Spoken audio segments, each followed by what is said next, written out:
slide.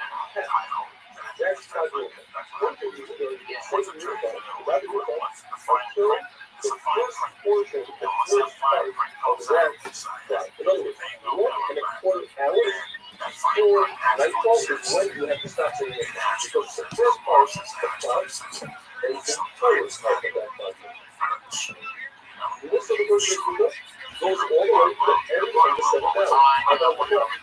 Therefore, there's a situation where the person feels a little. He has a gift that he said that he can go to start at 6.5 hours. Then he has another half hour left to finish off the sequence. Says, Dalvin Wilson goes to play Wilson, Dalvin starts and dominant masters, and then sends out. Then you have a half hour left. The other brothers testified 5 days in some states. One pastor like this episode. One of them is the father. His mother married her off, and eventually their mother. The mother was going to be protected. In some situations, that is, the son is once the negate for marriage, and therefore there's no marriage. In a situation where sisters, he was this kind of married to a brother, and her older sister was married to another brother. That older sister's husband died, therefore she's supposed to be booked. She cannot book either in this part of the state plus the sister's married to another. Therefore, he teaches the younger one to live, and so he's not the woman over there. We also record a testimony that exactly what the woman based on a big effort, one witness testifying that her husband died. They also testified that they did split a chicken and killed a person, and that for the second of his death, it's enough, his own line is enough to be 40 years old. And finally, for our sake, determined was right around 4 hours, in other words, the entire 4 hours into the day. And that's why the customers know that David Sanchez 4 hours a day, not a day. Right, he took Shabbos, he did a early Shabbos when we call today, after the flag, because he holds up with you that flag is the end of the day. After the flag is already nighttime. A public, so you can only do the kind of Shabbos. It's public anyway, but they hold that beautiful goes all the way to the evening. And whoever does, the other tomorrow that any way, she says to the night. This entire congregation is Dalvin Lansdale. They thought it's nighttime. Dalvin Meyer, they love the Shabbos, but it's school Shabbos. They didn't see that it's only the third day. Their school works because it's open to school for the garden. If anyone made a mistake, he has to without it. Rabbi sat in the base of America in a sauna filled with zero against doing zero, and he was accomplished that after he was accomplished that first he was without a Shabbos, he went to the sauna, and then he fought Torah. The Giri Bahabo, who was a Talmud father of Rabbi, died in the mikvah of Friday behind Rabbi's Rabbi Rothschild. And secret here that Rabbi didn't take his back to his son because the city was still out of his direction. We're not welcome, but somebody died with the home, we're not on the page, steps back, it's still the day, the kid is there. However, out of the 4 hours of the person, we're allowed. The only reason why the video was let down by his brother because he was also his brother. But a regular person, a regular family is also the God behind his dress. It's because he causes the spirit of the Christ. Just like the Rebbe says, sorry, your opponent, and answer that one against the Rebbe, someone left the lady, it also was the spirit. And if the opponent opens, the God actually permission to be spirit, that's the sound of the spirit. La halacha, a person who couldn't make it for Shabbos, it is for nightfall, as long as it's Paul says that a person who died once in Shabbos, after the Chol, on Shabbos itself, and make a Noah on a truck before Shabbos is over. The story where it says that the name of Rabbi said that when Shlomo Yoshi stood at this particular pillar and he davened the kingdom of Shabbos, Myron Shabbos, on Erev Shabbos. Says the word of Shabbos. It happened to be one of the pillar, there was a top, and it wasn't from the places where the Muslims were, and it wasn't Erev Shabbos. On Shabbos, rather, childish a bunch of times. My point is whether later is how do you know you have to dive or not? And Gemara read it. Therefore, our Mishnah says, "In the camp of our Mishnah holds that it's not here." Gemara reads a very famous story that the true by the story is actually short. You have to dive a married or not. And he said, "It's a short." And the one thing he asked is number three, the must see and the says it's a point. It's a way to make sure it's not a point. That's what we're going to talk. Everybody comes to this person and says, ask him. Say, do I have to get married or you have to get married? And Yeshua said, I don't have to. Yeshua said, does anybody do the feelings? And Yeshua said, no, nobody argues with that. But he said in your name, that you see my face said that he said that to Yeshua. So Yeshua, I can't argue with him. He's alive, I'm alive. How can I argue with him? There's a meal forced with Yeshua to stand as Yeshua went on. And Yeshua was very success. Last year, I said, there's a story from Pastor Medicine Kippur, and then Yeshua said, I wanted to come on Kippur, because I was going to look this fish with your money. And I said, when it comes to clearance, but I can tell you my friends that he made Yeshua stand up like he did today. You have to get rid of him anyway. Instead of him, Yeshua can't instead of him because he's part of this world. We're looking at instead of him because he's a special. It has to be removed from his eyes because he's a prophet. He's not going to answer everybody. He has special office, he's 10 generations from Israel, and he's broken. He's still dealing with the basic. The woman is actually that back there. So, yes, it's like, but what they remove, it's better to be a glass cup that breaks the next day and not the other one. But they don't have one here. It's their face on that they did in the nest and had 18 rows right here, but they just said, but they say, it says, as long as they continue destroying, they don't just having wonderful things. You don't understand. This chick is living in his house. Before we're talking about this story, these three guys trying to fuck the same chick. It's I'm the only one not trying to fuck her. But when you want to fuck, if your face tells the asshole. So there's something wrong. It's not right. It's like saying, this is an apartment that's living on whatever around me is. I'm sorry. I'm living on around me. That day, I was around with friends who are married. We're going over the way in the same with the friends. Now, you know that it's a little more than a coast on party. Direct that. We're going to Papa Blue, you know, we just talk shit like this. And somebody would have a joke, somebody would have a game. It's one night, it's we all go to everybody. Joe said something about it.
Yo, what up, Zick? Just a moment.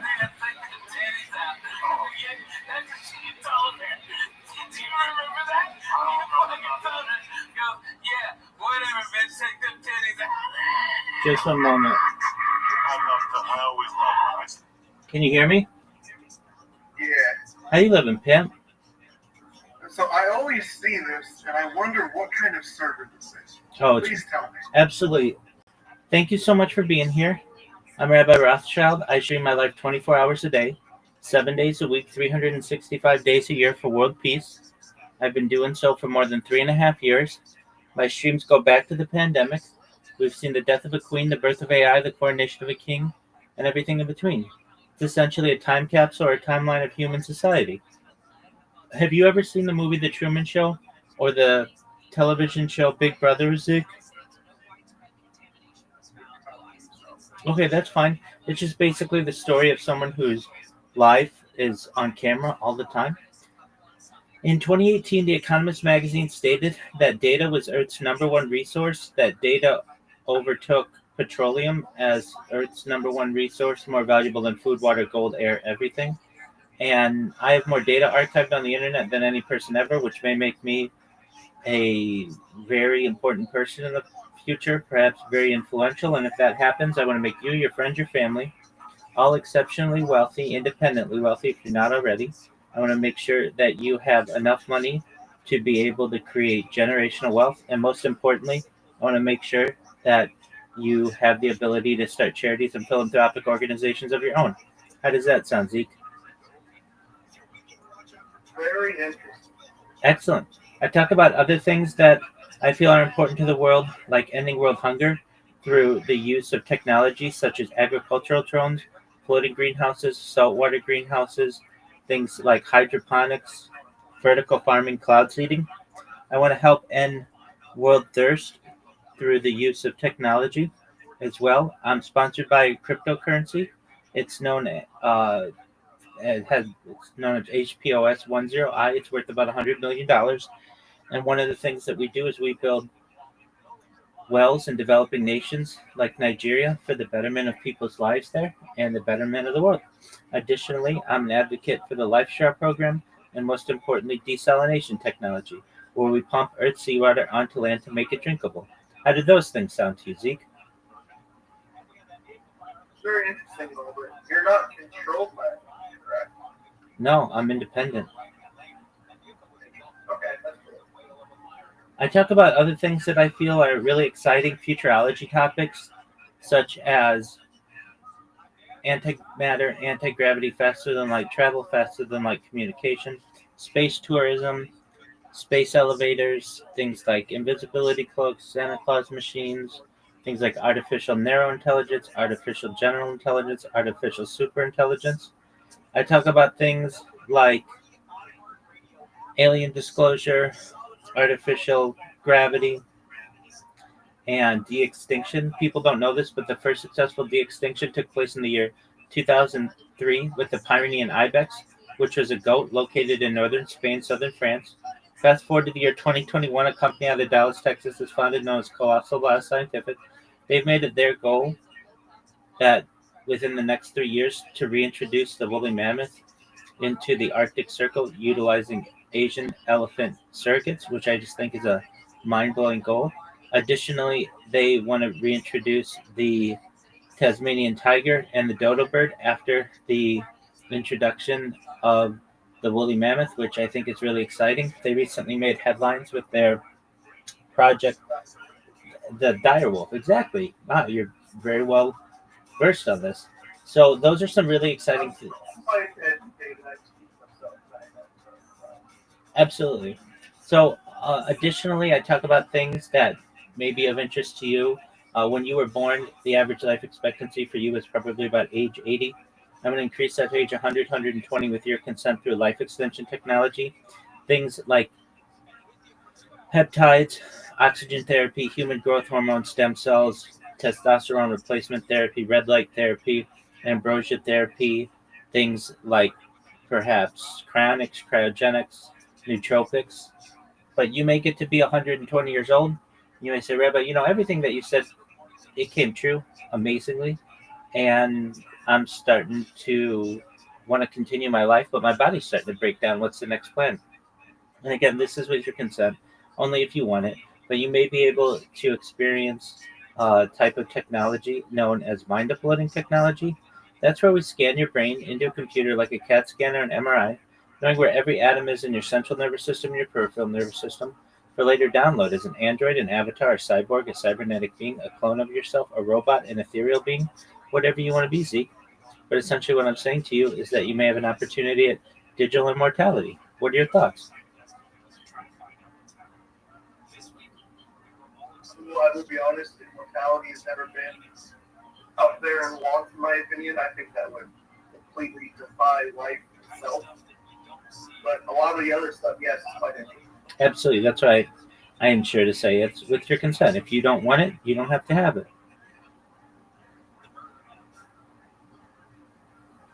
But yeah, that's what I do. I have more social media than any person on earth. I have over 100 YouTube channels. I'm live right now on 20 different YouTube channels simultaneously.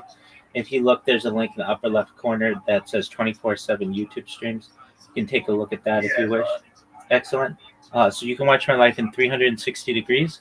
Additionally, I am someone who has over 100 regular YouTube accounts, over 200 Instagram accounts, over 500 Twitch accounts, over 1,000 TikTok accounts, over 2,000 Twitter accounts, over 5,000 Blue Sky accounts, and over 10,000 Kick accounts.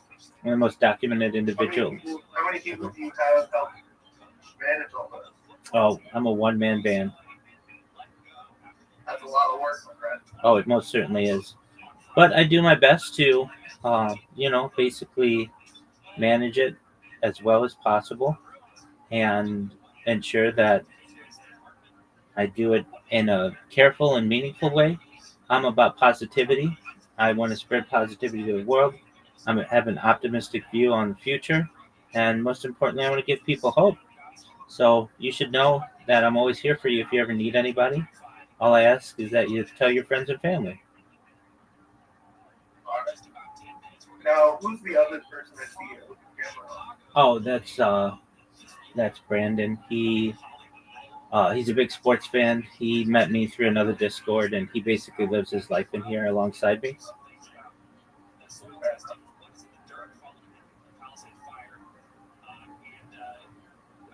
So with that, what are your hobbies? What do you like to do? What are your interests? Programmer, software developer. Oh, okay, very well. Well, I'm a certified. Technical, not unethical. Certainly, I'm a certified project management professional myself. I've launched apps on the App Store and Google Play. Had six-figure contracts with major Fortune 100 companies. So I have a technological background as well. That's cool. Absolutely. Do you like sports?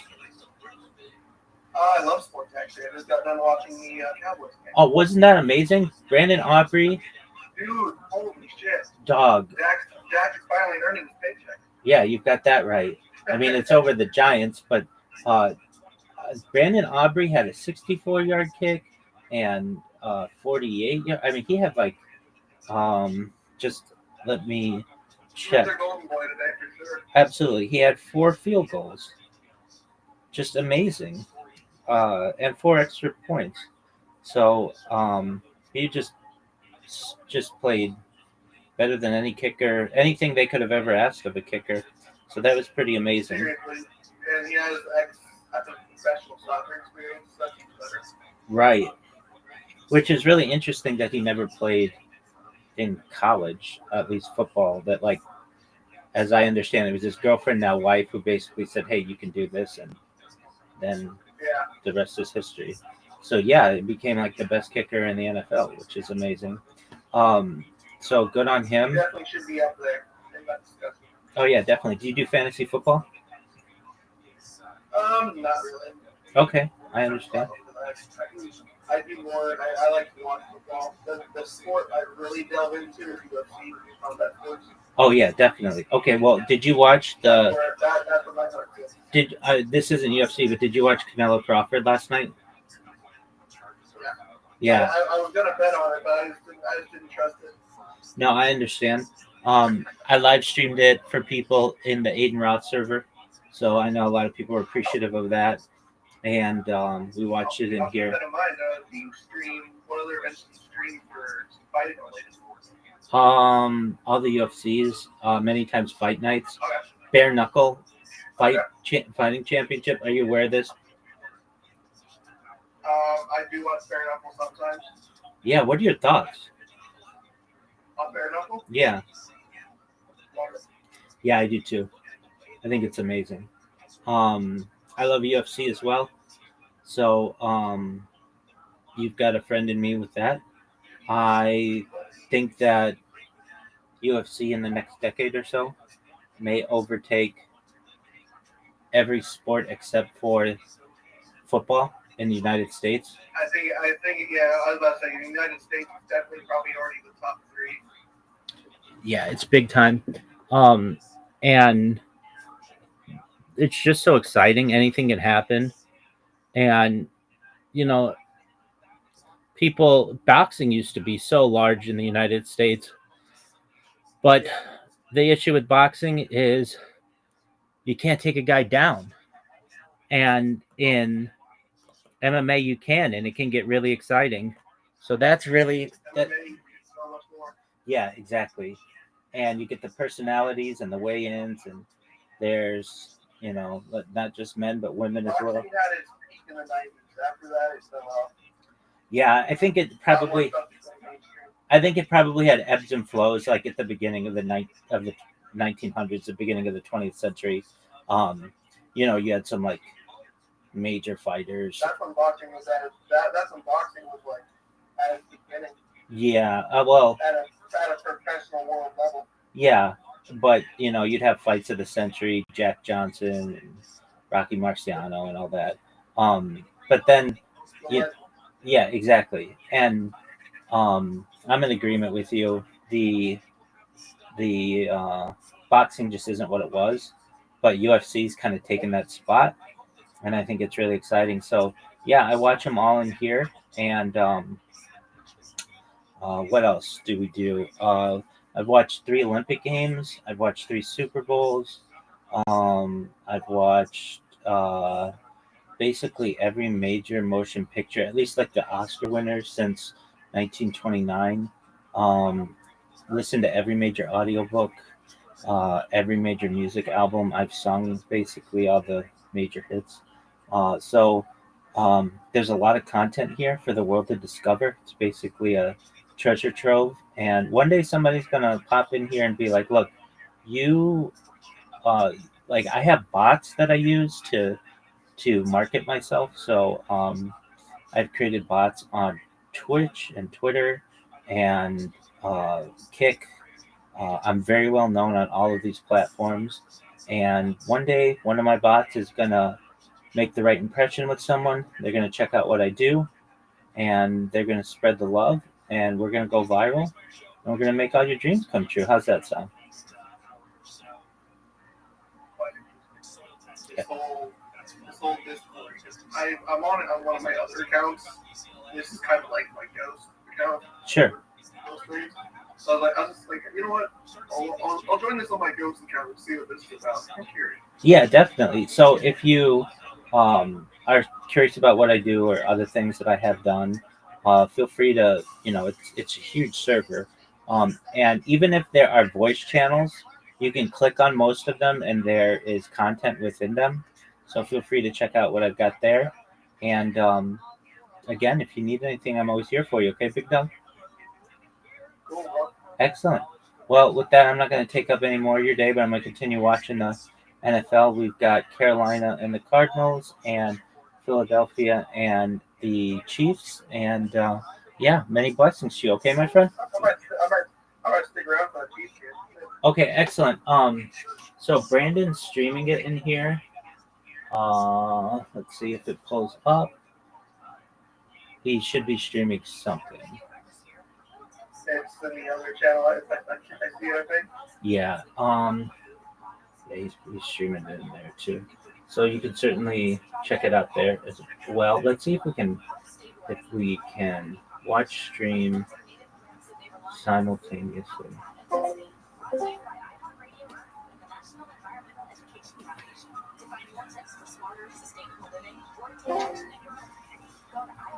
Yeah, if I click on it, you've got to go there. But yeah, feel free to do what you like, and let me know if you need anything. Go ahead. Absolutely. Yeah, do that. You too.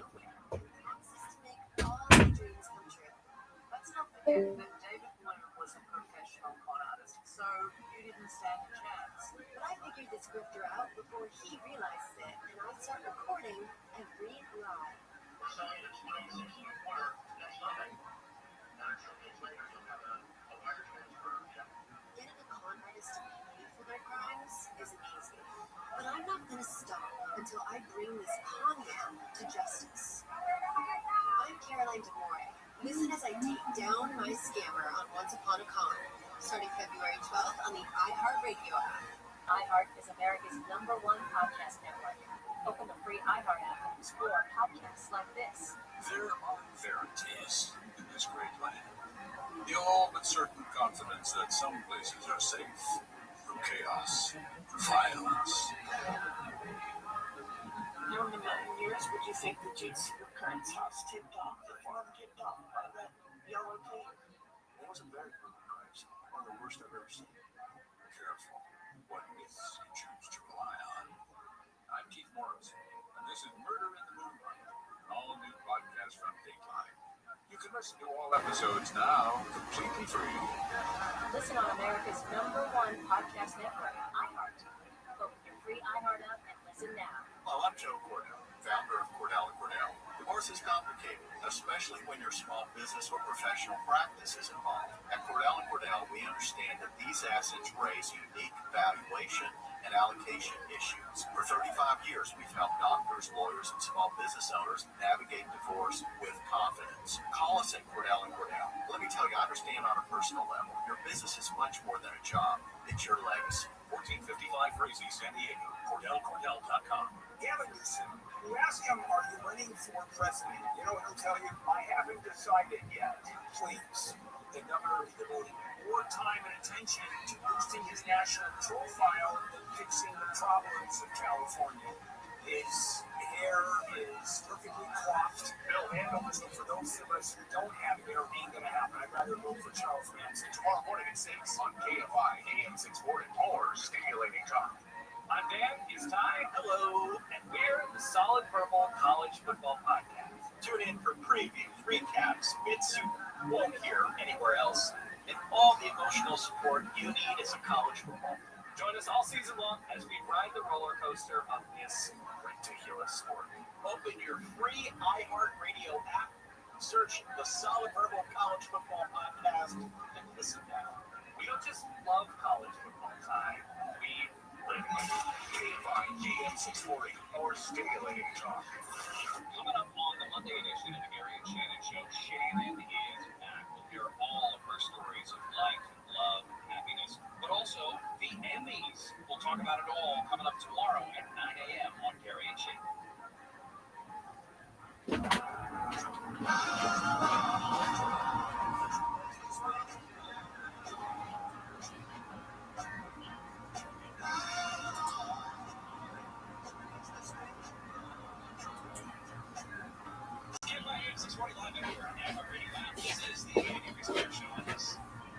Sunday, September 14th.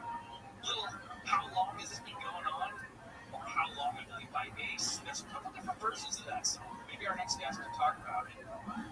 I wonder if he's ever played with Ace. He's played with Jennifer Lopez, Paul Stanley. This is the 4,000 version of Kelsey. Let's go! 10-7. Oh, yeah, you know the passions are running high when you get the Super Bowl. Still talking regular Vegas. That's awesome! That's so cool!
Rafa is not confessed, as you might have heard.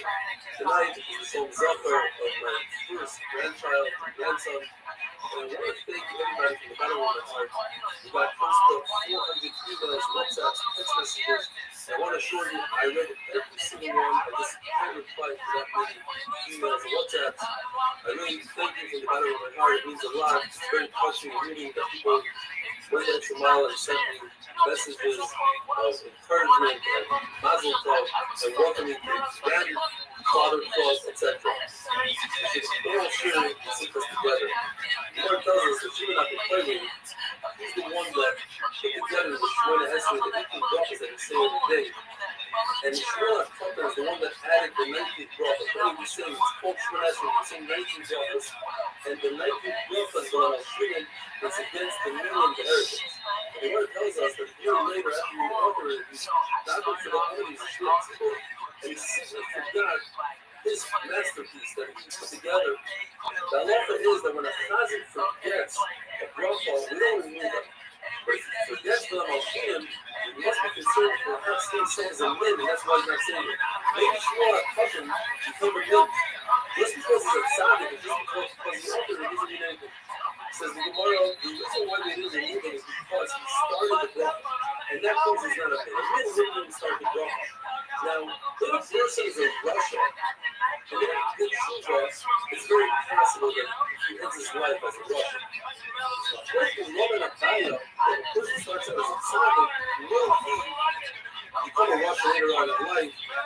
And this is also dependent on the point is whether or not Rabbi Rothschild is the same person as Dana. Rabbi Rothschild, we know, served as a Rabbi for 2 years, and died as a Russian. The 7 brachas of Shemona Esrei on Shabbos 5 before Shemona Esrei, the 18 brachas, meaning 7. They correspond with the 7 pillars that Prophet said with Kol Hashem Almighty.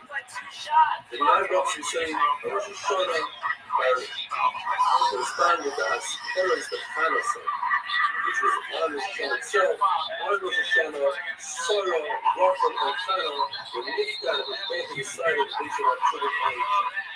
On a kindness, in addition to the 18 brachas, we say 6 additional brachas for total 24. And we only say these 24 on a day of Rachamim for the kindness. Why? These are corresponding to 24 Renomas, the Shuvas, the Sukkot, Shemona said, and as they brought the already been touched on today. Yeshua says, and you say, in the entrance, you don't say, of course, the rest of everybody's supposed to say, in the entrance. What does that mean? Then everybody, at least the 3 first brachas or 3 last brachas are the regular brachas. This is what we put in the king. Kill the shul and put Havinu. They had before it's a Shemona Esrei, bracha consists of 3-4 words. Abaya, the first bowl that gives Havinu instead of Shemona Esrei. Shmuel says you can say Havinu every single day besides the Rosh Hashanah. Because what do you do with the Havinu that we put in the city of Shemona Esrei that Havinu is from African abundance? And you cannot make its own bracha like the Rebbe said before bracha, and according to the Lezer, the reason why we don't pass on the Lezer is because we don't insert additional brachas. Therefore, that's the process. The only question that remains in the Gemara is, so then why don't we just say it? So in Atafayim, you got a couple of words for Abdullah. The Gemara says it's passion. But maybe we're not saying Havinu in the winter time because you can't insert the same color marker with Havinu. And you can't put it together with the bracha of Rosh Hashanah because then when you match it in, that would throw the person's bracha. Now, you don't say that someone will get thrown off by inserting Atafayim and Atafayim. That's very interesting. That's what Gemara says, if a person has Kavanah, it's only later on that people are spacing out. So when there's Kavanah, Atafayim Navidas, then we can insert whatever we want, and he's not going to get confused. But later on, it's not going to get confused. And we don't insert it purposely, so that if there's a mistake, you can insert it So the person doesn't say not to the law from the Russian, we're making the people times for this.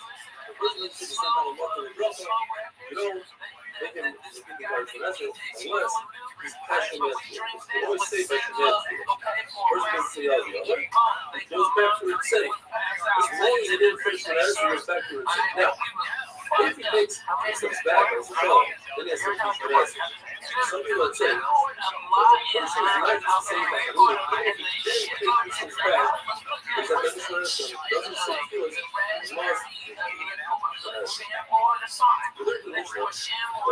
not make your answering stop. Just make your experience answering fix thing. And what does fix mean? One side is that you make it as a burden. When are we going to get over with this? When is this dollar going to be done with? Another side is, it doesn't say like it doesn't say it's software, it's like something. Another side is that it's an estimate that you don't have your own words. Just speak from the center and you're done. It's supposed to make it your own. It's supposed to show you care and add words to it. The other side, that's not true. I know how to add my own feel, but I know because that's okay. Another side is that it doesn't daven when the sky is red. In other words, you don't daven chocolate for the city, you don't daven music. By Shia, it's all like the last moment. And it is showing that the first goal is to check music the last moment. Once, again, daven. The Mishnah discusses the field of tzara in the situation of danger to take tzara short of field. One is supposed to say that field is the pressure situation. The pressure of people who are experiencing pregnancy. But just like when a woman is upset with this, whatever self-reflecting partner is upset, should have a positive value. Positive shows up, just speak in little parts. What does it mean that a woman is pregnant, she's upset? Shad is that every good thing comes with pain and aggravation. The Lord says that it's strong, it's living, it's sweet. The Lord is strong to a beautiful, healthy child that goes through very rigorous labor and delivery and everything else that's about. So just like a woman is upset, in other words, she went through pain, but at the end of a beautiful thing, so too, Christ said, if you don't accept that these are beautiful things, the Lord said at the beginning of the accept. If Moses wasn't upset by those days when Noah was in the first dinosaur, that led people to go to them and design it because they didn't have that fear of the constantly going. That's what his bunker actually is good for us. It's good thing. And some people say that this field search as Hebrew means when Christ are not doing the right thing. I think what this thing about Christ was, if a person is walking in safari with dangerous animals, with bandits, sorry, where's the field search? Where's the sense? I say the same thing from United, from Naka Squash, you react on the Kahash. I think that I say, talk about something. The Lord says, not check us out to the straw. I say to everybody to trust him. What about your man feels? Another one in there. And finally, I hear him say, something out from the woman, I think this is a song. The night of Sarah, you know it's a clear, but that's a lot of the day on the sunset. Because feel day on the Sarah. Everybody would be me.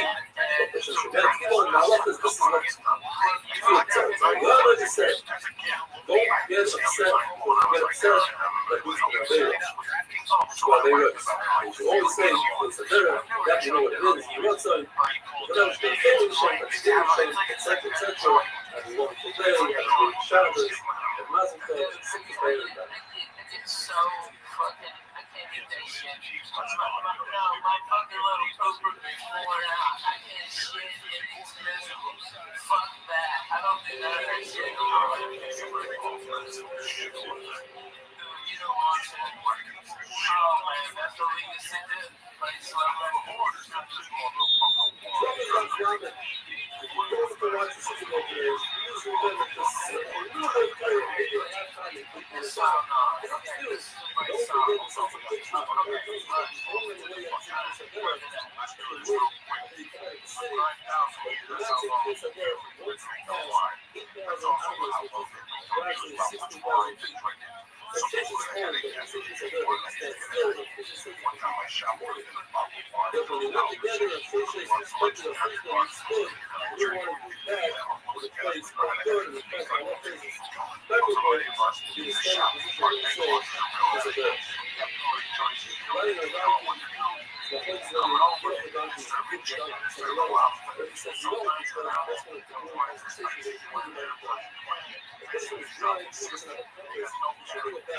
devotion in its heart.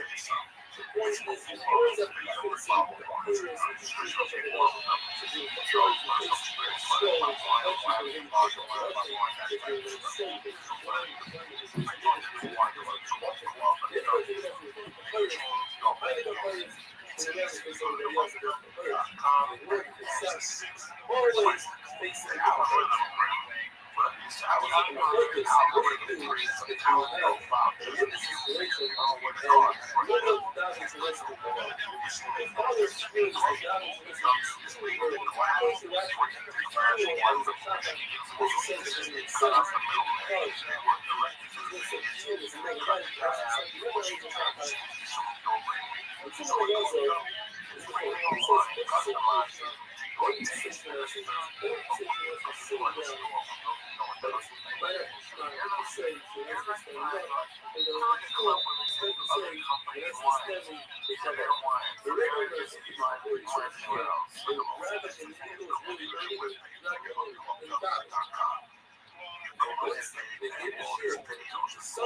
where it says, don't get from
China.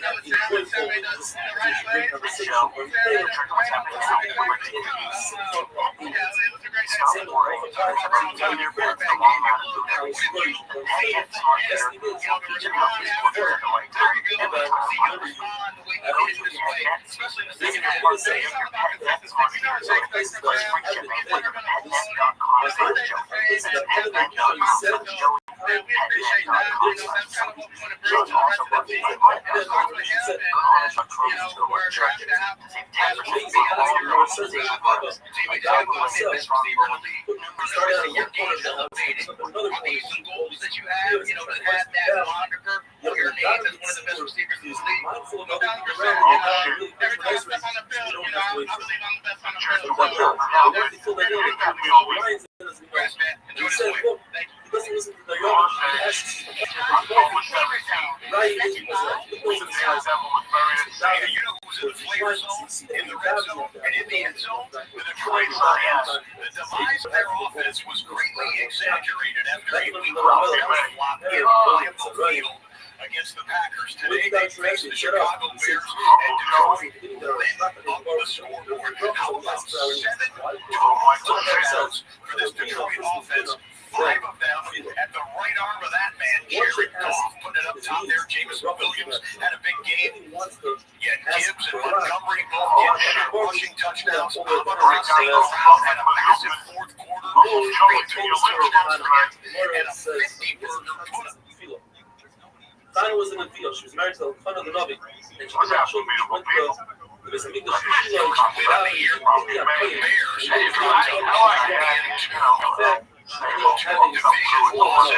Against Minnesota and Detroit to start their young season. it says the Bears are His uniform career game, his teams,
5 go to St. Louis to watch the games. And then we go to Denver to watch wrestling. And we go to Hot Springs to the oysters. My grandfather was going to play.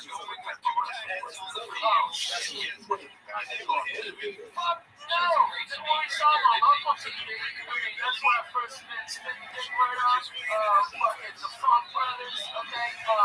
Man, Jerry Lawler, I saw Jerry Lawler, man, Company fucking wrestled. And then like 2 weeks later, I saw Company beat by a woman. One of the big bitches from Tennessee. I mean, she's big. Probably okay, it's third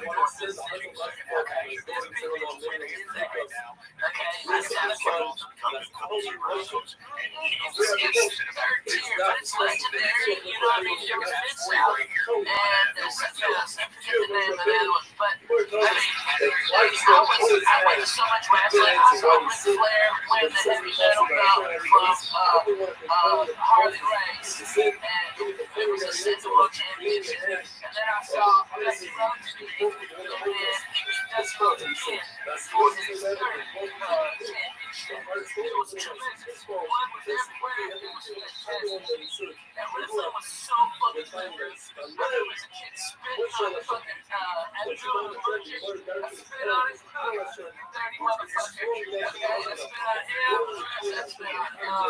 I spit on Oh yeah, man. All the kids are down there. We're fucked up on Suicide Coast. That's what you ever have suicide? I don't remember Vegas when you tell me come, right? You tell them this is realize, and then you hit every type of club. Oh yeah, I'm the fucking man. That's the suicide. And I'm fucking hopped up on that suicide. I'm called Rainbow. Like,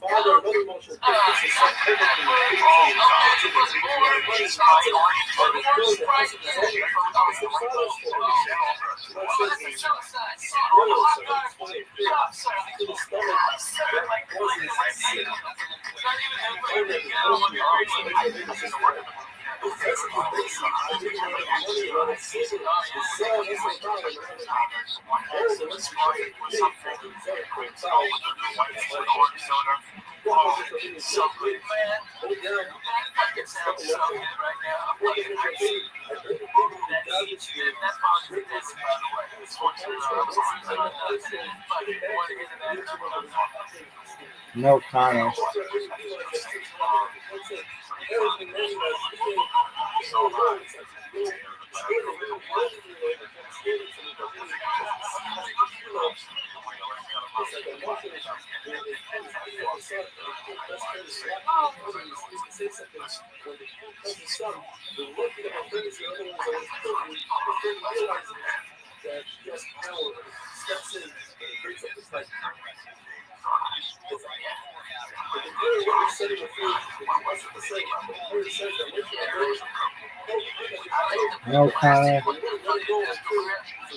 No comment.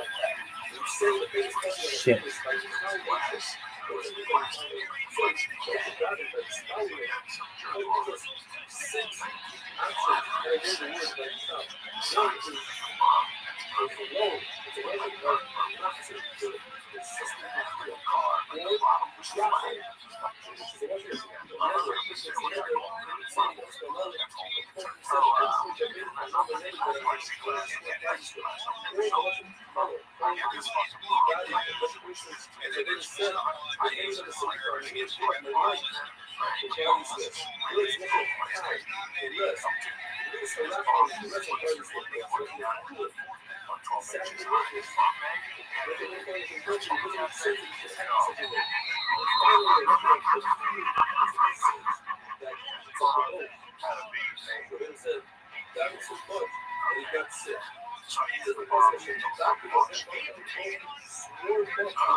says that you don't think of lands, you have to it's like a muscle, it's like that.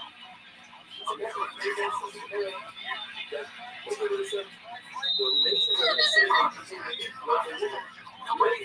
You can find stuff against the nation, the nation, the nation. He says, exactly, you're right. That's what the things I was going to say. So last forever, that's what I'm going to say. Because Kanye is not just basically. Suppose the guy is still, you know, not going to get there.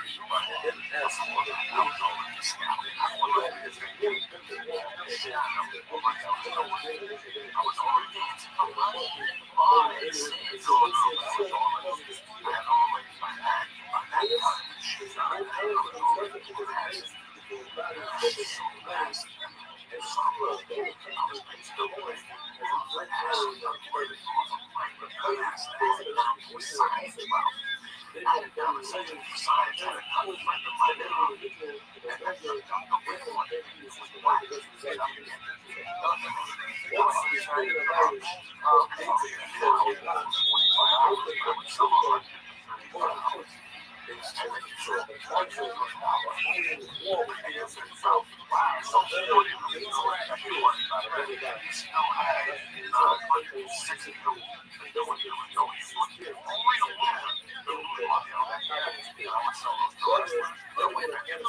If a person is thrown into a pit of snakes, we testify that that person is dead.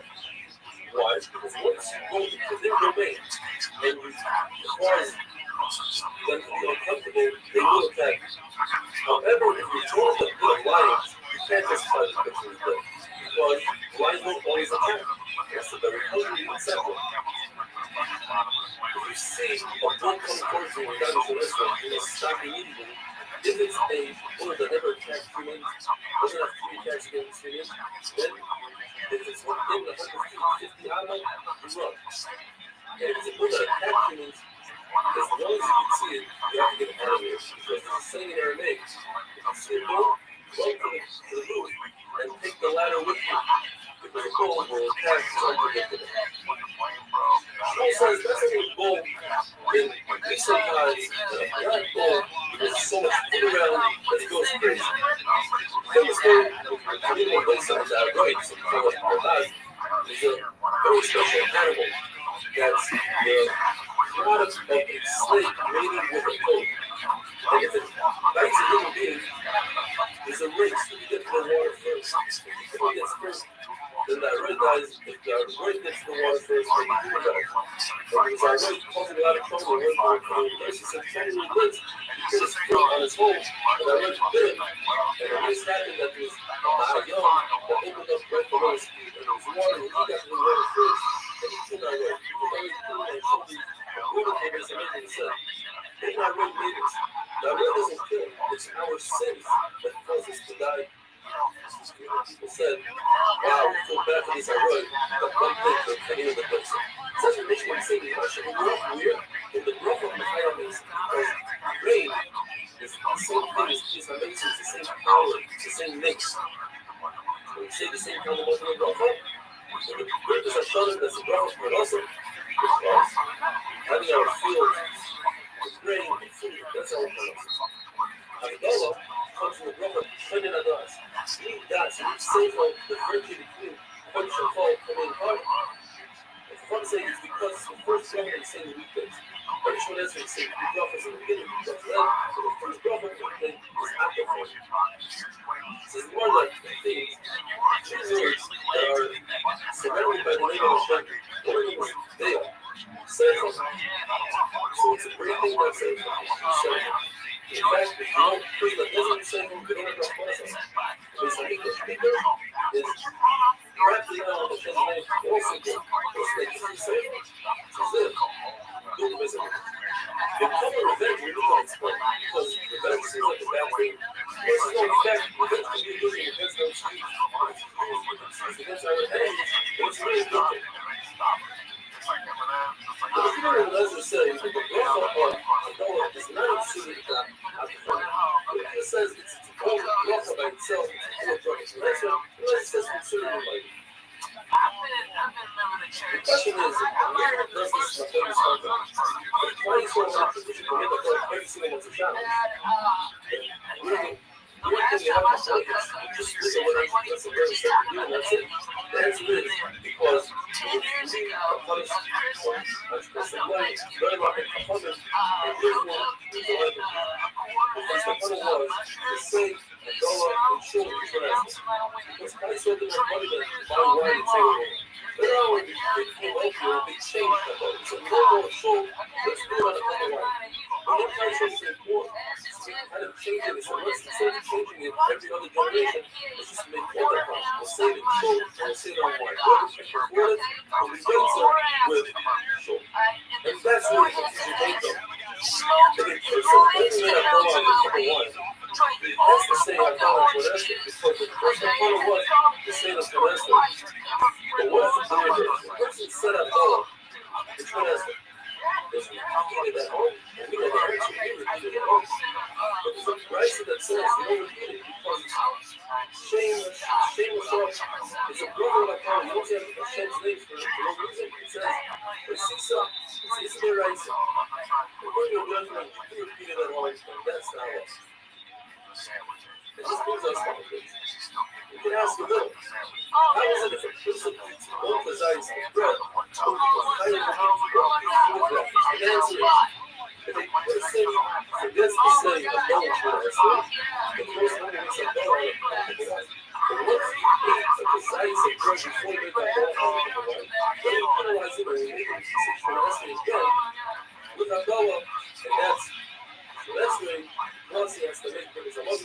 for breakfast.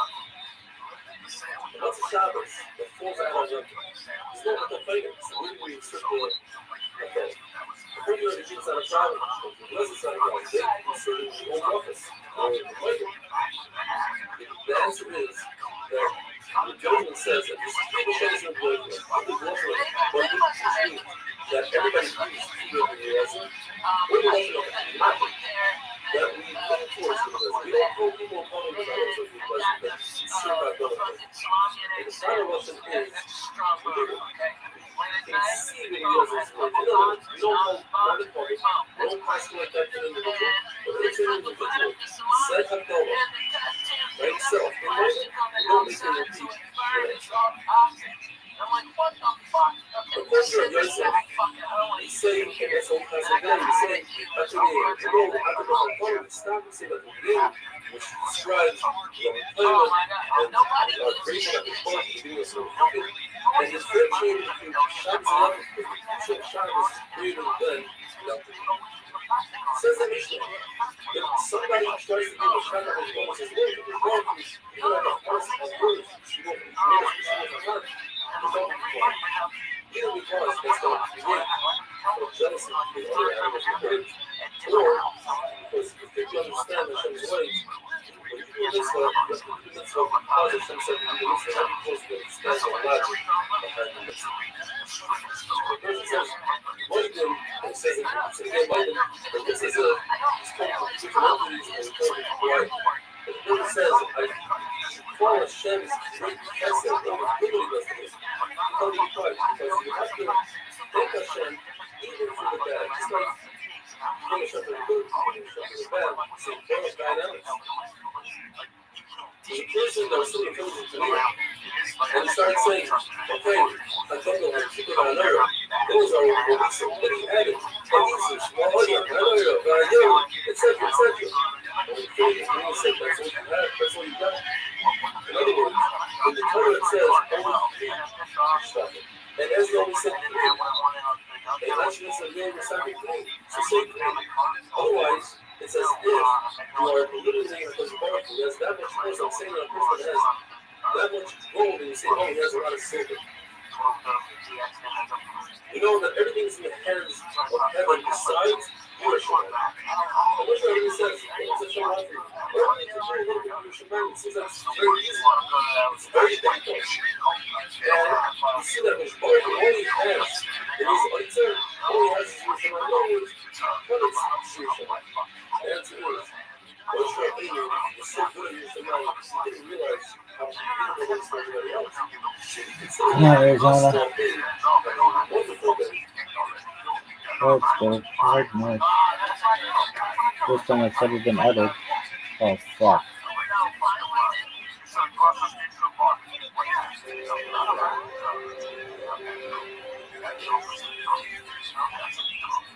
That's where that jack in the box is something. That's why you go to the subway. You know, one thing you're not doing something. No, but I know.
There we go.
I think the big deal is that folks don't really want that. They want it to agree, but not really. Because the meetings, oh my God, the meetings have been it's not even close. It's not, and some of them are bad. There are more bad ones. But the good ones are good.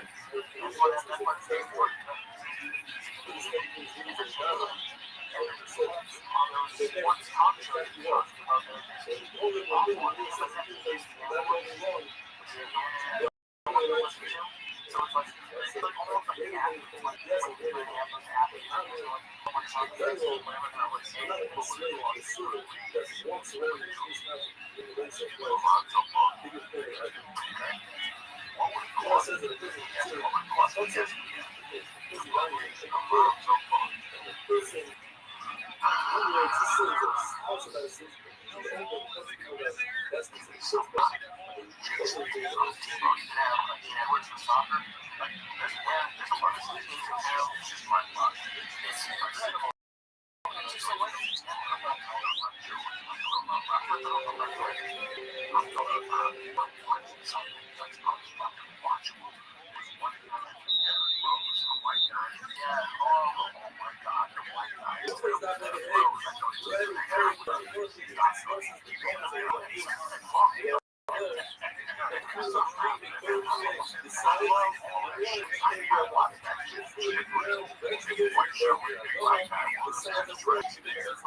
outdoor anal fucking gangbang. Okay, this girl had two titties. All these cops and shit, man. Oh my god, it's horrible. It's like a blue turned upside down. And while mouth was a cake, okay,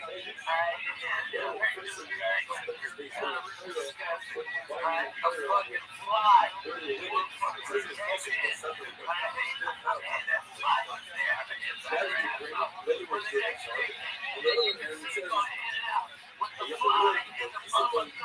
Oh.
That's okay.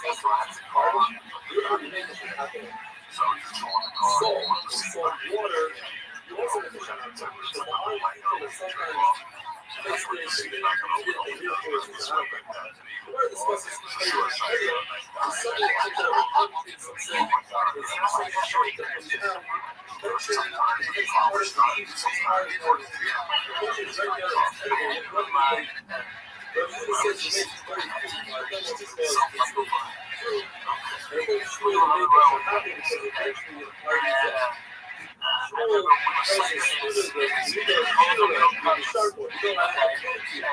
Okay.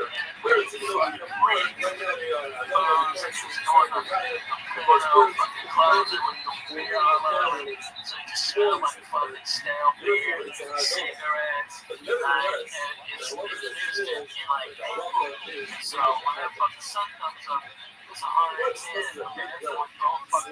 Walk up out of her fucking surfer, sweat like that, and fuck your titty or something like that. That's how it was. It's fucking bananas. It was bananas. It's amazing.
Yo, how are you? I'll go fuck yourself. I don't want to talk to you.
Yo, how are you?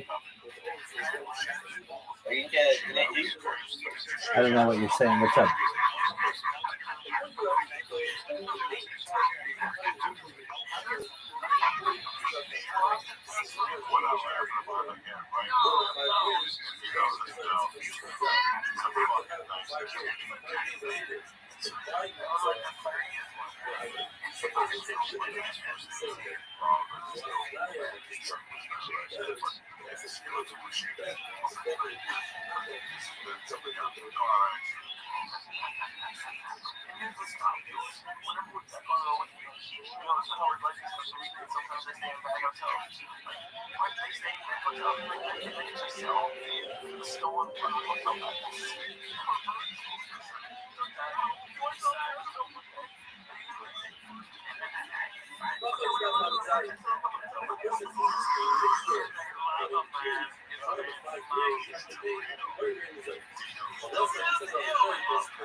What happened?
Get him.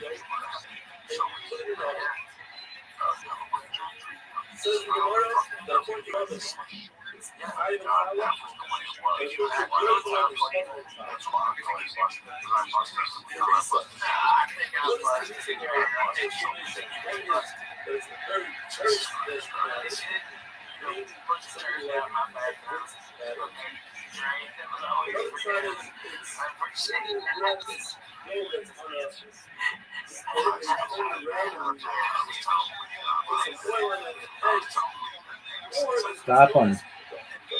Come on, Arizona. Oh, fuck.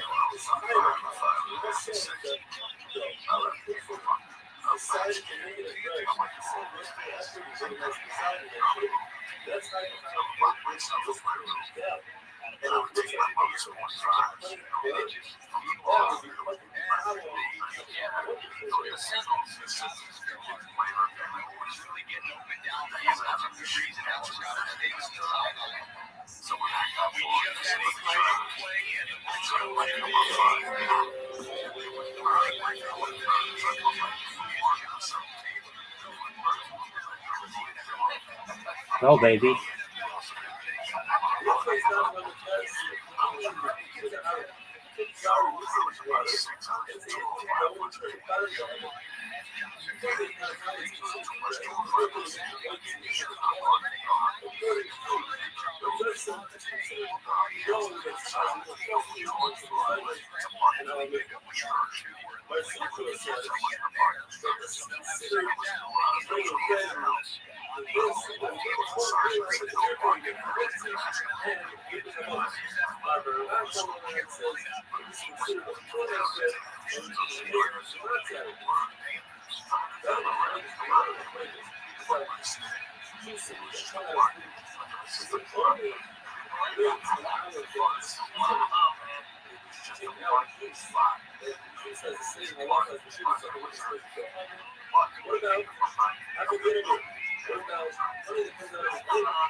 Run it.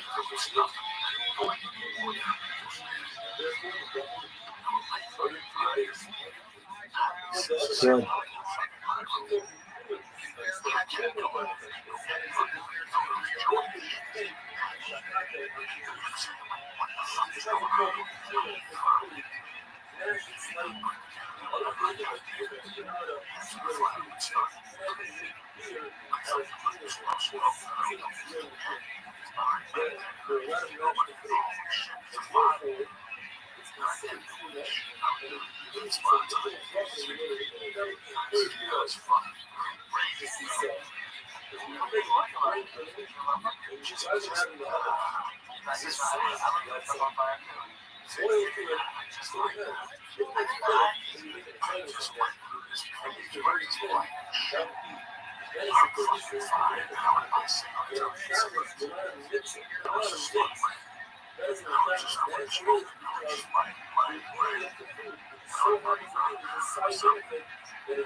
Nine.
Question is, how can we make a better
This is so intense.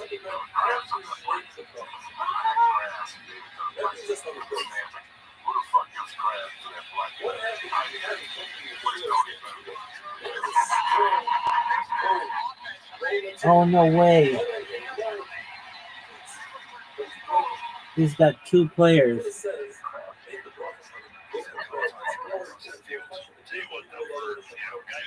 3 players.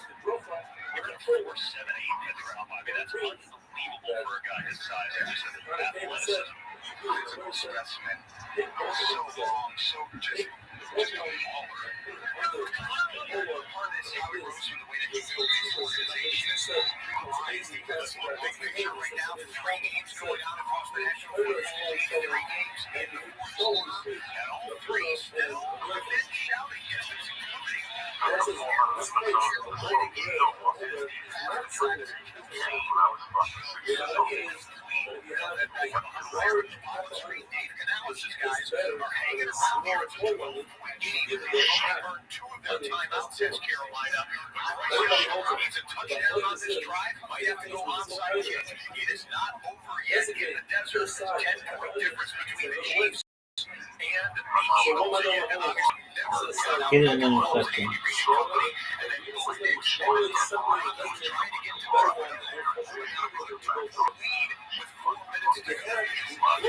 What's that? There we go.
Get him. Sack him. Sack him. Sack him.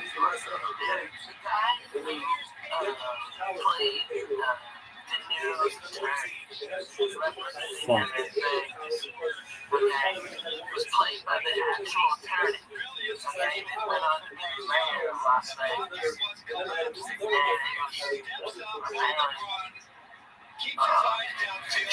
Sack him.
Okay, feed them the heavy metal, like a diet.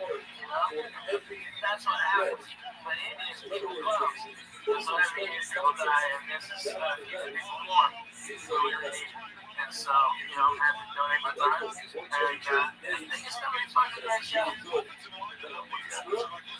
Last week I did Oxnard. I'm at the Liberty Live, end of the mall, apparently. I don't know, I've never been there. It's brand new. I've been in there, I don't really fuck around. Okay. They're always phenomenal videos. And then when they make everyone is like, let me top the last one. Okay, like, it was fucking amazing when they redid it. Okay, got the mom's burger there, that's some fucking cheeseburger. Alright? And then, this one is the 400 feet in California, and it's the newest one. They had to do something bigger and better than everybody. They got to step up, so they got another couple blues in there, which is fucking like 100 beers on tap. Somebody like 300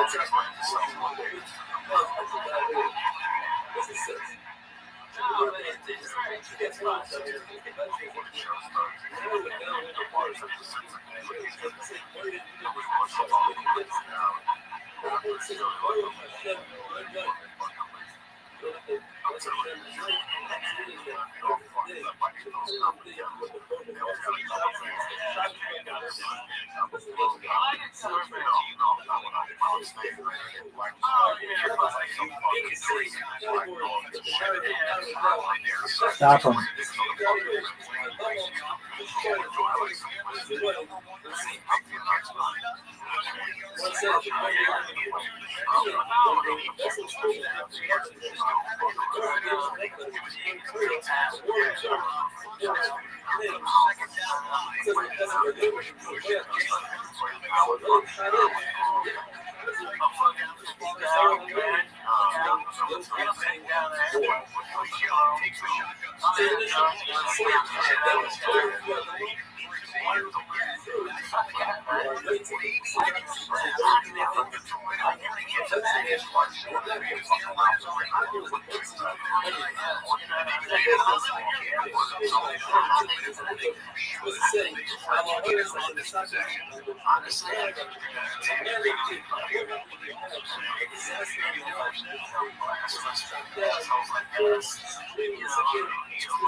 Stack them.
So what's your reality?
Come on, dude.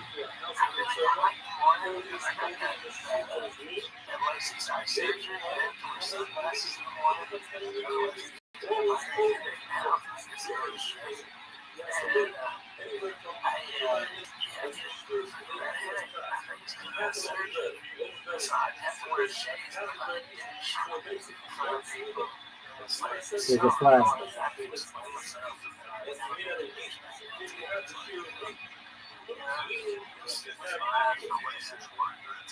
Yeah, man, I've got great vision since 2010. When I got it done, I was 2020. The next day, I was 2015. And then after that, everything was healed up, and it was 2022.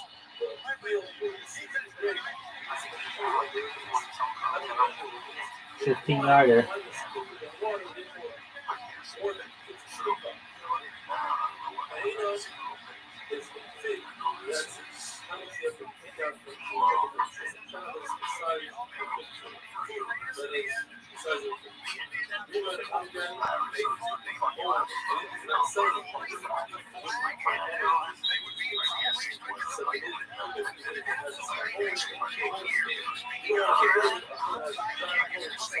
Come on, baby.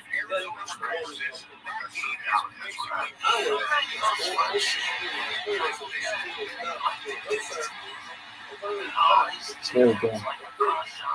There we go.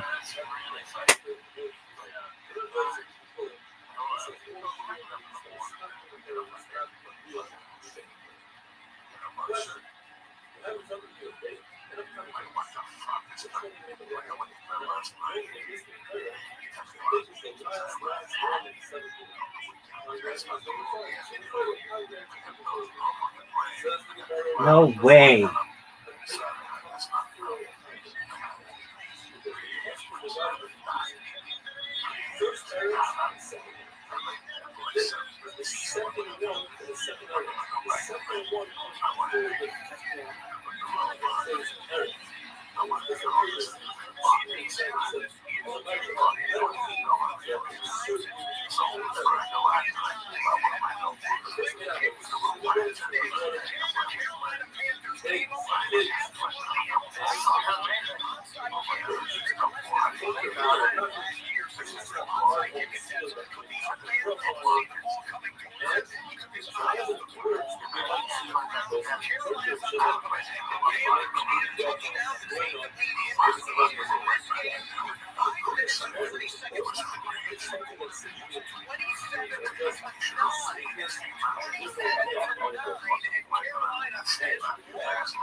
That's him.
5 years straight.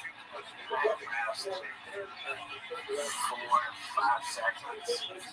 And I'm Get him. platinum because people that I got fucked up with so like 1.4 million. It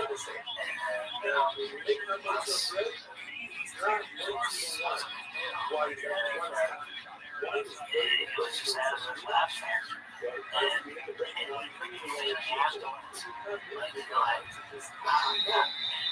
afterwards, like, you're like, it's like, oh my god, that's it. Alright? And then you really take it in. And then it'll come and it has all that panic that you can't do those jokes no more because people are going to see all that shit coming. You have to tighten it because Joey's a real comedian. He won't allow himself, he'll beat himself up. Get him. And that's what this is going to do. It's going to happen just where it's right. And it ain't fucking year, 11 hours and a half. That's how it is. But for like the next Is that a phone call?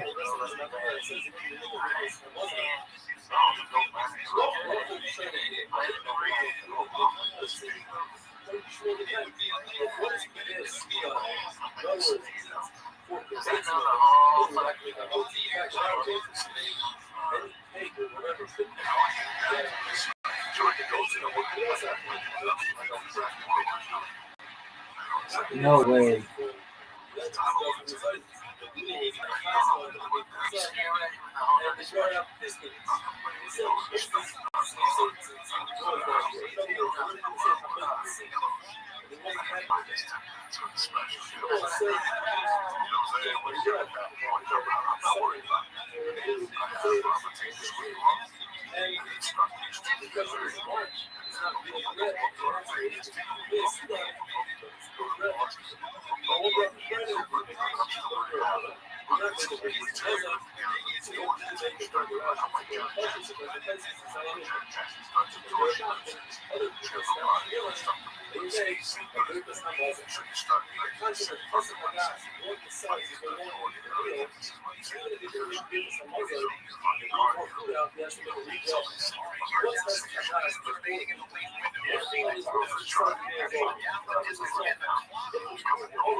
Get him. Get him. Get him.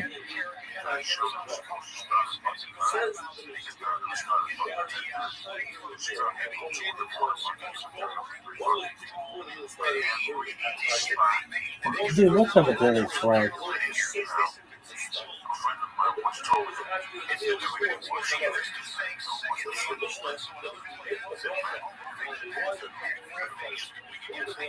That's enough to factor the one has been built before. So advertising, that's enough for advertising. What it says is that one cup of wine,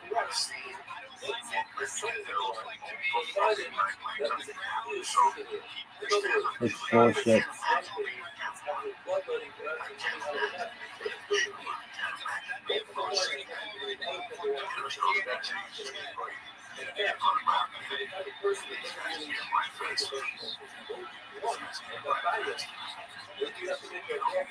Get him.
Get him. Get him. Get him. No flag.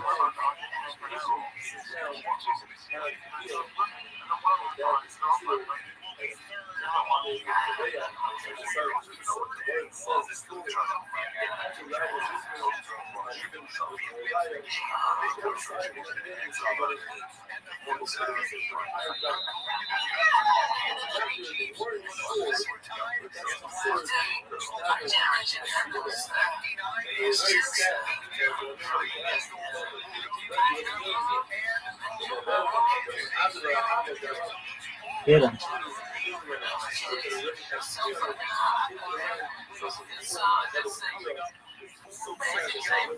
Another fucking flag?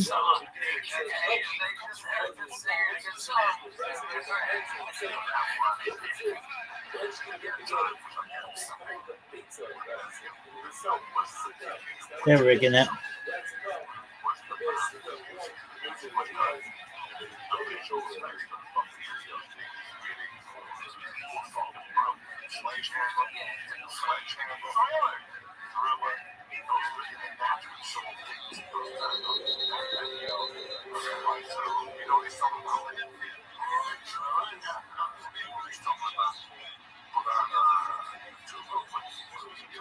Get him.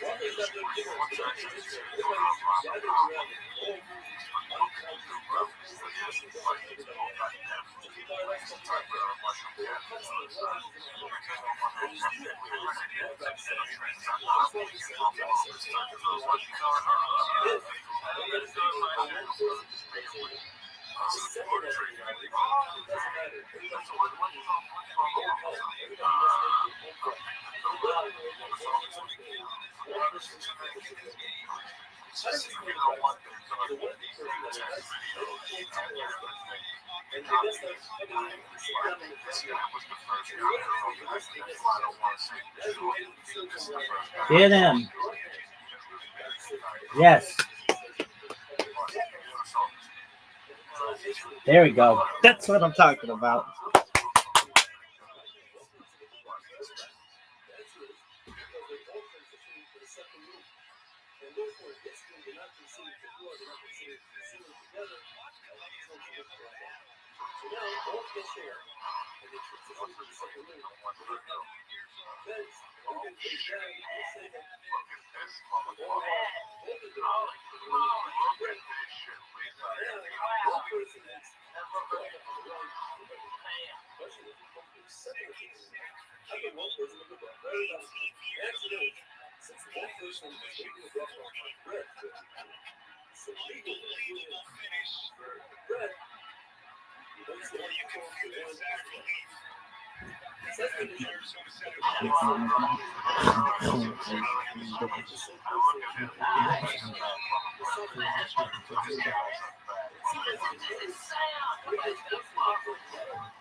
There we go. That's what I'm talking about.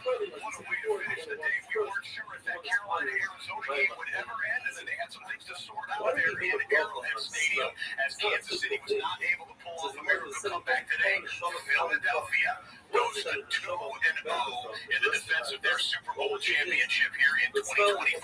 Welcome back inside of the Red Zone Studios. Everyone, Scott Hansen here, thrilled to be with you after an epic witching hour in the early window and a fun late window right here in the late afternoon. Teams that have reached 2-0 since 1990 in the reshuffling the playoff format. 64% of teams that start a season 2-0 end up making the playoffs. 2-0 teams as we sit here right now. The Green Bay Packers, clubhouse leaders after their Thursday night win. On Thursday night, Philadelphia, as we just saw. Cincinnati and Buffalo, you can say, okay, I can see them getting there. San Francisco with short road wins to get to 2-0. The Rams are 2-0. Indianapolis Colts. Tell me who had that as a prediction before the season began. Unbelievable stuff from Shane Steichen and Daniel Jones, Jonathan Taylor, and the Indianapolis Colts 2-0 with their home victory here today. All right, some housekeeping to get to here in a bit, and the touchdown montage will be epic. But first, Time for the try of the day.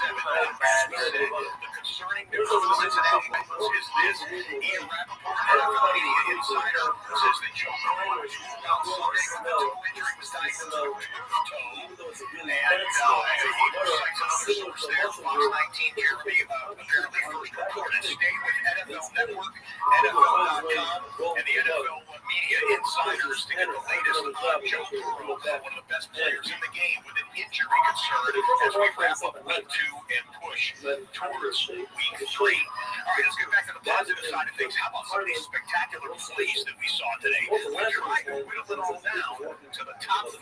Here's what we came up with. You might see the shape. Time for Top 5 Plays, presented by Accenture. This is it, bro. People there won't even see this shit. It says it's very good looking and warm, so it's like fire. There's a summer. Oil, sweat, good. I put the skill here.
What is the reaction? Sometimes you might Starts think with an outcome, but here's the thing. Frisky's really not easy. Fucking weird. Just know it. Thank you for the thing. I'm Now, another angle so that we know, Bible says, you don't say, I'll tell you how big the book is. But it's not a good word. The word says it, it's okay. It's over. You spend the right amount every day. You say, Well, definitely walk. hey, look at my video, we're going to say it. That's it. The right amount of food. You say a point. That makes it, you say, hey, This is how someone would introduce control, said it. automatic Last week, Sonny, as he wishes, calorie intake, using their age, weight, activity level, you always have to and be very good. What the with future is strong, you always have to you can schedule and find the best meals Either something from because your of smartphone. strong. Get me? Are you listening? What does this Media is always time? Tells you the close. when But you that's look the a little it's ways really ahead. kind of Stop how worrying about making it back the wrong amount of food every day. very focused on That's going to feed your health is worship at the right and time. the Every second day, automatically. Listen, we all love our pets. in other words, And that's what feed is the best way for you to make sure you're feeding the right amount every single day. But these things are popular. So the man that's smart feeding is producing a limited quantity of smart. You need to use them before they sell out. At netnet.com/Joey today. Plus, you'll get free shipping also. I'm going to test it again this week. Because I just got back on Sunday. I saw it was there. I asked my wife what she thought. She loved the whole phone. That's the one. It comes on there. And you got it right there. When, how, you. That's the open one. Because you're running late. And let's listen to diet. Yes, just dietary needs. This is what for you. The pet then feeder. So, the PetNet is smart feeder. So do me a favor. Go to PetNet.com/Joey today, and you'll get free shipping. What I'm going to do is just get your PetNet smart feeder. Get your PetNet smart feeder plus free shipping when you go to PetNet.com/Joey. That's PetNet.com/Joey. Again, PetNet.com/Joey. This is the future, okay? Right now, PetNet smart feeder is the best way for you to make sure you feed your cat the right way, the right amount, every single day. So again, get your pet smart feeder plus free shipping when you go to PetNet.com/Joey. Where you go on that cocksucker. Then the most important person What do you do the dog too? Dog, cat, whatever the hell you need. It's my man Biscuits. He is fucking the greatest. My little English bulldog puppy is fucking the greatest. That dog is unoriginal thing. I would love to be able to have it hooked up to my cameras to be able to feed it to make sure he gets exactly where he's supposed to get. And shout it out from over.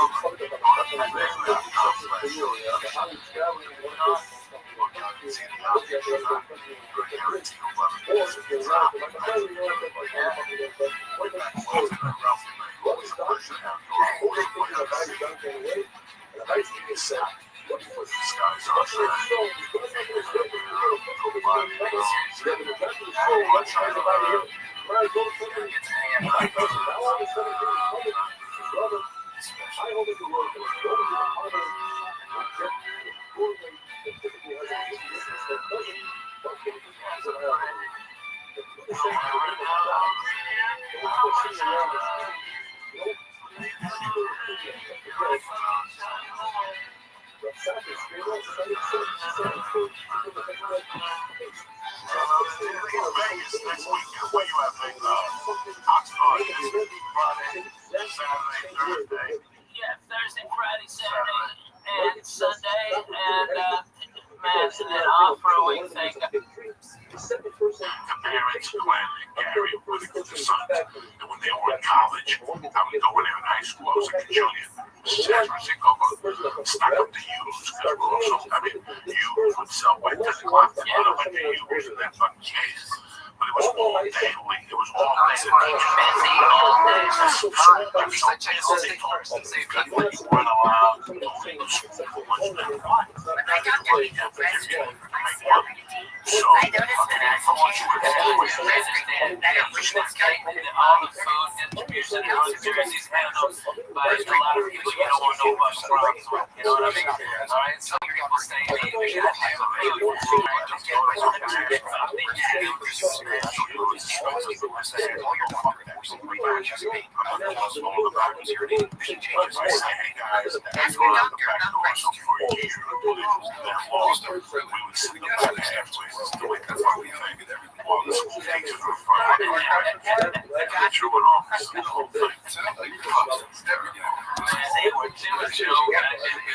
my shit down. I got nothing to say. We had 5 bologna sandwiches. Like, oh my god, I want my shit to just flip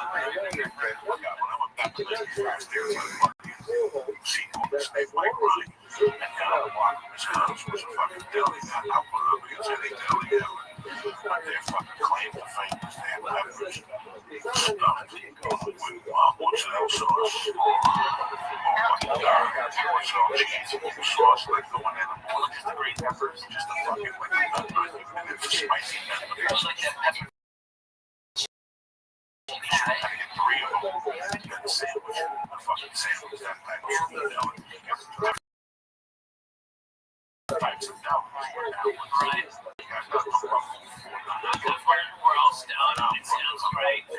What do they signify?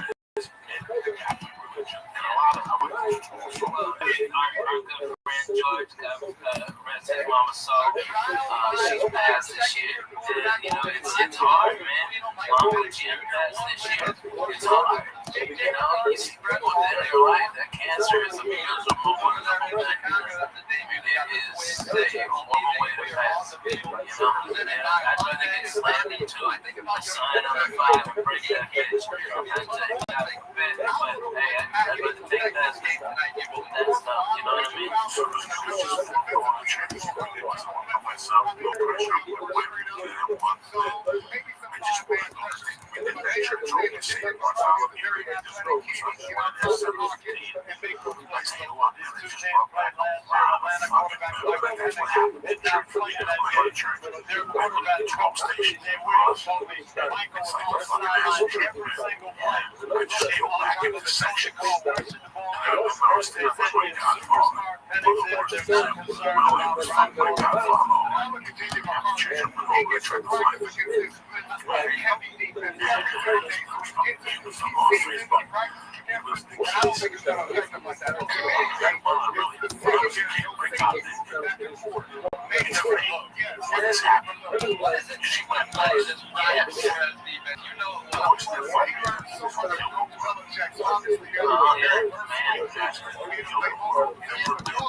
I've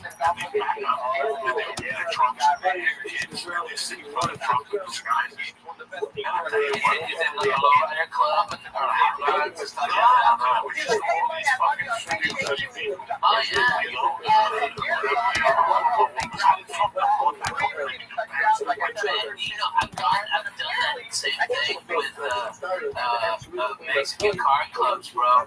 They are the nicest. They had a whole goat cooking. Okay, I mean it was the real deal. Old ladies was making tortillas. Okay, they was No, they're the salsa and fans. stuff like that. Having a blast. They had a pan, a salsa pan. It was on, man.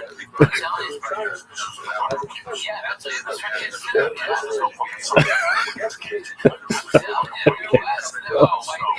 There's no fucking salsa fan.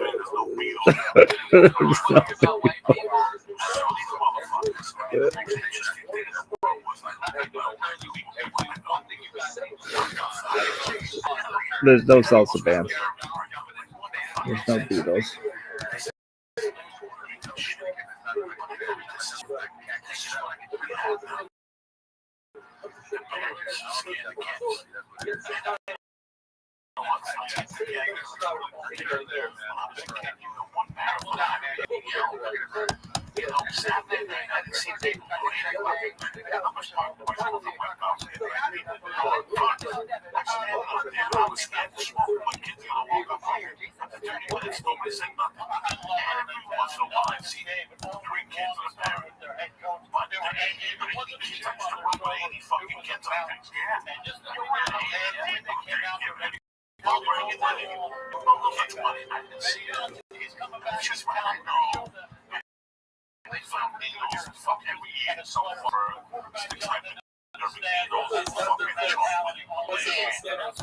That's why I tell all my kids, hey, Daddy has to inspect all of your candies. I need to find out all this shit.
of his asshole to the pop like a foot and a half away from you so you hear it. Okay, he did that in my fucking apartment after he drank all my goddamn orange juice. Alright, he drank all fucking orange juice in 10 minutes.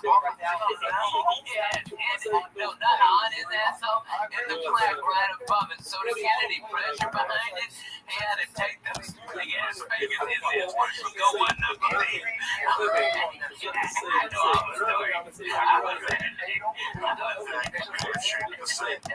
I used to travel by bus to a lot of things. Right now, the one place lots of long time. Joey Express don't get on the fucking downtown bus to El Paso. It's like the longest bus ride in town. Down the stairs, so we need to get this going on. We were getting like a big express for $48. Just to see, just to get out there. We were like 2.5 days for the $100. So I would never, if I was thinking if I had to. And I travel by bus because I own one. Get a king size bed. Don't do that. I can never sit up. I can never sit like that. And you guys ought to jump on the bus sometime with me this church and parts of the country. Yeah, we're the bus and we'll be here tonight. We'll get in tonight from Tennessee, and then we're here. We're gonna be driving around on Wednesday and Tuesday and Wednesday, and then we go north to do some gig. I don't know where it is.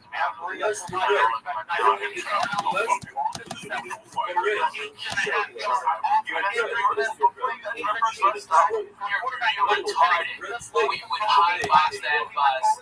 It would be bro, shut the fuck up, okay? Me and Coco lived in an apartment smaller than this fucking studio, okay? And we laughed our asses off. And when the doors were open, and the windows were open because it was so fucking hot, and we couldn't hardly go to sleep because it was noisy as shit, we put on Joy Medina, 5 minutes sleepy time, wake up, those kids with Jesus, making biscuits, and I had him on the floor, futon, okay, and John Wesley on the floor.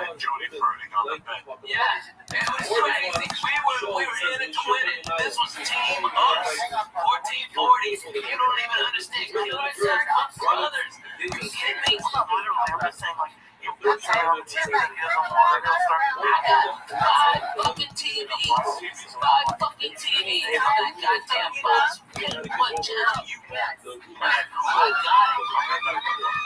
I've got a big size bedroom that pops out, okay, and then the living room pops out, and then there's 3 bunks. It's got 2 bathrooms and a shower on it, and I've got, I think there's like 6 air conditioners on it, so if we go someplace where it's hot, like I went to Bonnaroo this summer, everybody, all these dirty white people out there, it's 120 degrees in dirt. Fuck you. I took 3 showers this day. I was the sweetest smelling motherfucker out there. People were like, they thought I was for real or something. I was smelling so good. Okay, I was the golden jack. It was awesome. Everybody came over in time. Yeah, me too. I wanted to make my fucking margarita in my boots. Take a shot on a smoke a bone. Fuck you. I hate that thing. Okay, it was awesome. It was so great. But that's how we gotta go, dude. We gotta go on the fucking bus. Alright? Your babies would go bananas in that bus. Your baby would love that fucking bus. I can't go for that. You get stuck in that gum. Yeah, right. What happens after the gum? Oh my God.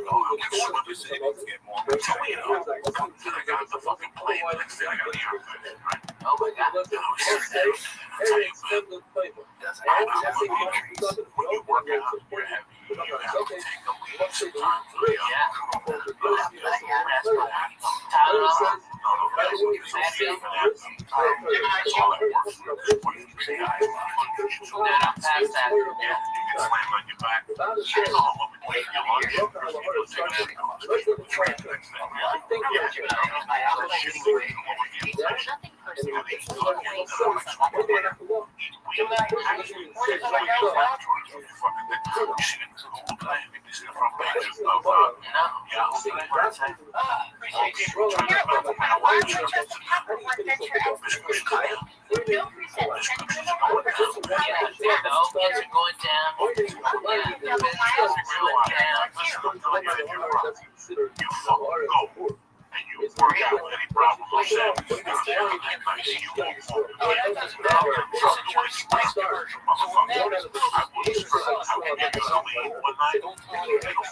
You fly and your connection in Dallas got bumped, so now you're fucking Chicago, and you land at B32, and yours is the next flight is an H17. You got 15 fucking minutes, and Chicago, the terminals are so pumped together that there's no room for a fucking one of the chairs. You can point it out to a black guy with a golf cart. No, you gotta fucking hump it, dude.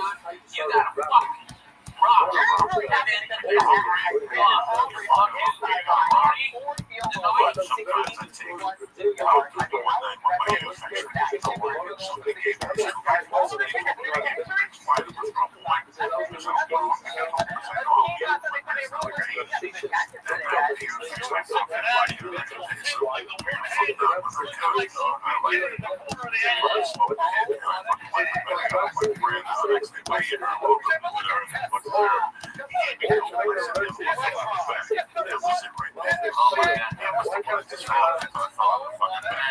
I think I like those pills too much. I don't know.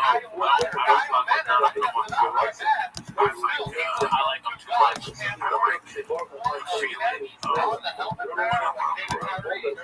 Yeah.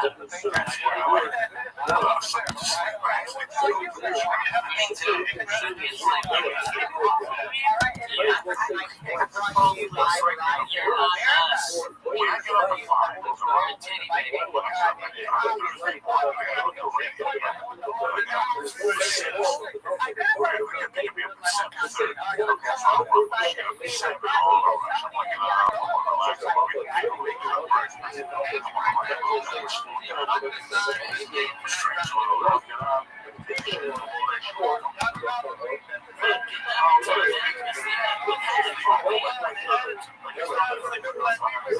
You fly to the other side of the fucking country in 6-7 hours, and then you get your fucking shit hotel at 1:30 a.m. Boston, you coming to pick you up at 5.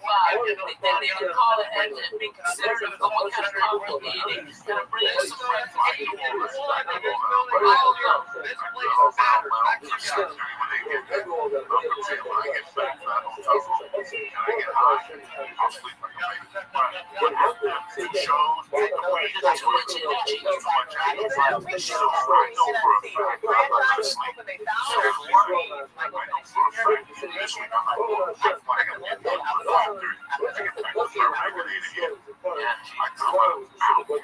So 5:30, if I got a beer at 5:30, that means I'm 1 minute before 30 in the morning. So I underpants that 3 hours sleep at the comedy club. So what I do is Saturday morning, if I tell them I get up, take breakfast, and I'm around at 9, bring it back from about 10 o'clock, Jack. Then Ralphie does the same. Ralphie will be on Saturdays with Corona at one time. That's once I take that nap after that, it's over. I'm sleeping straight over it. Because where's work? I don't sleep. You know me. I don't sleep whenever. Saturdays, I'll get lunch, because I don't want to be late all night. I know the chance of falling asleep for 3 hours. I was like, I'm used to it now. They got a flight. I'm taking up going to Jersey, and I'm still flying to Kennedy. Because there's no everything is connected to Jersey. They want to Now, I would love at this point to pass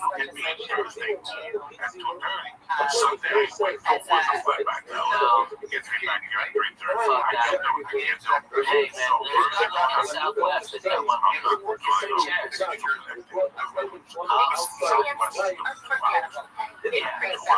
Your back sides to her. Does someone give you free TV? They give you free TV on the white man for that old TV and all that shit. What the fuck? I sit next to somebody. Oh my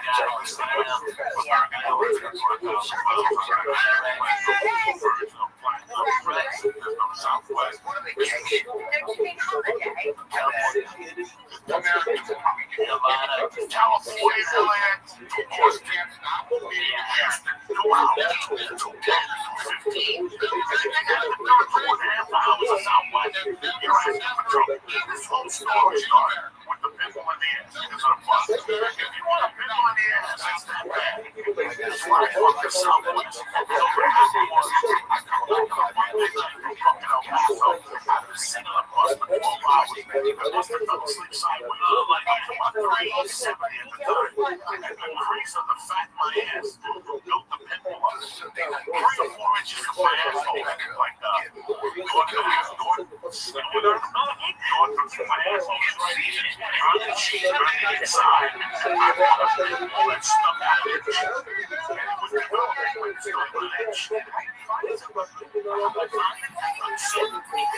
So the next time, so I fly, when I went to Nashville, 2-hour flight, this is up in Boston, 2-hour flight up in Chicago, 2-hour flight up in Miami.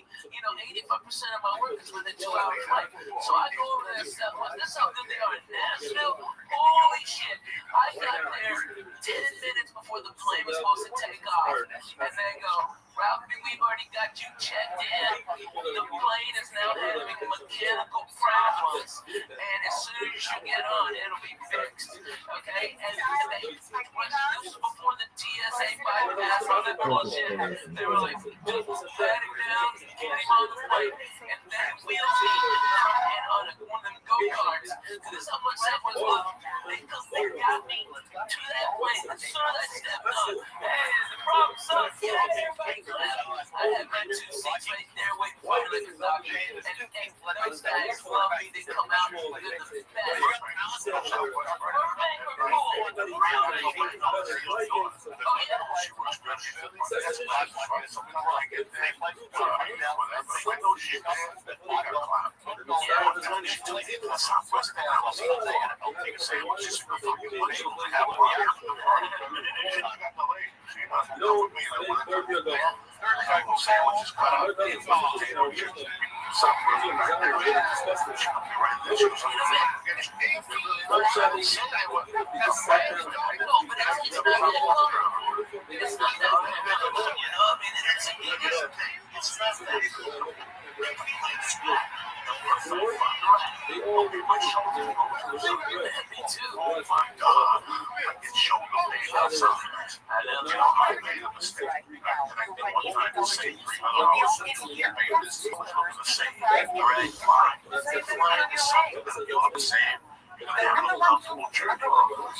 cool. You can't work Twitters or nothing. That's garbage. That's way too fucking much. I mean, like a month or so. Yeah. When you want Wi-Fi, they don't want paper screens. So you could bring a tablet along and just log in and then they have a whole bunch of things. Yeah, but you can get all your Wi-Fi, everything on there, everything. You get A-list, you get everything. You get all the versions. I do not like that, but I'm too wide in the ass. I don't live in a hub of it, but I do live in a hub. Nashville's a hub for Southwest. And, you know, they've got 3 directs. I took American here. First class like a doctor. I was out there at 6:15 on Saturday on Halloween. That was the first one. And then on there, dude, it's a fantastic play, man.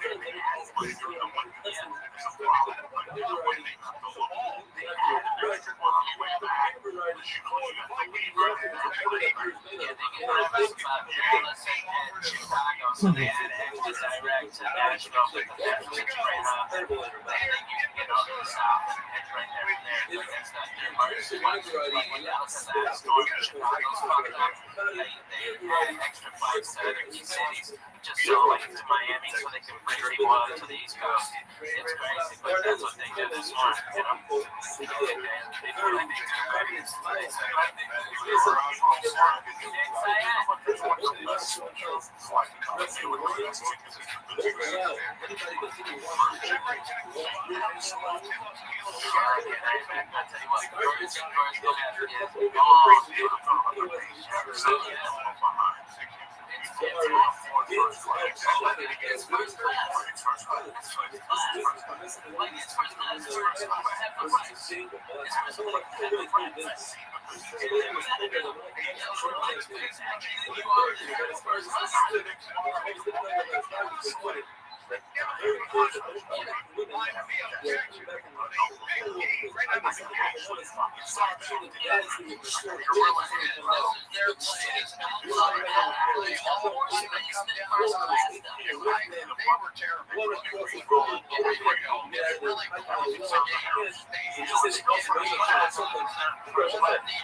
Southwest is almost a 24-hour day airline, and Southwest is international flights now. But I'm telling you, man, American is the smartest of this. They lower the rates of what they think, but they run up all the fucking time. They lower the rates in that so that people go to the off time, bargain hunting like the rest of us used to. And then paying consumers at an accelerated rate for the last 80 good flights that aren't as full with the cheap people that diverted to the other flights. It's a goddamn beautiful business model. That's how you work at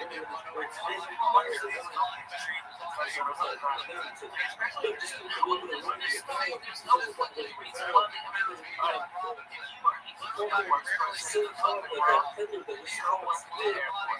because no one will bitch about you because they don't have time to fill out a form. They don't have time to fucking talk to your manager. They just don't. They got a plane to catch, so they go, I got to deal. And they watch your next plane. You can it's free. It's awesome. It's so cool.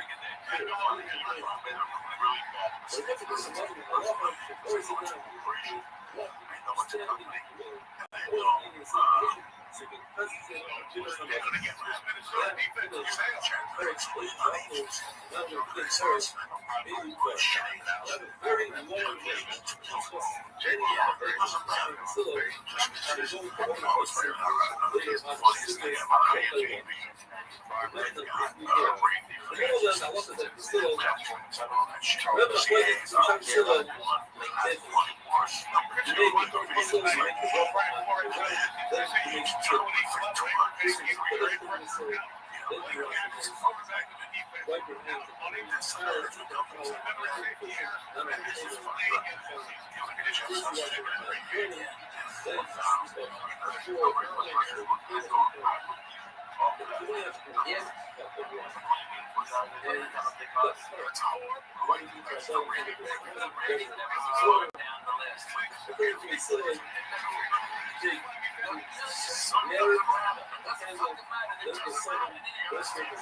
Rothschild's definitely made.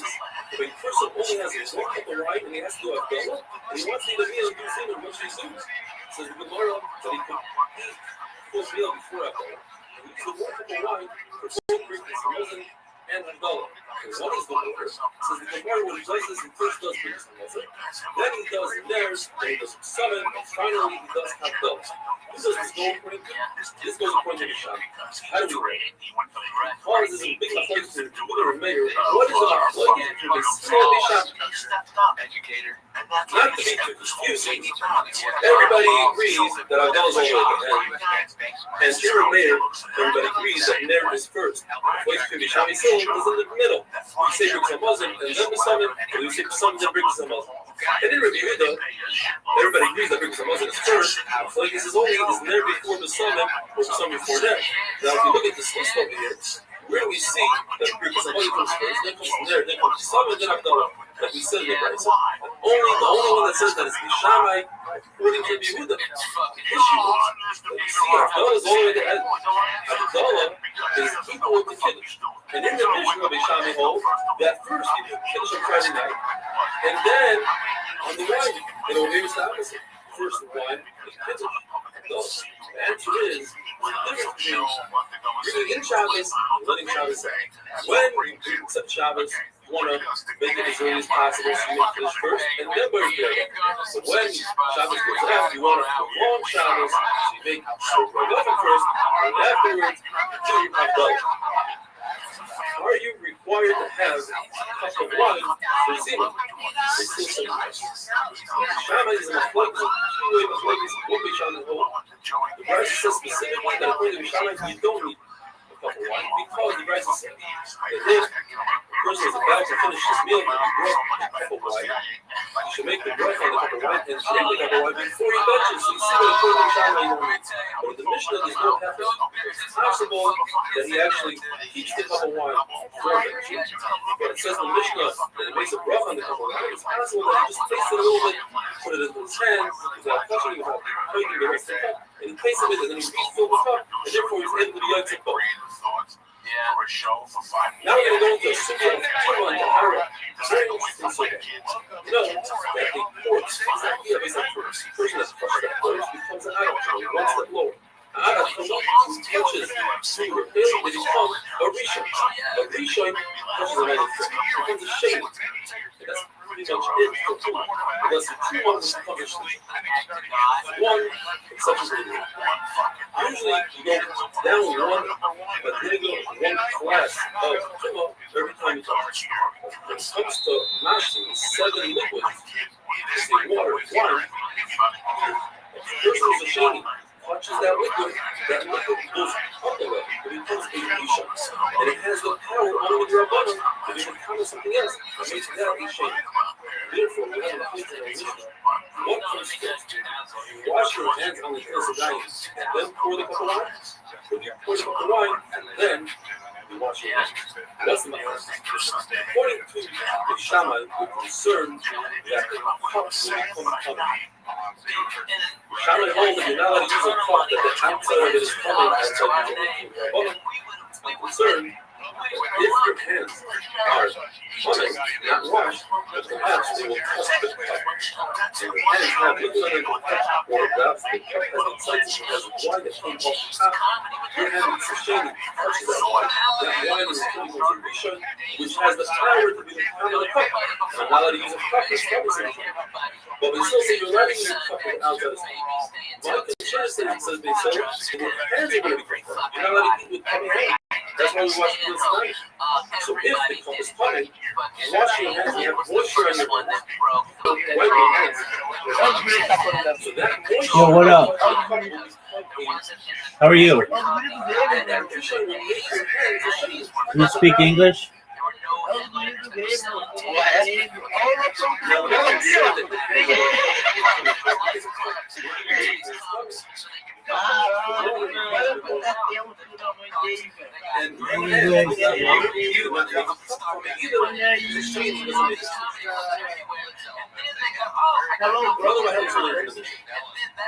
What up? How are you?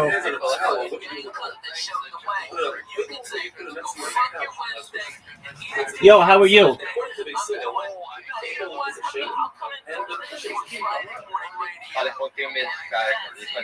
How'd you find out about me?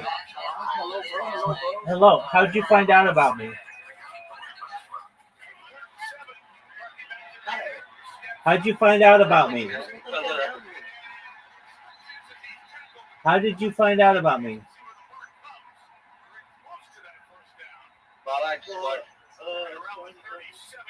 From where? Oh, okay, cool. How are you? Do you speak English? A little bit. Você é o nome que muito do Brasil.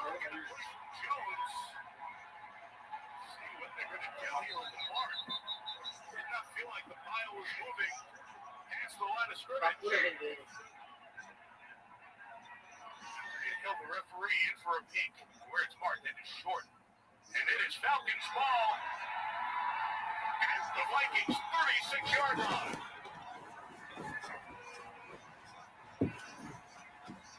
Like Jaden Ellis got right underneath him and would not let him go. At the end of this play, the snap was bobbled. You will see it was McCarthy pumping his legs here. He's Bro, you like Dexter? Because he never got the snap, which happens all the time on center stakes because of the fact that center has to get down so low to give you an opportunity to snap on a regular Agora você bateu um papo com ele, mano. Hello, man. Hey, how are you? How'd you find out about me? We were in the other server. What other server? Like the camera on your. Yeah, that way. Yeah, I'm in a bunch of servers. Which one? Let me see. E-Girl World, PC Social Calling. Okay.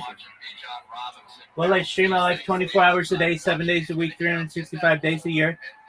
Go in this server in the upper left corner, and you'll see a red circle. It says 24/7 YouTube streams. Take a look at that. Tell me what you think. Achei que diz, né? Look how many live streams I have. Ele faz live tipo, infinitamente, sem parar. I'm live on 20 different YouTube streams right now, son. O que diz, velho? Ele falou que ele Tem bastante live. Meu Deus do céu, cara, olha isso. Vai no canal 24 e 27 e finais de Jesus Cristo. Onde é que cadê o pode? 24 aqui é um ponto vermelho, Aí aperta ele fica assim, live infinita com 1 bilhão de câmeras. Meu Deus, tem uma que fica filmando o pé dele. É que a gente tá. Não, é uma mais. Eu gosto do lado do pé dele. Pergunta, o que fica falando assim? Why do you do this, man? For world peace. World peace. Yeah, dog. Mas cara aqui não é. Claro. Cara, começar a falar do presidente. O cara que morreu lá, não fala dele.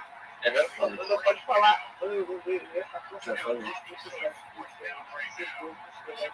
E pergunta o que ele acha do cara que morreu. What do you think of the Charlie Kirk? Yeah. I want world peace. What? I want world peace.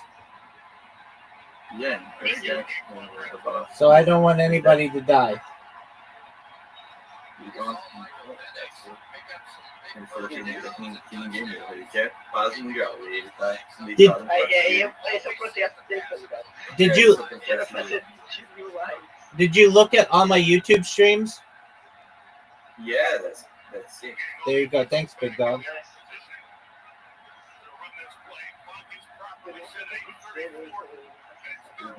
Pix, né?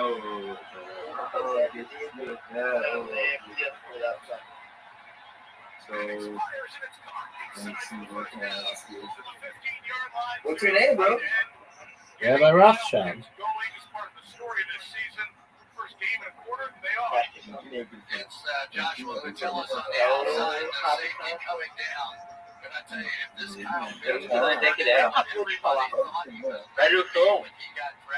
United States. Yeah, but what state? California. We are all from Brazil. Oh, okay. Shout out to Brazil. Então, a Vitória Marielle começou a me seguir no Instagram. Quem disse dele? Mano, que Vitória Marielle? Que interessa?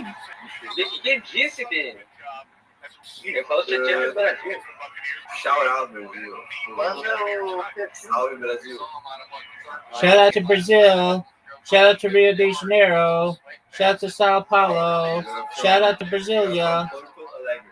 Shout out to Puerto Alegre.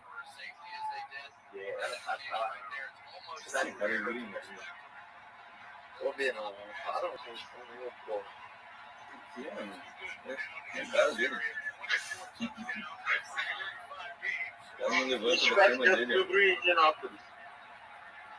Não é Higienópolis, cara. Não é Higienópolis. Qual canal é ele? Qual canal é ele? Auxiliadora. Agora uma Marcelo e Risélias. Não. Meu Luiz, telefone. 230. Não. 130. Ah, meu, agora esse gordinho vai vir aqui. Eu tô tentando ver a deixar de abraço. Nossa, agora eu preciso de ver. É que o Gilton fala em CT. Muito pouco que cara de Celso tá falando de palavra aleatória. Você vai ver pra atender isso.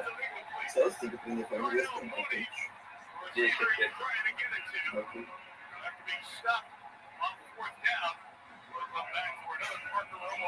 Pergunta pra ele se gosta do Trump.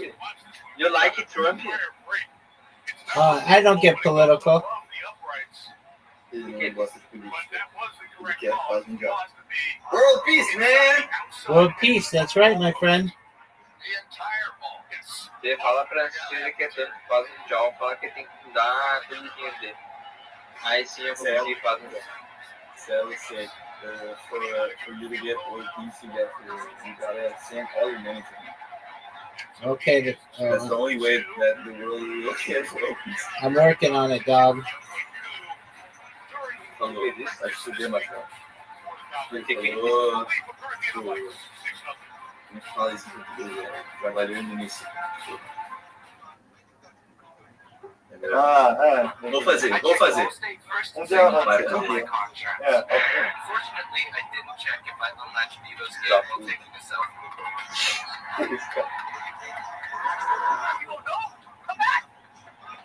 So, what's your favorite camera of all of them? My ceiling camera? Okay. I really like the one that gets your feet. You know? Yeah, that's a lot of them. Yeah, that's the best one. 4710 Round Rock CT Sugar Land, Texas. 77479 USA. O gordão tava dormindo, mano.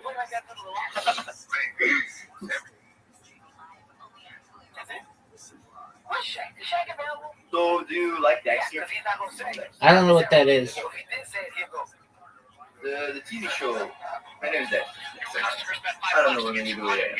But whatever it is, How you go to bathroom? Like, I just go? Don't worry about him. He's got like the network. Fellow is weird. Don't worry about that. Alright. Down syndrome, he has it. Alright, well, best wishes to her. You mean special teams? Special tech, Chris. And he has a friend that has a disease, like a very rare disease. Okay. Or syndrome, I don't know what it is. But it's called K37. Like, he was the first one in Brazil to get it. His name is Pedro. Olha que bacana isso. Ó, fechar. That's fine. That noise. The return of Law and Order Thursdays. Squads are in action and justice will be sweet. Law and Order Thursday premieres September. Falar como é que ele paga a conta de luz. Pergunta real. Eu adorei esse cara. I'll be right back. Não deve ter se ligado, hein? Ó, ele vai no banheiro. Tirou a bunda, né? Vou catar ele, eu vou entrar em todas as câmeras dele que ele catar ele. Eu experimento nas câmeras do YouTube, dá pra ver a gente falando. I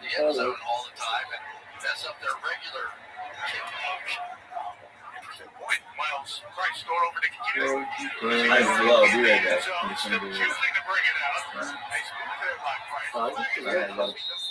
Eu entrei em uma das câmeras do YouTube. Eu tô molestando esse cara virtualmente. Tem um cara assim, não vai.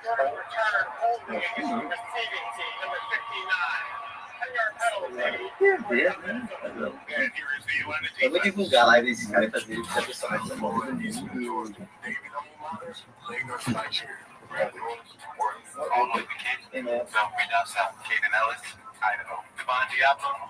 Do Orkin. Eu não tava falando lá dentro. Porra, eles pensam que faz live todos os dias. Verdade, eles. The 31, the second to last guy to introduce himself. Keep an eye on him. They're very excited about Watt's third rounder. Out of Notre Dame.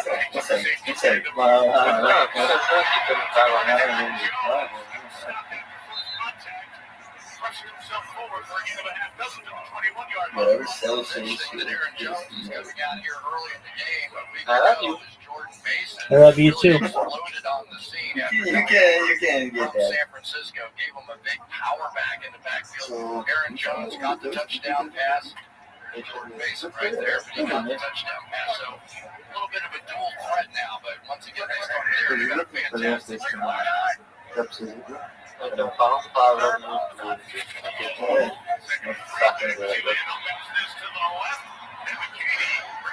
é Sharks que na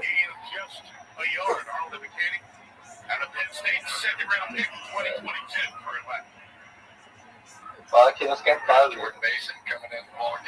Sharks You're going to see these five-man lines coming up here. They've been dropping the linebacker, Jaden Ellis, down on the end of the line of scrimmage. And I think they're trying to make sure they don't get that running game jump started here. But now the power back in there. He's 5'11". So do you play any games? Yeah, I like to play chess. I like to play Grand Theft Auto, Fortnite, chess, Madden, college football. I like to play checkers, Connect 4, Scrabble.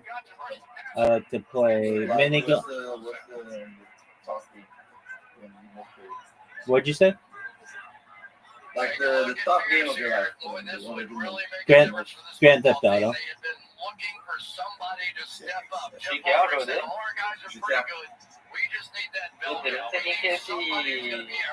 So did you go to the street club? Oh yeah, definitely. But more than anything, the Malibu, which is in Vice City.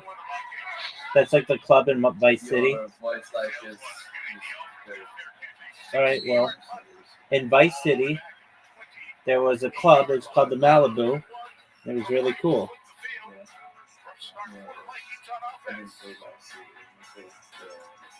How didn't you play Vice City? Because I'm young, man. Well, get your shit together, man. It's like 6 months away until Grand Theft Auto 6 comes out. You could play all of Grand Theft Auto 5, Vice City in the meantime.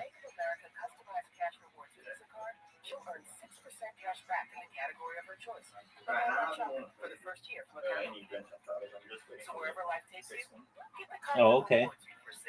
Why aren't you playing any other Grand Theft Autos? I don't know. I'm not interested on those. Alright. Just like the fifth one. I played the fourth one with the Reddit. That's it.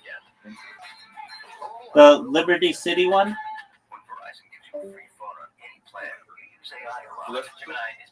We played the Liberty City one? Nothing personal. It's leaning away from more sunlight. Okay.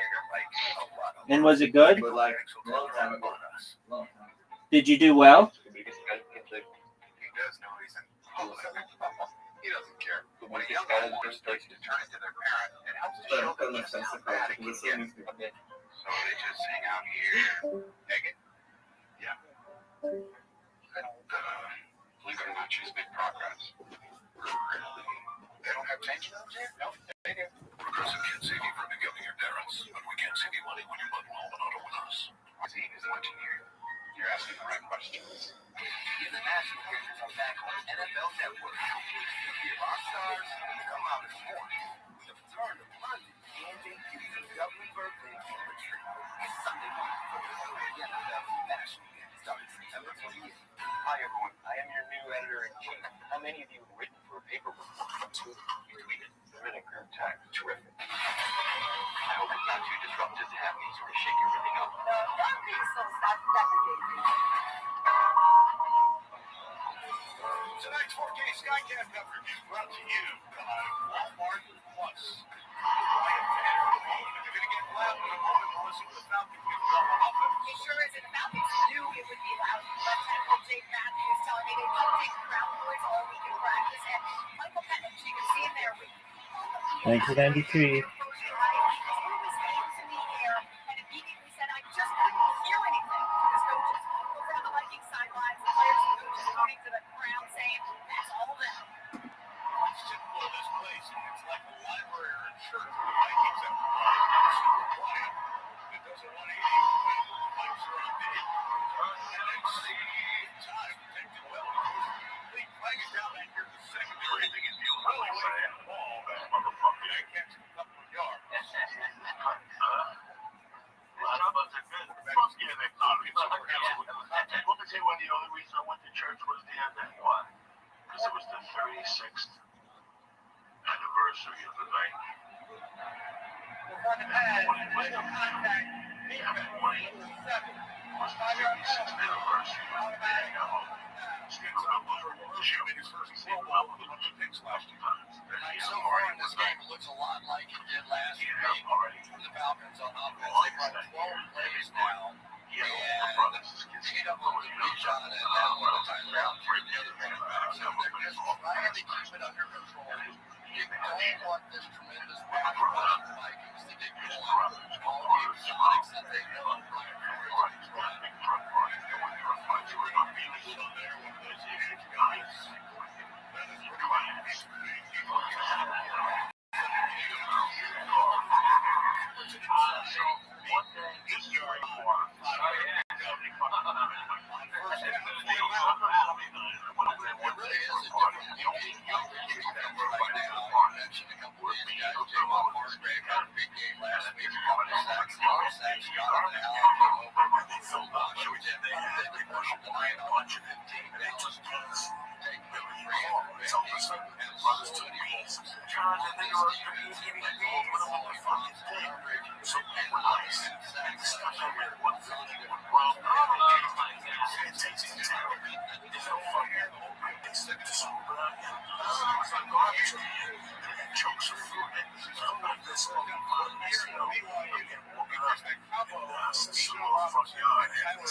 suspected she was being someone. She was just fucking breaking under the drink. And meanwhile, she was talking to me. Damn, but you have to appreciate this. You can't write this. You can't write this. You're supposed to cut the letters off the side. She was such a special thing. She loved tomatoes. She was eating. So it should be different. But there is like twice a week. The voice should be ground. The make other food. The combination will make other food in the I'm not sure that my candy becomes better. Because that is not something that we find in the third. The rest of the sometimes from the shame that's the we shall say this. I'm concerned that your parents are therefore put the towel on the table. It will not be ashamed for the shame. You're not allowed to use it as a shame for the shame. Therefore, put the towel on the table, not on your cushion. The other thing something is you have to sweep the floor before you wash the floor. You have to clear the table from turning child, famous. Are you not using a shower? The way to is an amor doesn't know about what doesn't pick up the larger pieces of bread from the shaman. You are allowed to because people you're allowed to use a shaman as an article. This is concerned that you might see larger pieces and the water from your mouth brand will grip on it and destroy those pieces. So say, not concerned because you're only allowed to use it for the tough one and only for those pieces. The Allah in this case is like the shaman. Unless you switch the straight, they say that what the shaman says like he says himself. And therefore, the entire mission, the entire better, all that Allah will be like this. Because in my point is, between the shaman and Silla, you use the word you use the word Torah means the past. Meaning present. Torah means right now is created. Or perhaps it also means in the past. And that's not what the shaman says. Put your advice that can be, you say, put your advice over your question. Doesn't mean it's created right now. It means created liberation. Therefore, says, there's everybody wants to say, but like this is the word Ma'ayr. What it means that light, how many different colors is part of the shaman of light? When you consider it as every red, let's say the audience, every red, you have red, yellow, and green, or whatever the other color is. So Allah is that a camel of good, you're not allowed to use the light from it for Abdullah, because he did it this with it during Shabbos, which is amazing that he did it for Allah on Shabbos. The son of the good, now to use the function off of some sort of party, wasn't a party, wasn't a and not a person.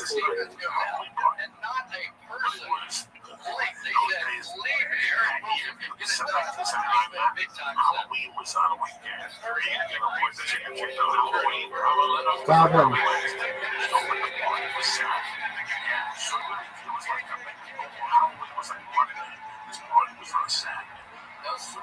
Roughly, that's what people are discussing really about paradise and the sun. A candle is lit on Shabbos, but the heck for a limited word where it's 6%. You're allowed to use it for Abdullah. A candle that was lit before Shabbos that burned through Shabbos, you're allowed to use it for Abdullah. But a candle that was lit before Shabbos by a good and used on Shabbos to Surim for the good, you're not allowed to use it after Shabbos. A candle has a combination of a flame that existed beforehand, an old flame, and every second it regenerates and becomes a brand new flame. Therefore, if after Shabbos a joy lights a candle for the truth, or two lights a candle for the joy, you let it use Rabbi because it has a brand new flame in it. On the other side, if you take a candle on Shabbos for one domain and place it in another domain, you are higher because you're taking the old flame and moving the old flame into the new domain. So why is it that it's also to use a flame that was lit from another guy's candle? That's just the same way that you might use the original guy's candle right after Shabbos. There's a concept that the flame was made for light and not for any other purpose, just heat and cook. Therefore, if one sees a very large flame coming out of a furnace, what it means is the end of the process of heating up stones for blind, then don't make a rough on it. But at the end of the process, when you're using that light, that fire for light, then it's smoking. What about the light in the shoulder? Where's your hands? If they lit up a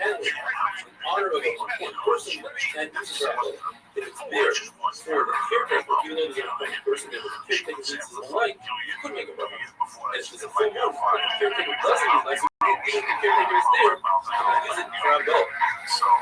If they brought a pen, use it for umbrella. Like the Mishnah says, everyone should say the bracha to themselves. Because one person makes the bracha for everybody, that can cause it to be big people.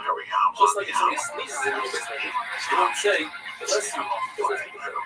It's a little argument. They say that one person should make the bracha for everybody because it's offensive. But right now, how you smell it, that one person makes it for everybody, it's better than one person who's wasting everybody. A candle that is lit during the day depends.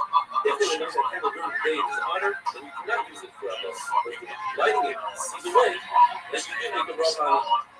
Perfume, fragrance, for the dead, the sunbread, the bad smell, or for the bathroom, or for your hands, you cannot make a bracha on it.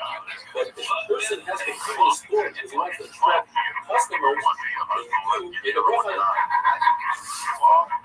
A city that is mostly garden and a nice fragrance comes out of that city, not make a bracha on it, it's probably desired. Therefore, if you have a city, and the majority of the women that are Jewish use the fragrance for sources, and the minority of the Jews use it to put fragrance into their clothing, which doesn't count for everyone. And if you have a minority that are the total amount could be a majority of smell that's not for a body. If they smell the nice fragrance that comes from the Zara and decided in his mind that he wants to benefit from it, that is not good. There's two conditions when it comes to the flame of the day. First, you must see the flame, and you must benefit from it. Seeing the flame means you cannot be behind the corner. And benefiting is not flame. God says you don't have to physically benefit from it. You stand at a distance as long as you can't possibly benefit from it, and it's not sitting out otherwise with the house. But Rona says no, you stand right next to it. You should be able to defend it from the light. Look who the fuck it is. How you living, pimp? Rav says that you don't have to search for candle. What up, big dog? What's good, son? Yo, can you hear me? Yellow, can you hear me? SBNC. Hello? Can you hear me? SBNC. SBNC. Yo, there he is. How you living, pimp? Doing all right, man. I rolled over under the phone. Yeah, you did. It sounded like that. All right. Well, very well. How have you been? Doing all right, man. Excellent to hear. Hang on one second. Let me. Yeah, I'm just kind of like quiet. I rolled over under my phone, man. No problem at all. What you got going on? We're closing in on 2,000 members, so that's great. Oh, yeah. I've got 2 people who are really like close to taking out your record in here. We've got one of them in here now. Yeah, but you've lasted like a year, so that's good. So the person who is coming closest, her name is Miss Aquarius. She's in here all the time. And then we've got Brandon in here who also is in here a lot. Actually, and there's one other girl, Audie, you've met her. She's used multiple accounts, but she's closed in on you as well. You know how it is. We got football season, just living life. How are things in your neck of the woods, big dog? Doing all right, man. I'll hit you up a little bit, though. I'm busy with the life, but I just wanted to say hi. Absolutely. You take care, big man. Later, brother. Peace. Right up the middle, and so you did, in fact, get the one-on-one, not on Justin Jefferson, but on your other receiver, Jalen Naylor. Remember, Jordan Addison has been suspended for 3 games. Typically, he would be the guy that could take pressure off of Justin Jefferson. In this case, It's great. It's not nice. Look at the mission of the person, but that's the same thing. And you walk away from the system. The problem is still doesn't think about it. The problem is Shami doesn't think about it. If it's still a look at the Shami, let's get it on purpose. Walk away. Basically, it's still that. Because if you get me one, it's not going to be Shami. You forgot, you walk away, but you came back. was awarded with a pocket full of golden pennies. But still, the other comment on the other hand, like they say, but on the basic part. He walked away on purpose and bench far away. He was Lord tells us an amazing story about Rabbi Rothschild. He was on a trip and he stopped to eat and he ate, but he forgot to bench. And he got back home and he continued on. He said to himself, if I told them that I forgot to bench, they laugh at me and they say, bench right here. Shit is everywhere. So he lied to them. He said, hey, I forgot at the rest stop a golden dove. Let's go back. So they went back and he benched. Or it says that he found a golden dove. The reason why he used it dove is because why is called is insult to a dove. What saves a dove? It's a dove.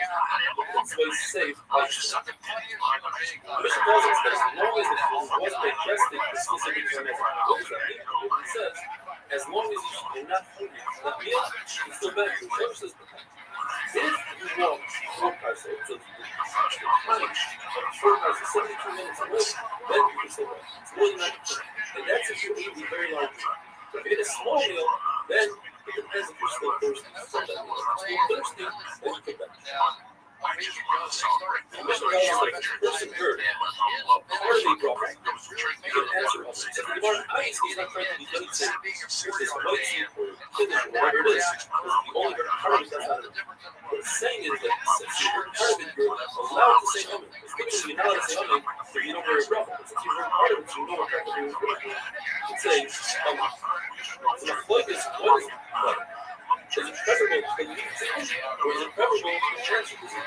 One of them says it's preferable to leave fast. Christ says gets the fire before the person that says. And the other one says no. It's like a war. You send in the lesser soldiers first, and then you send in the new group to clean up.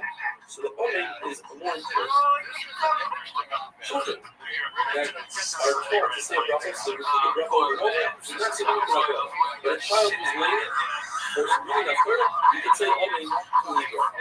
The Gemara tells us very interesting things that Simboli, he says that a person that speaks to wash his hands should not bench until he washes his hands. Says Rabbi Simboli, that's not true. You don't have to do it.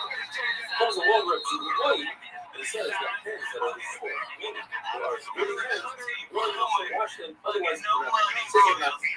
So this one, I don't know Simboli, Simboli, I don't know all I know about it is the price it says. He says, here I learned, it should be reminded to wash his hands. And you're right off right. And then when the Pasuk continues, it says, Kadosh is referring to oil. Oil on your hands. He Hashem teaches us we should better bring us a puzzle. Wonderful day.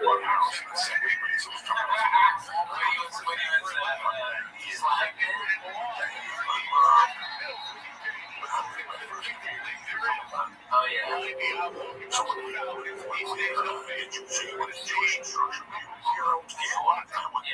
It's exactly what Jeff Baldwin was talking about. That former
safety.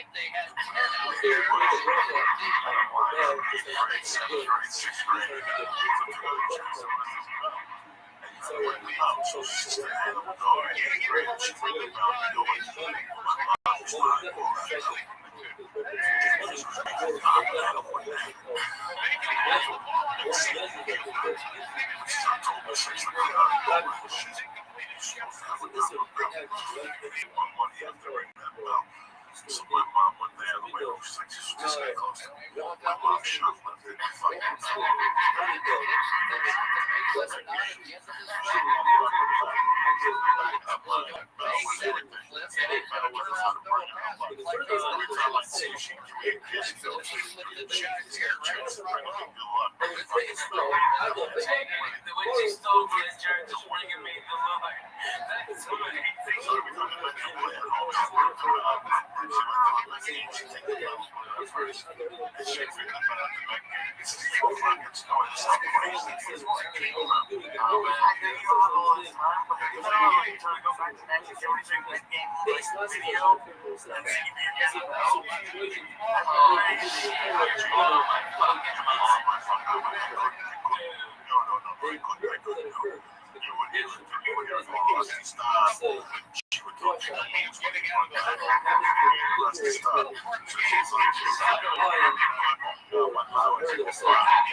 This Friday, I'll be at the club up here in Los Angeles. Your church member place coming. I'd love to see you live. I get to do about 2 hours with all your fucking minds.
And my mother thought, I remember I was still going to sacred high school for boys. I still remember that playing these games. My mom had that belt. And it was not only do you, the school, you go on Sundays.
And that's the horse you it's every day. You can't do anything every day in life. She lost every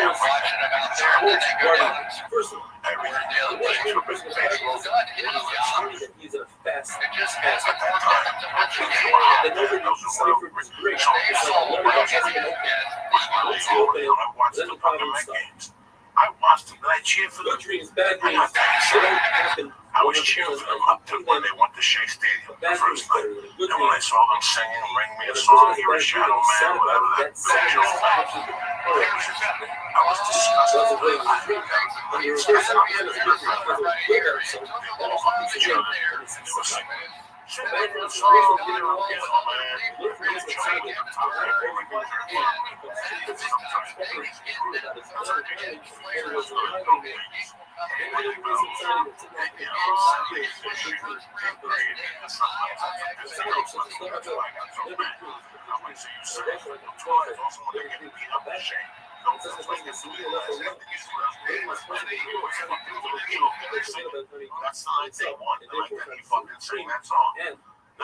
says. They get a big job on the left. Where the fuck is that cocksucker? Fuck yourself, Billy Joe. That's why Kansas City, let me tell you what's up with Kansas City. Kansas City played for my man Brad Pitt was trying to sell money. Money for it. And you know why? Did you watch the series? Fuck yeah, I saw it. Watch it. I was disgusted with him. Are you serious? Piece of shit Monday night game? Good. Did you watch that fucking football game? That was hot garbage. What was you watching? Good. The fuck? You're not a fucking 9-foot TV behind you. That's American as What were fuck. you doing? Were you playing He was here working. He was here working. One of those friends had one of them fake shit No, things. he wasn't. Kicking shit up somebody in Belarus right now. And they're both cussing out 30 fucking He Russians. knows he I can't. know. He was googling his fucking cousins. Alright? Yeah. He knows what Kansas City did.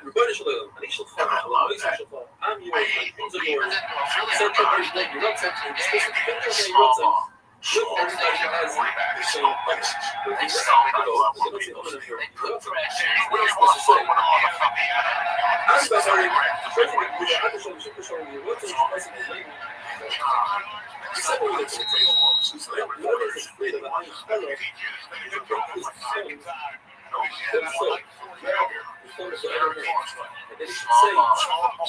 They put pressure.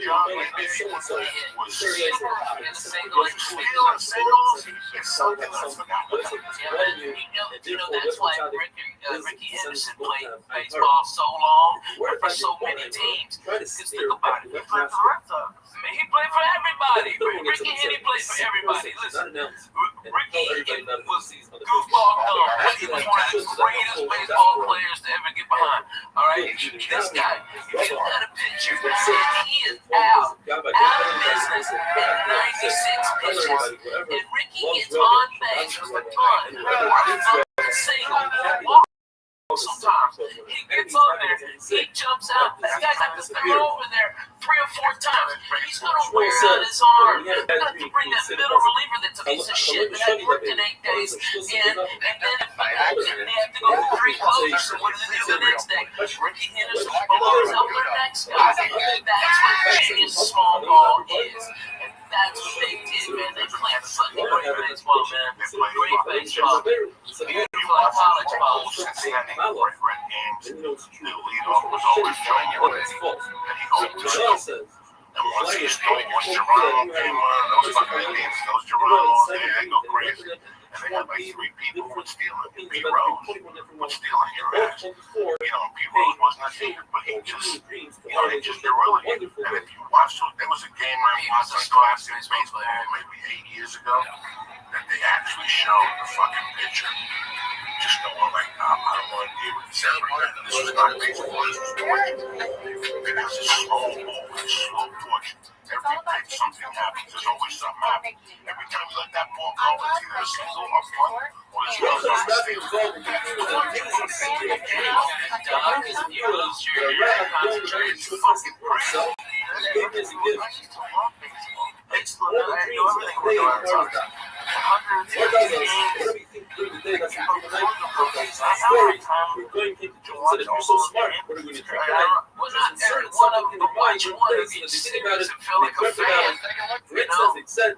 You know what I mean? I like the Houston Astros. I started stand-up there in 90. I loved them. Me and John Wesley, we went for a foul ball. The kid little was out for a foul ball. We were thrown out of our ball. Instead of me squashing that kid, that fucking foul ball, I broke the seat. And the kids got the ball. Everybody's cheering. We're on the big screen. And I'm like, cheering. I got that left hand on the chair. I was getting hit John clapping. He goes, you were terrible.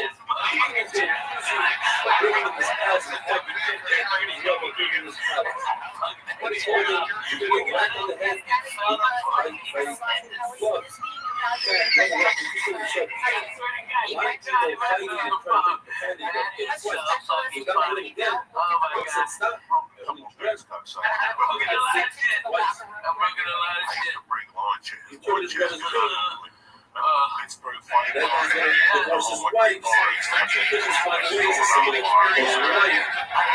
And finally, when Rabbi Rothschild, the fact that the blow is going down, a limited amount of property. País nacional, não é opção de coisa. Pai onde no Brasil, o país dele, o país mental, my house is falling. Go everywhere. Let's get open it. Great for that. No, that's just the feather that this one. Finally, shows a joke that they're saying Halloween, we're trying to do the regular Halloween. So it doesn't mean to get any. It says both are heading over the rest of the shit. And for heading under the next 11 days. So actually, I'm going to vote you. If the old 6 11 days, I'll take the vote. It is hard to do all of this. It's not the one people is supposed to say it says. All things are recorded is based on information. One of looks at the head says, Russia, why do you think of the Jews? Look on me here. You said my wife, my children, my business. I forgive you for everything, but not forgive you for killing your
shaving.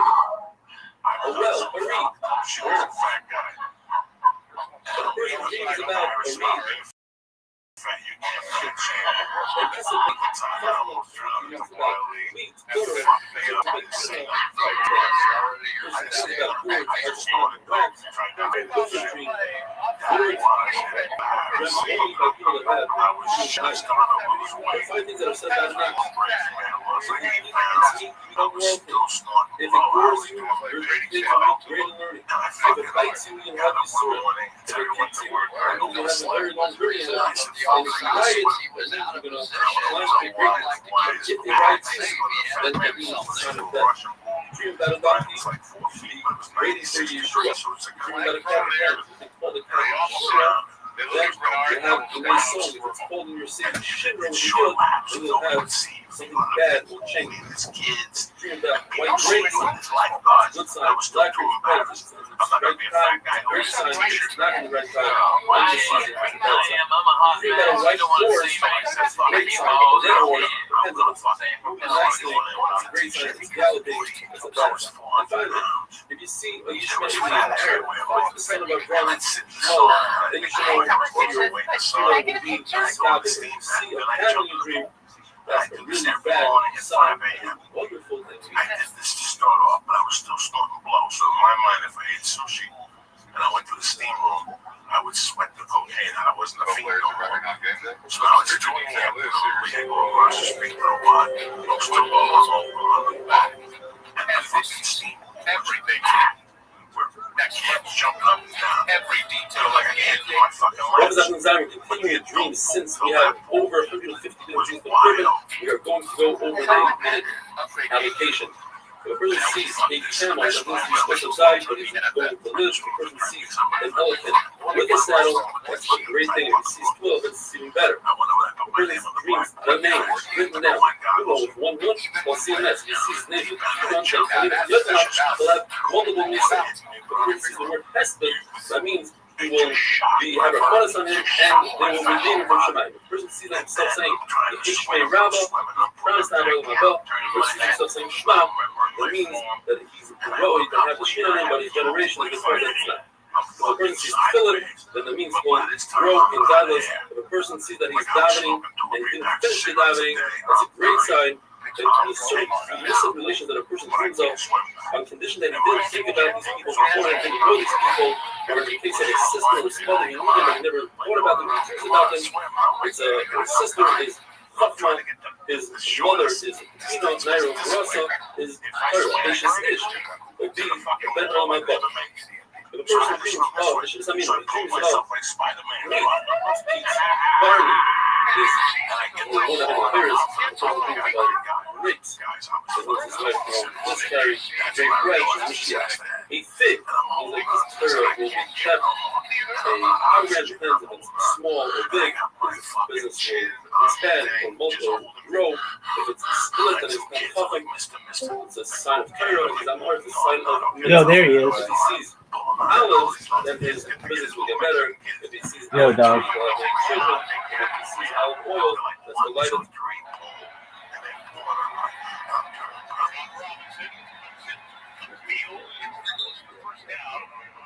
What's good, son? Update me. Oh, just hanging out, married, looking for a place to live. You say married. What do you mean by that? I got married. No way. Yeah, like I actually got married. Yeah, went down to the courthouse, got married, license, signed, sealed, delivered. I'm hers. Wow, look at you. Okay. Right. Are you guys in her location or your location? Mine at the moment. Are you? Yep, we're kind of on the way out. Okay. Very well. And you are, what's the plan?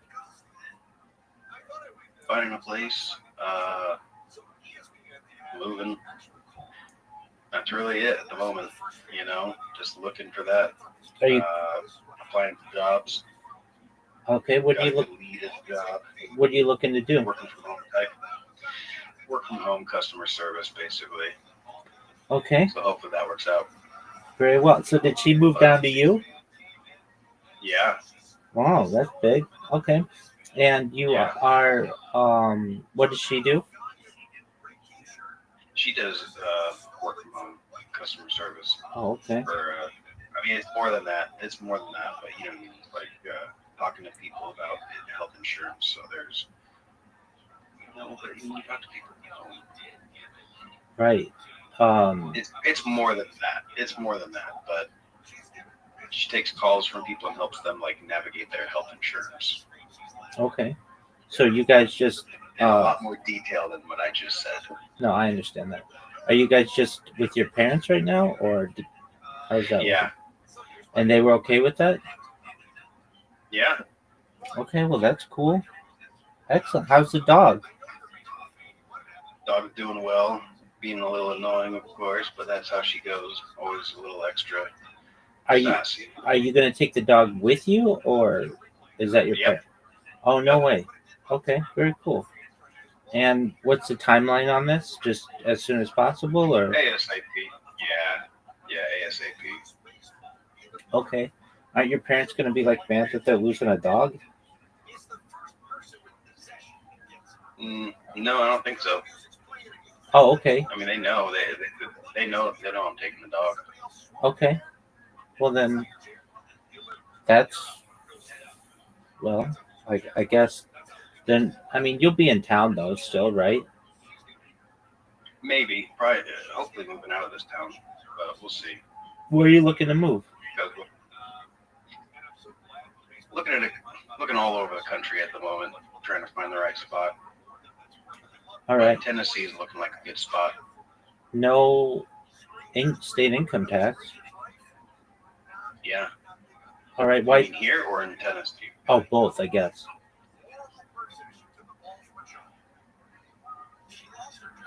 Yeah, I'm not sure. Both, I guess. I think There's both. open spaces.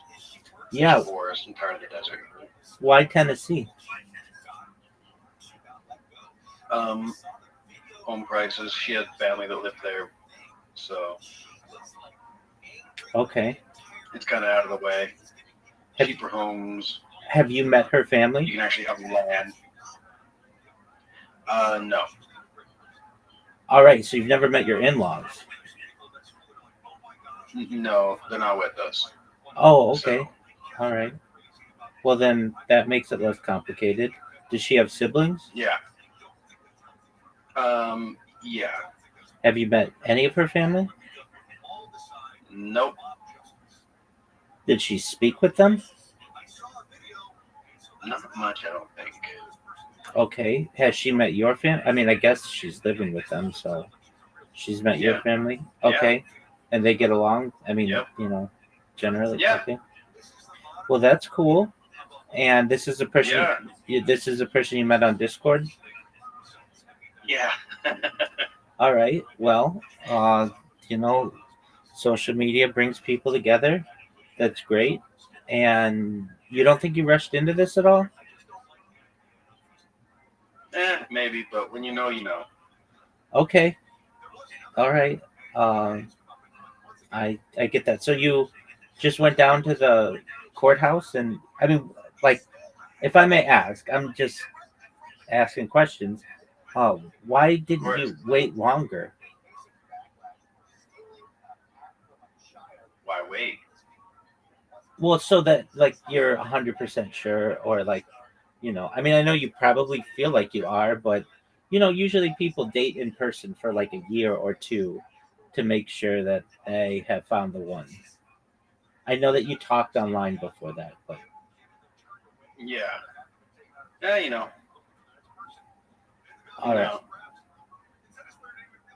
Yeah, I guess I'm different. Yeah. Okay. Well, that is certainly your decision, and both ours, yeah. Yeah. Okay. So you're looking at Tennessee, and have you been to Tennessee? Yeah, Tennessee. No, well, I mean, I've driven through, but never really stopped for too long. Okay. Went to Nashville for a night or two. All right, Nashville's nice. Nashville's nice, yeah. Grand Ole Opry's nice. I'm not sure if that's where we're looking. No, that's boring as fuck. But Yeah. Broadway's nice. Hopefully somewhere that's closer to the forest or something, you know? Yeah, I mean that's like anywhere 15 miles out of town. So, all right. Well, In and Out is moving to Tennessee, so you still may be able to get that there. Hang on 1 second. Sure.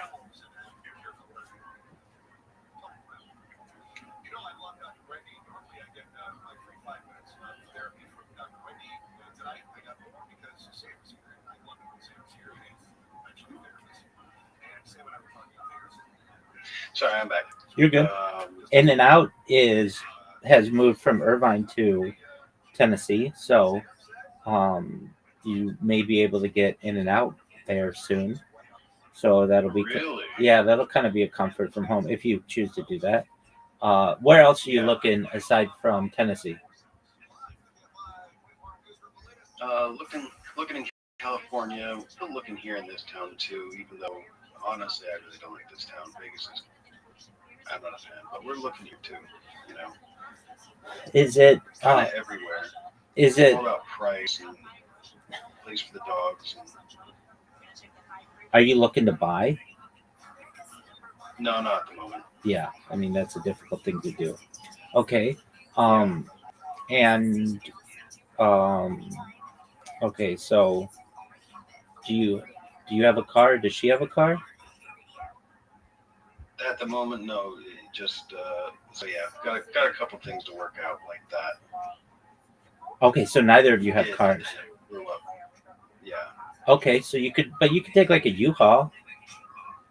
Exactly. Yeah, and go wherever you need. So that's not, and she works from home, and you can basically get everything delivered. So that's not a necessity.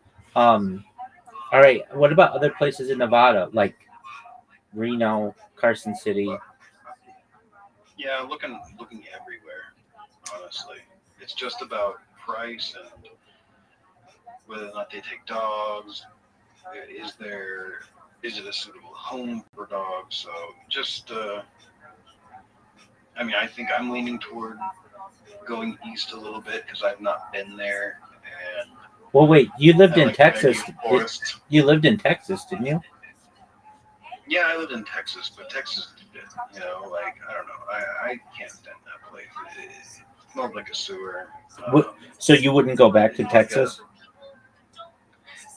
Not any of the cities that I've been in. Maybe like the outskirts. There's like places way down south that we've looked at, like McAllen. It's basically on like the Mexican border. So we've looked at some spots, but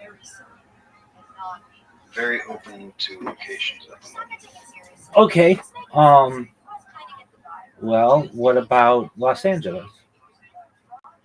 Yeah, we've looked around that area too. Not really many houses for rent in the price range at the moment. Oh yeah, definitely. Yeah, if you're looking for a house. Yeah. Oh yeah. Yeah, okay. So like basically LA, Orange County, San Diego, they're kind of out of reach right now, right? Yeah. At the moment, a little out of reach because of price in those locations. What about Riverside? I think, yeah. I mean, open for anywhere. Yeah. Whatever pops up on Zillow, is what we're looking at. We're just scrolling through there all the time. Okay. What about Arizona? Yeah, we looked there too. Okay. New Mexico? Basically, yeah. Okay. Colorado? Yeah. Okay. Does it have to be? It's easy to look. It's easy to look through all of the states pretty quickly because of kind of how few listings there are. Oh, there aren't. There aren't a lot of listings. It doesn't seem like there's as many. I mean, there's listings, but some don't take dogs. So, and then there's trying to find something that we like. It's really about what the place looks like, not really where it is. Okay. But Did your wife get along with? Did your wife get along with the dog? Yeah.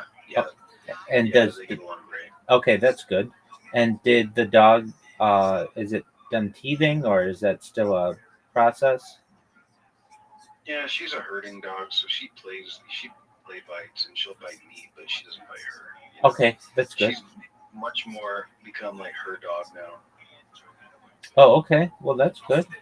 And she has a dog too. Who well, now we have two dogs now. So and her boy really likes me, and Kai really likes her. So it all worked out pretty well. Okay, so she's got a dog. You've got so two dogs, two people.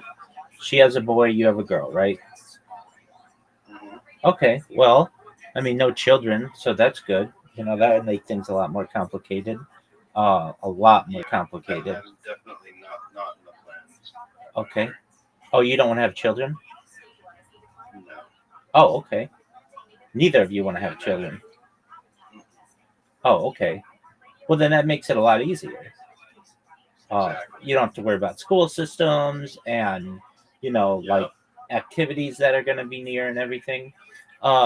There's a huge rumor that Vegas is dead. Have you experienced this, or is that I true? think it is. I mean, I don't really do anything in this town that. But as far as what happens in this town, yeah, if you walk through a casino, there's nobody playing at the tables. People don't care about gambling anymore. It's weird. It used to be full all the time, and now people aren't gambling as much. You got to pay for parking, which means that the casinos aren't making money. You know, Right. so Parking and that was resort. like one of the biggest things. You never had to pay for parking here. Right. Parking and resort fees are kind of killing them. Yeah, What is a resort and fee? I don't even. They just charge you for amenities. I think that used to just come with your stay. That used to be, I think, rolled into, but now like it might be.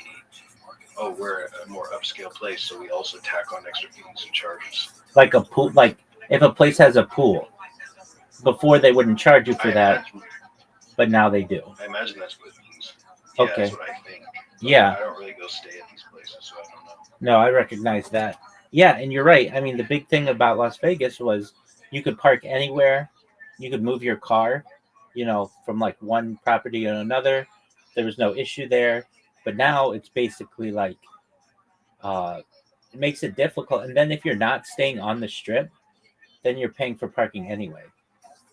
Which basically, like, for instance, like if you're a local, I mean, locals don't really gamble downtown, but at the station casinos, you have to pay for parking. No, not there, but they're off the strip. Right, exactly. Okay, so not there. I think they understand that they need every draw to get bodies in the door. Exactly. Okay, well, I mean, Mazel Tov on getting married. That's great, and Thank you. you seem very excited, and you've got a new I am. um really great opportunity. Does this feel different than when you were married before? Yeah, absolutely. Okay, so there wasn't a honeymoon period before where it was like everything was great. No, I wouldn't say so at all. I Okay, would say it was the beginning of the end. You know what I mean? okay. So But yeah, this is very different. so In a good way. are your parents happy they have a daughter-in-law? Yeah, I think they are. Has she met your brother and sister? No, Okay, not yet. so she hasn't met your siblings, and you haven't met her siblings. Yeah, I just have one sister. Oh, you only just have one Don't sister. need it. You don't have a brother. Yeah. Okay. Apologies there. No. All right. So then, you've got, and how many siblings does she have?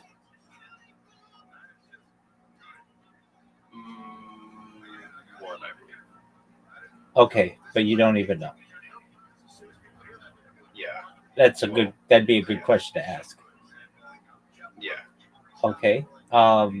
What do you guys like to do? What are her interests?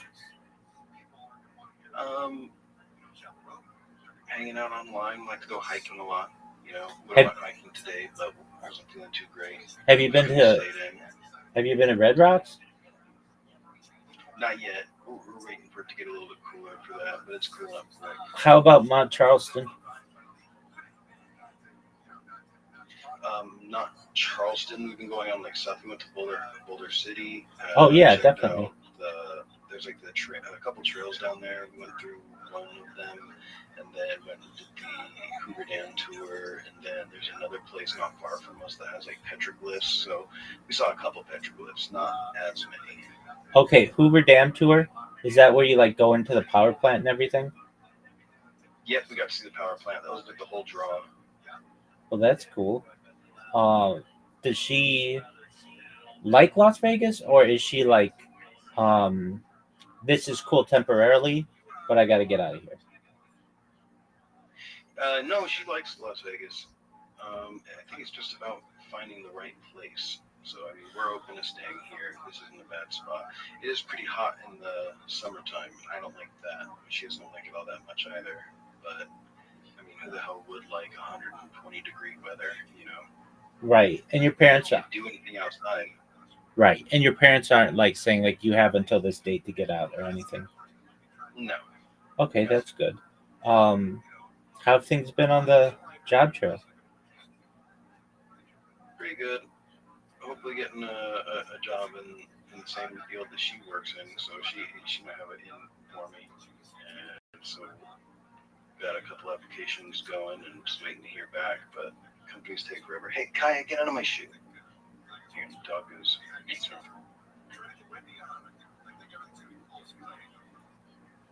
Yeah, so hopefully I get called back pretty soon. Right. Okay. Well, this all happened very quickly, right? Over the course of it depends on how you look at it. Known her for a long time. Last few months been a whirlwind, but yeah. How long between One could say. you meeting her in person and you at the courthouse? Like a week. Oh boy. Okay. So it was just like, I mean, I don't want to say love at first sight, but you guys were like, you felt like this is the person. But Yep. okay. Yep. And okay. Well, that's fast. But you seem happy, and she seems happy, and it's great. Do your dogs get along? Yeah, they do. They have a great time. Dogs really like each other. It's pretty funny. Okay, even with Kaya being so young? Yeah, I mean, she's a lot, but she finally has a friend to hang out with, and so does he. So. What kind of dog is he? He's a farm dog. He's like a mixed farm dog. Oh, farm dog. What's a farm dog? Cattle dog and kelpie. Oh, okay. Cattle dog and kelpie. Like your dog, kind of. No? Yeah. I'm told she's part collie and part Australian Shepherd, but I'm not sure because she's honestly not that big.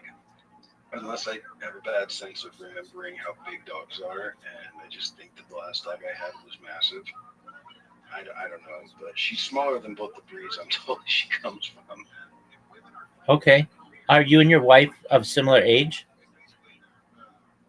Yeah. Okay. Well, that's good. So you guys like to hike, and what else do you like to do? Hang out, mess around on the internet, you know. Right. Okay. How has your server been? With that? How's your server been? Oh, not that bad. It's impressively big. It's impressively big. Like you've got 65 people in there. Like. Yeah, and that one. That one's good. I mean, that one's big. Like the other one you had, it was like there were like 10 people in there. So to get 65, and it seemed like it's active, so that's good. Yeah, people are active in that server for sure. Excellent. Okay. Let's see. So, um, you're basically. Oh, how are your friends in Las Vegas? Like, did you ever end up doing that podcast again, or No, is that still no, something? yeah, priorities shift and everything. You don't really even hang out with the guy all that much. Haven't found time to hang out with him like this whole year or more. So I've taken that off the back burner and not even thought about it. Okay. Have you thought about doing a podcast with her?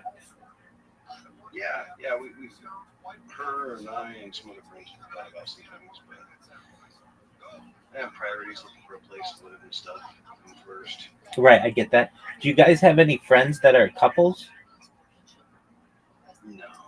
Okay. Well, I mean, we have friends that have girlfriends or something. We have friends that are dudes. We don't have like a couple of friends or anything. I gotcha. And she's from the Pacific Northwest? Yeah. Okay. Uh, is that a place that you want to? She wants to return at all, or that you would move, or you want to stay out of that area? Kind of anywhere is on the table as long as price. You know what I mean? Price and right home.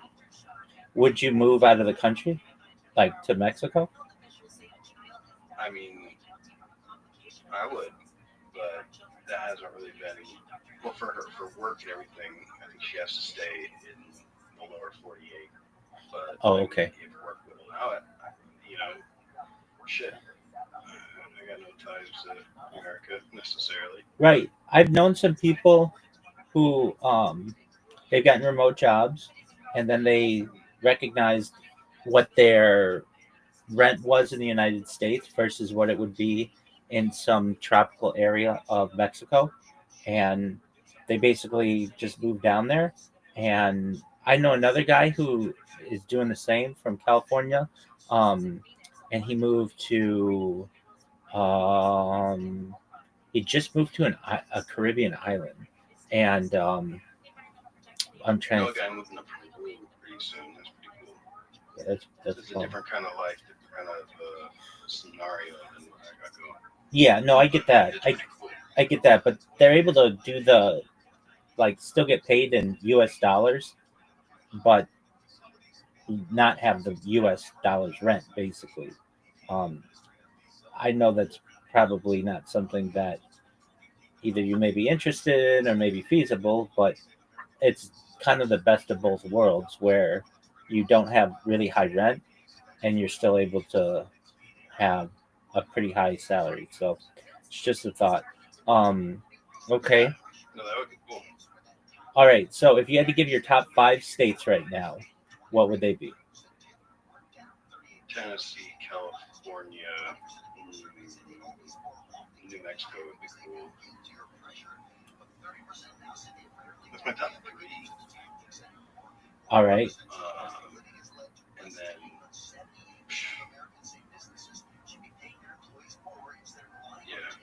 I don't really know. I'm open to anywhere else. I mean, even then, I just like if there's a forest there that like close by, that would take the cake. Okay. What's up with you in forests? I like them. Okay. Like, do you like to camp? Yeah, camp, hike, take walks and stuff. Okay. It's cool. Yeah, that's all great stuff. Um, I'm trying to think. I've been to Charleston. They had like pine trees, right? I'm not sure. They do have some trees out there. I mean, there's Joshua trees out here even. Puppies. There's like Joshua trees, which are kind of like half cactus, half trees. You know, they've got a lot of desert fauna, flora. Right. Well, I mean, you've got a really great deal working out where you're not. There's no time limit, basically. That your your parents are uh, accepting of your new relationship, And I bet they're happy for you because, they worry about you and they worry about your happiness and things like that. So that's good. And I'm sure they feel like you may put the cart before the horse, but nevertheless are still happy for you. I'm sure they would have wanted you to do the, got a job, got a car, moved out, and then she moved in. But nevertheless, you got the girl, which is great. How'd you break the news to them? Like, were you just like one day like, hey, there's this person with whom I've been interacting online, and she's coming to visit me, and we're gonna get married, or how did that work?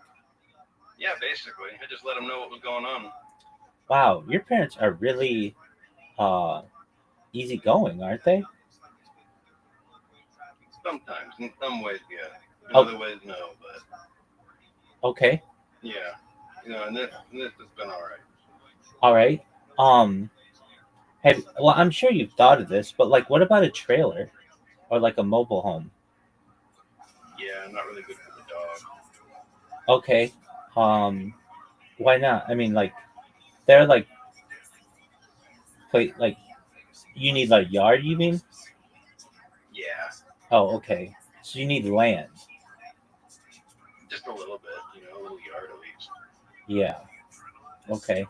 Um, because I was thinking, I also know people. I know a guy who's from Arizona, and he was living with his in-laws, and he just recently bought like a trailer, but it's very nice.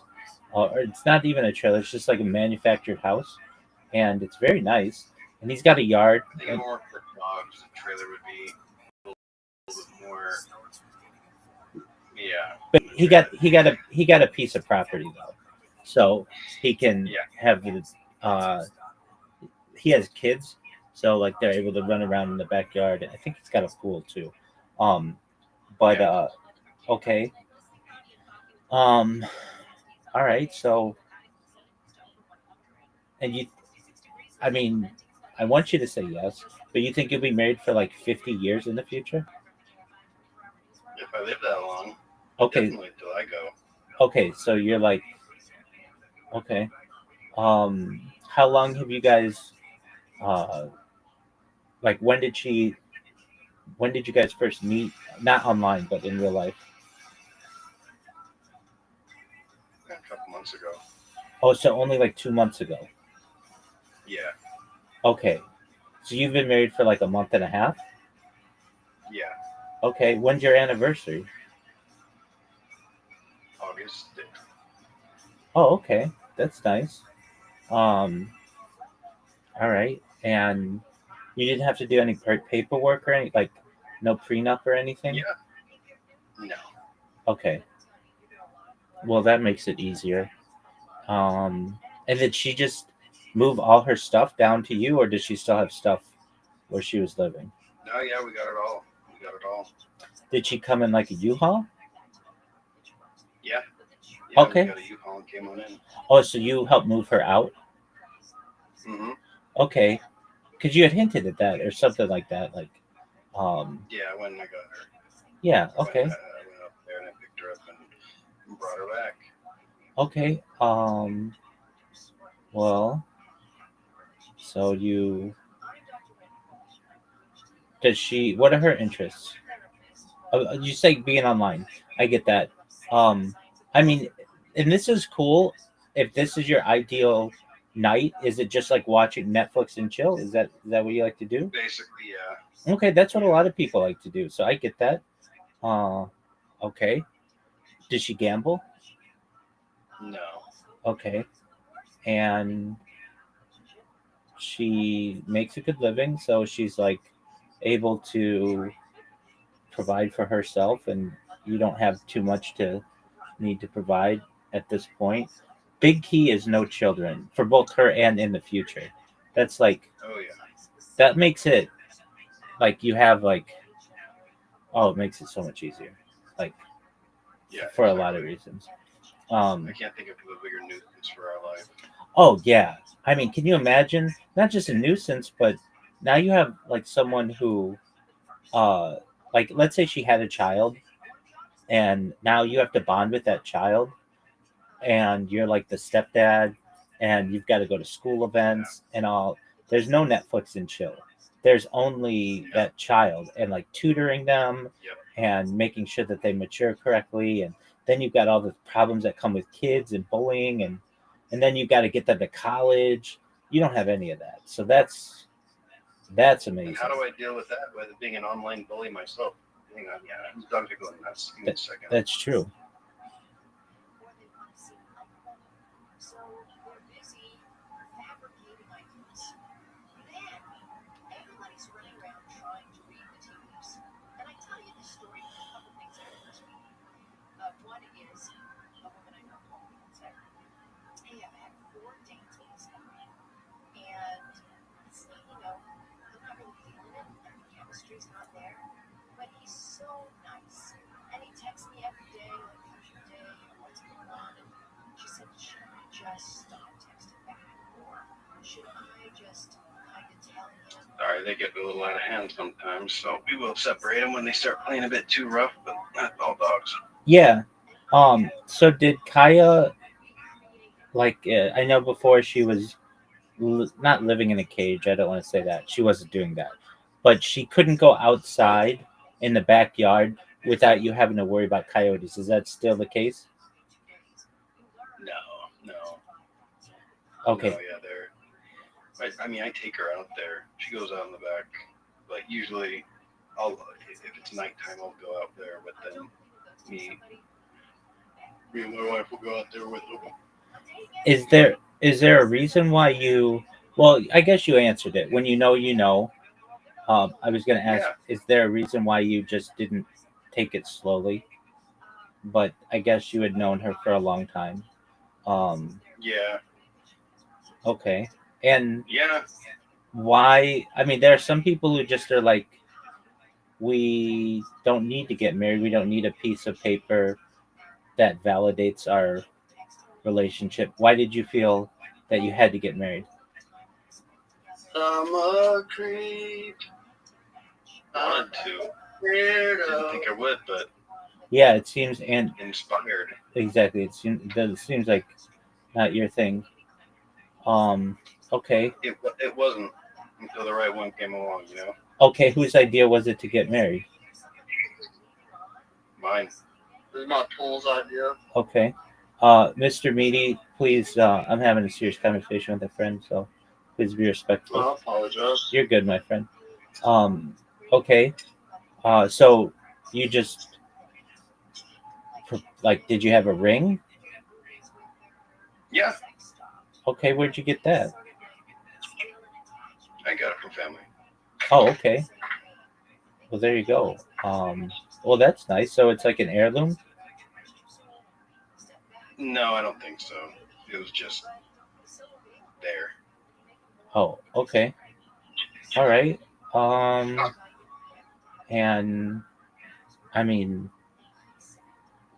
that was it's moved by quickly. So apologies if I'm in Yeah. shock because you've got to be in. What? Apologies The whole deer right there. apologies if I seem like I'm in shock, but that's just No because worries. I mean, I get it. I disappeared for a little while, and I show back up to say, "Hey," and I'm also married, so I understand you got questions. right. And then you kept saying like my wife, and I'm like, why is he calling There's this? 2 deer right in front of me. Hey, Mr. Meaty, I'm talking with somebody. Okay. Sorry, I just saw some deer right in front of me. Okay, that's all right. They're running. That I it just happened really quickly, and it happened really quickly for you as well. Okay. Are you, It doesn't seem like it though, but I guess from that point of view, yeah. dude? You got married a week after first touching this woman.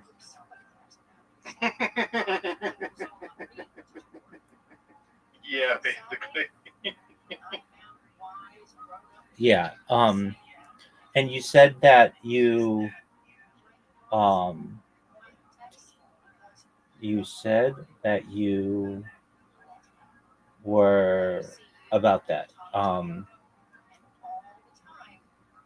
You normally you wouldn't have wanted to get married, but you just had a different feeling about this person. Yeah. Okay. Did she want to get married?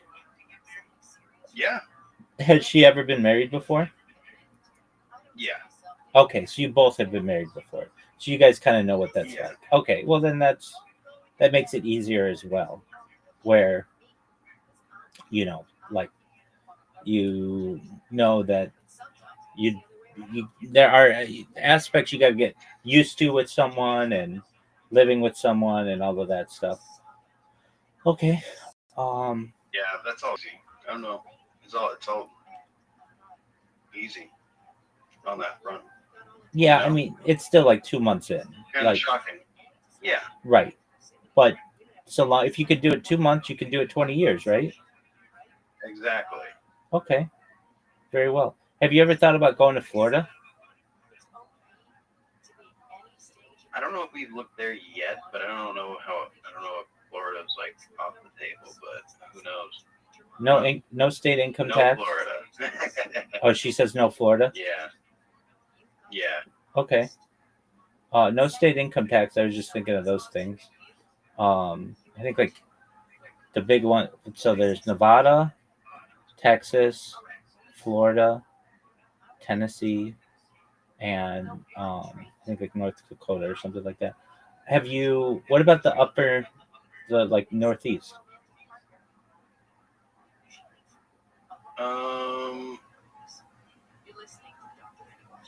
I I think we've talked about it, but not sure exactly where. Okay. All right. So top contender is Tennessee. Is it her brother or sister or somebody who lives in Tennessee? No. But she has family there. No, not anymore. Like ancestral family, you know. Oh, okay. And you've been through there, so you know what that's like. And all you want is for a forest. I'm gonna say all you want is a forest, but like that's a big thing for you. Um, well, it's seemingly pretty popular, so that's Yeah. cool. So I know it's probably there's like no like what's your goal of I would like to be in let's say Tennessee in 6 months, in a year, in 5 years. What's in 3 months? And 2 months. Oh, 2 months. okay. So Tops, so you know? really fast. Yeah. Okay. Like before the winter. Yeah. Honestly, before winter would be the best. Okay. So the thing that's so like the big thing is you getting a job, and then once you get the job, you can basically move anywhere. You just need internet, right? Yeah, exactly. And the company will provide that. Okay, that's cool. So like with her situation, the company provides her internet. Yep. Oh, well, can't beat that. And phone and computer and everything. Yeah. Yeah. For work, yeah. Okay, well that's great. Um, all right. And didn't you have you done remote work before? Say again. Have you done remote work before? Yeah. Yeah. Okay. Was that with Yeah. For like short time. Not that much, but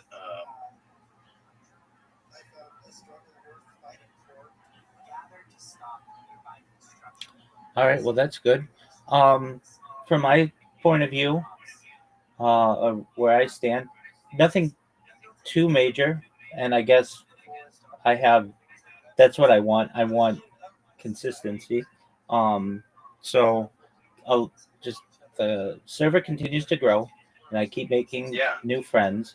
And like you saw it from the beginning when I bought like 1,000 followers or 1,000 people in here.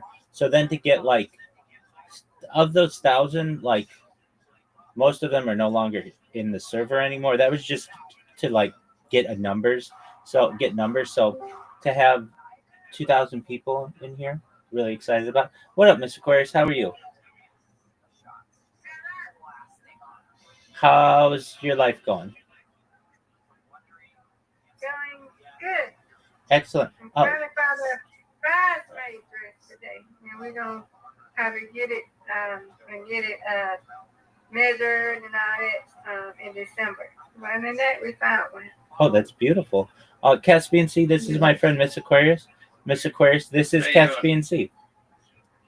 Hello. Miss Aquarius Caspian Sea is the one who is the only person with more hours than you in the Oh, that's voice. good. That's good. Yeah, so he's the person Keep who up the good work.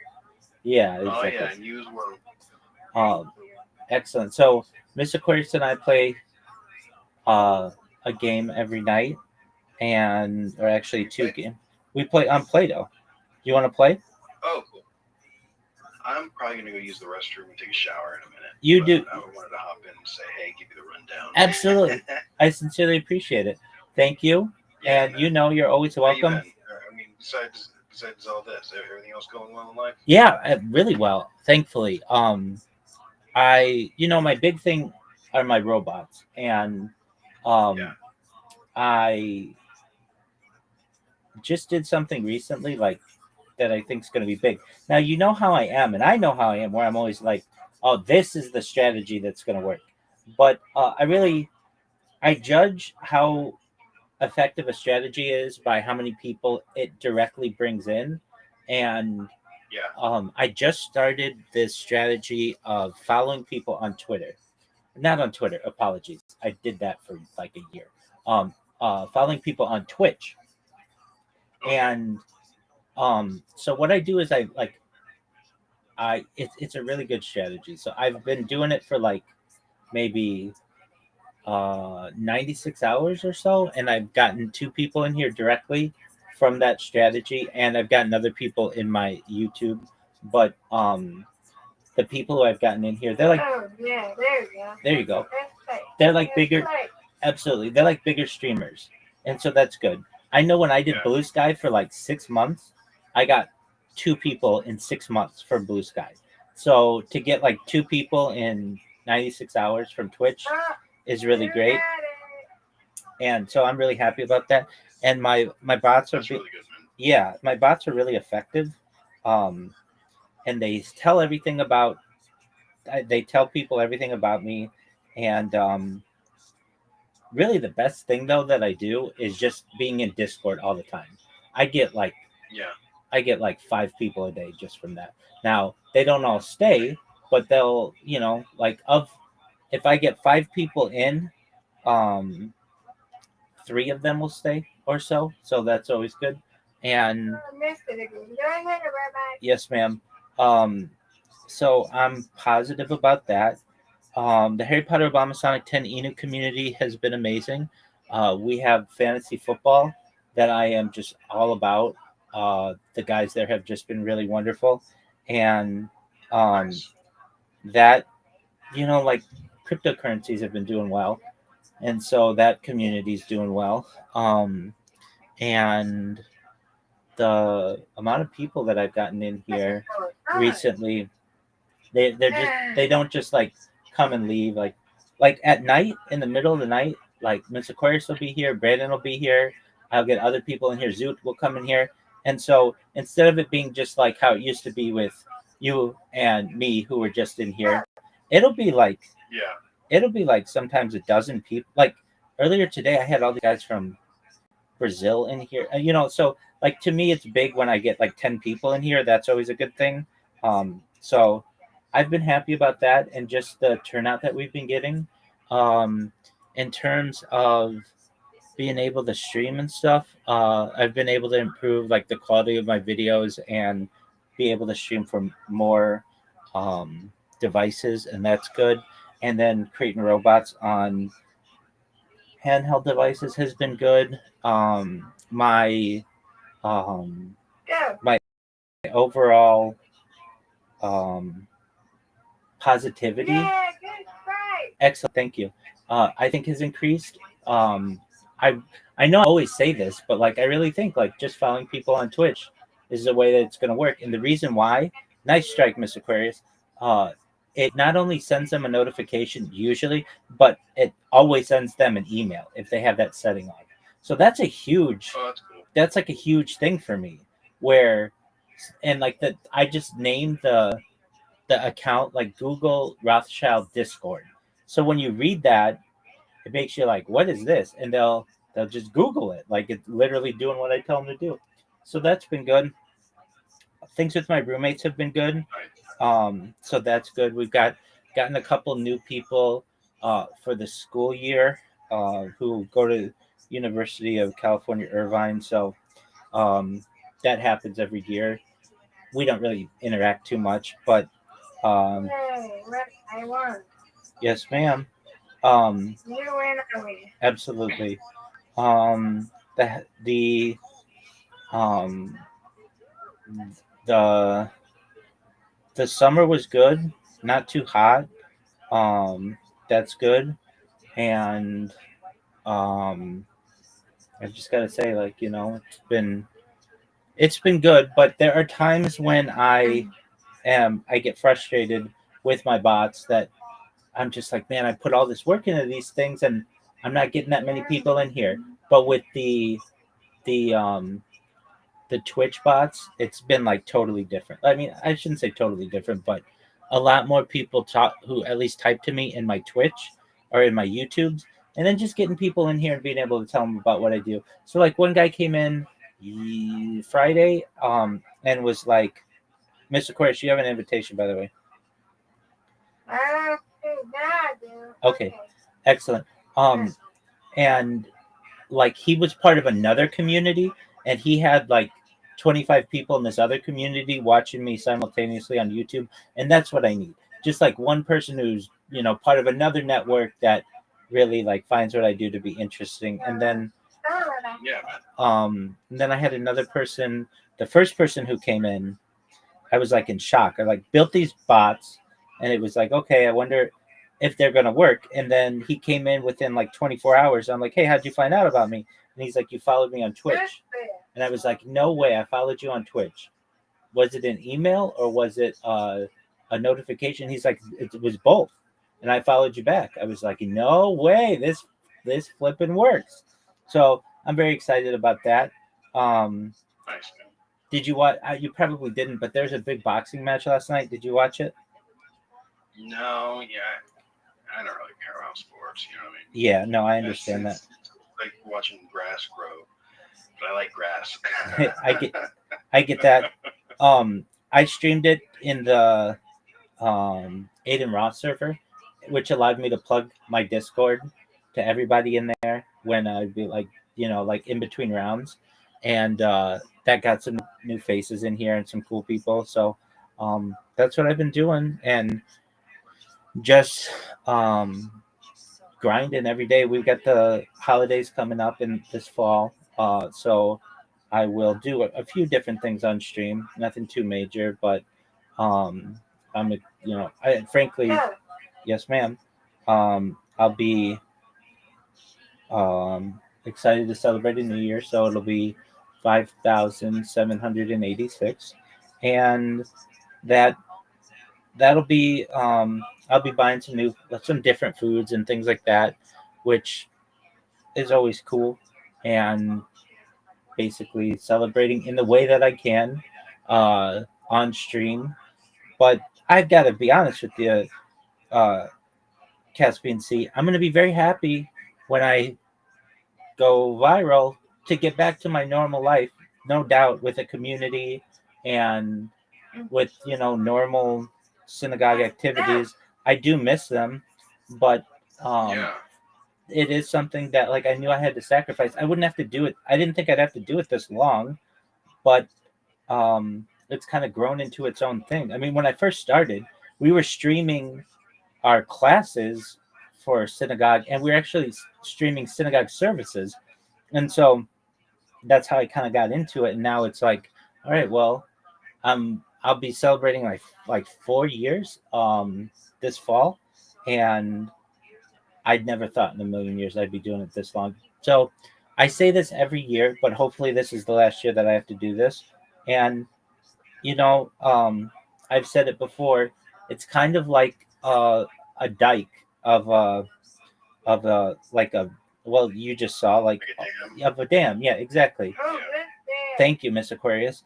And the more that I put pressure on a certain spot, eventually the levee's going to break.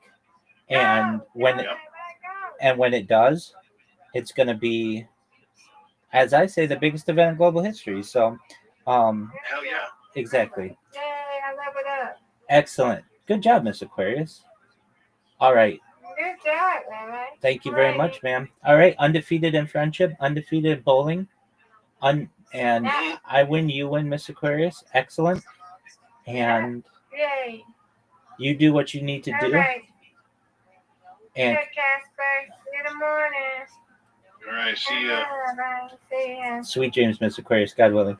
All right, and Caspian, so you go do what you need to do. Thanks for updating me. I mean, it hadn't been that long since we had talked, but you, boy, I mean, you've had a much more eventful past couple months, and I wish you and your bride many blessings and hope that your positivity with this relationship continues for the rest of your life.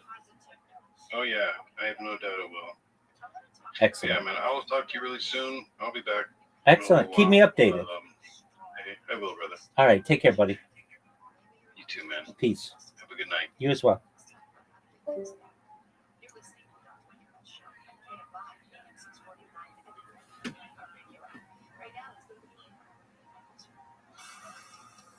California's Department of Justice is suing LA County and the Sheriff's Department. Attorney General Rothschild says conditions at the jails in the county are inhumane, unsanitary, uninhabitable.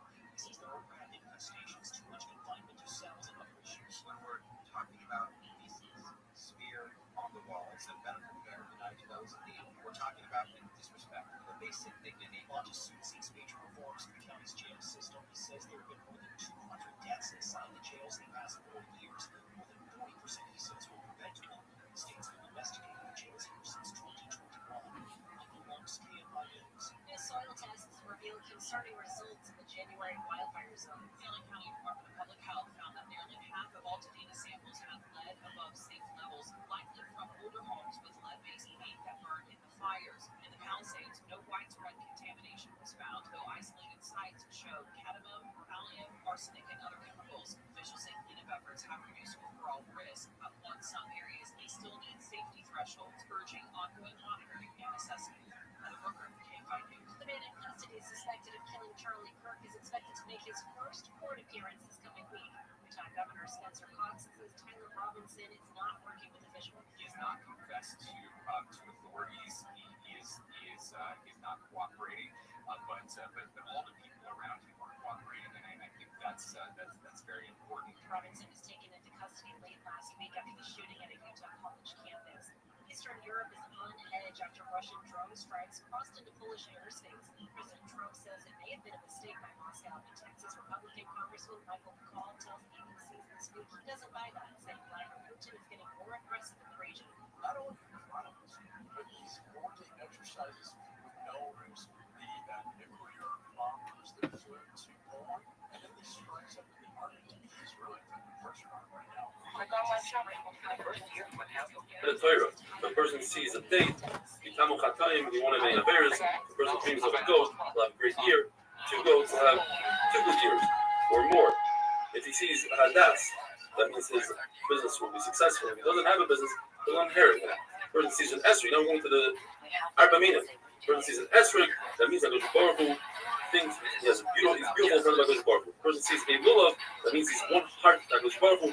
If a person sees a goose, that's a sign of Chachma, and if he has relations with the goose, that's a sign of becoming Rosh Hashiva, like Rav Ashi said he dreamt. If a person sees a chicken, it's a sign of having a Ben Zachar, multiple chickens, multiple Bnei Zachar. If he sees a female chicken, that means he'll have a beautiful garden and simcha in his life. If a person sees eggs, or any round thing that's closed, like a nut, or a glass cleat, or a cucumber, that means that his request is suspended, but if it breaks open, then his request will be answered. The person dreams that he goes into a city, his things will be taken care of. If he dreams that he's shaving, that's a good sign, and if he's shaving his beard as well, that's a sign that good things will happen to his family as well. If a person sitting on a small boat on top of the waves, that's a sign that he is going to have a good name, and if he is in a very large boat, his family will have a great name as well. If a person goes to the bathroom without using toilet paper, that's a great sign because he's ridding his body of all the bad stuff. If a person goes up onto the roof, that means he's going to grow. If he goes down, that means he's going to be the opposite. Rabbi and Abai say no. Once you go up, even if you come down, you're still going to be great. If a person's ripping his clothing in his dream, that means currently Xar did. If a person is naked in Chutz La'aretz, that means he's stripped from all Averis. But if he's naked in Eretz Yisrael, that means he's stripped himself of all the mitzvahs. If the cops grab a person, that means he'll have protection. If they chain them up, he'll have double protection. If a person sees himself in a marsh, then that means he'll be a Rosh Hashiva. If he sees himself in a forest, he will be the head of the Rosh Kala. If a person sees himself with a snake, that's a great sign. That means they'll have parnasa. The snakes don't have to work for their food. If the snake bites him, he'll have double parnasa. And if the snake, if he kills the snake, that means he won't have parnasa, even though Rav Shesha said that his parnasa will double. That's because Rav Shesha dreamt it and he wanted to give a good interpretation for himself. All liquids are a great sign besides wine, which if he's a Talmid Chacham is a great sign. If he's not a Talmid Chacham, it depends, so there's no real interpretation for it. Gemara says, if this person sees Sefer Malachim in his dream, that means he'll rise to greatness. If he sees Yecheskel, that means he'll have Chacham. Yeshaya is an Achama, Yirmiyah is Puranas. The person sees Tehillim, Shir Shirim, David HaMelech, Ben Azai, that's a sign of Chasidus. The person sees Mishnah Melech and Rebbe and Ben Zayma, that's a sign of Chachma. The person sees Iyov, Kinois, Achol, and Shmuel Ben Elisha, that's all a sign of Puranas. If he sees Megillas Esther, Yonah, that is a sign that he'll have a nace. If you see Rabbi Rothschild Ben Azaria, that's a sign of wealth. If a person sees metals in his dream, that's a great sign. However, that must exclude. If he sees a home, a matic, and an axe with a handle, those are all items that you can do great damage with, so it's a bad sign.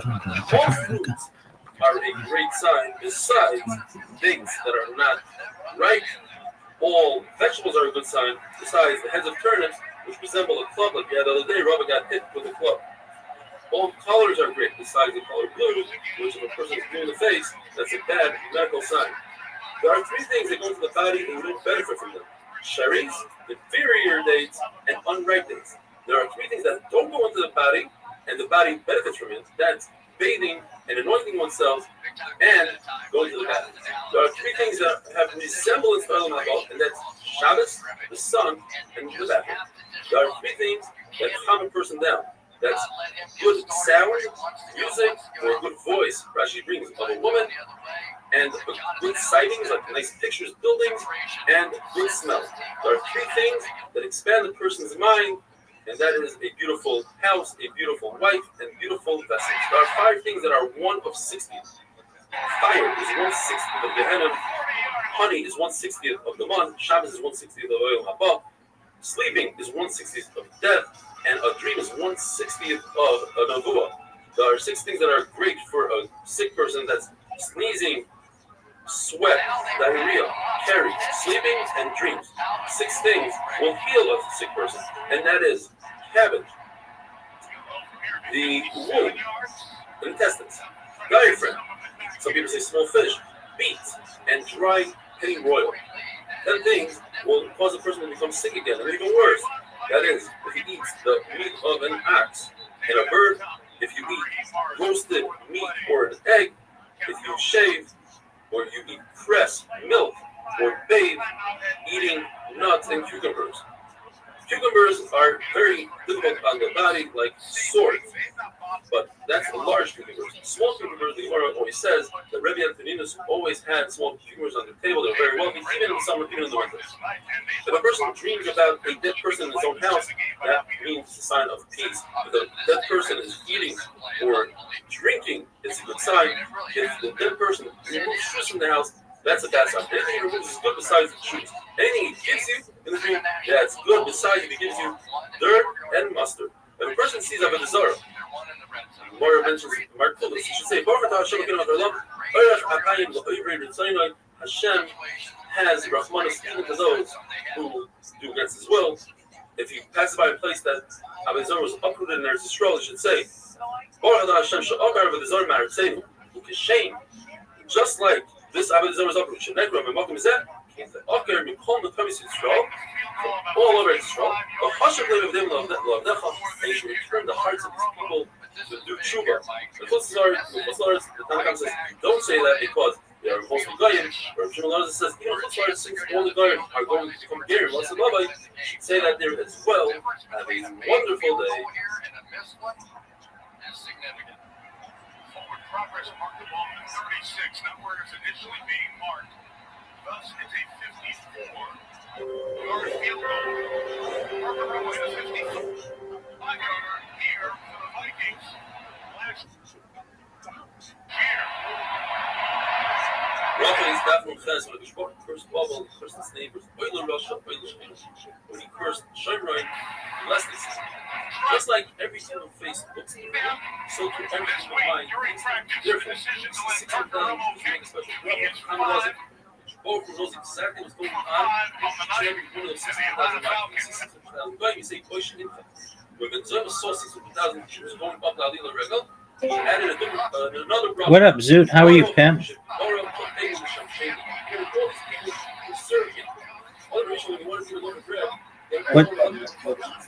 What's good, son?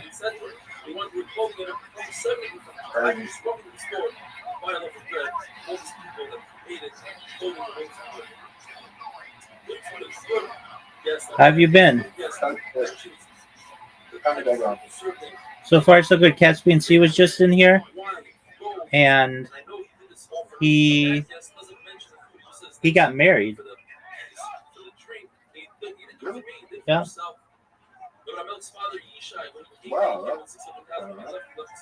Right. So he was telling me about all his plans, and that's been good. 100%. No, did he just let on the like escort instead of shotgun wedding, not when you're lower or something? No, he's known this woman for like 2 years, but they had never met, and then he got married like 2 months ago. What do you mean they never met? Well, they'd never met in real life.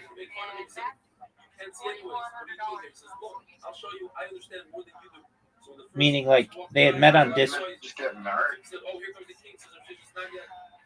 Yeah, I mean, he said, like, oh, not even that. They knew each other a week.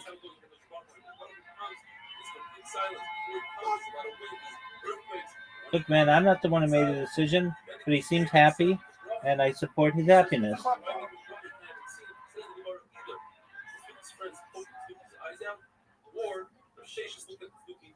Do you remember that time I sent you an invitation and you accepted? Zoot, you have an invitation.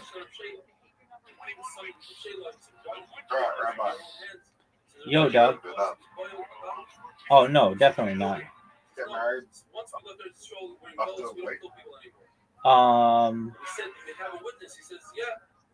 I mean, maybe if I knew who the person was. Yeah, I could.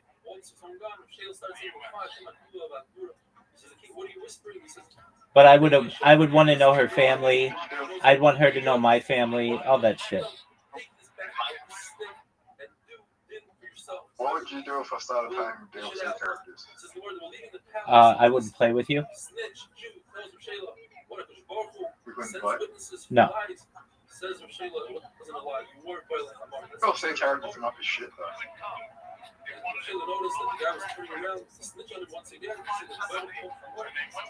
That's kind of why this game sucks.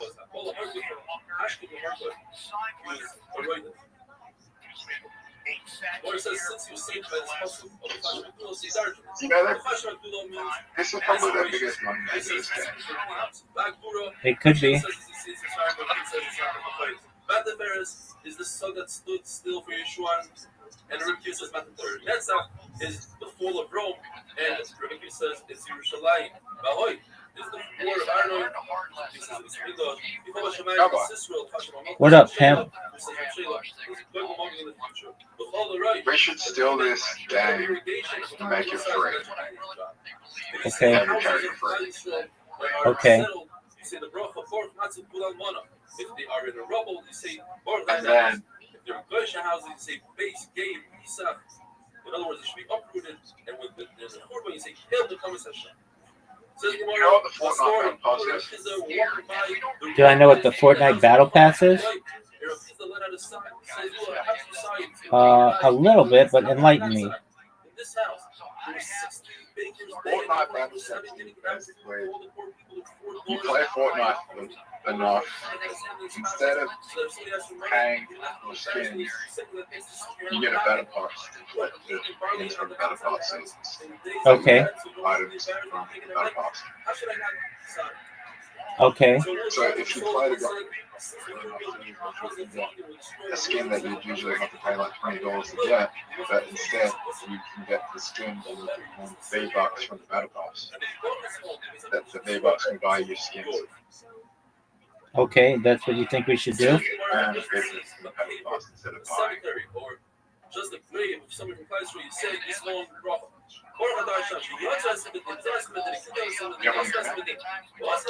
Yeah, I mean, how much money are you going to make on that? You're not going to make any. Okay, so why would we do that?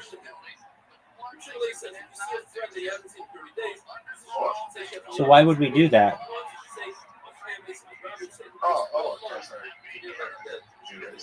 No, you get money from people playing because they also like buy the premium version of the pass because they want to get the skins faster. Isn't that exactly what this game is? Except people, you could earn tokens.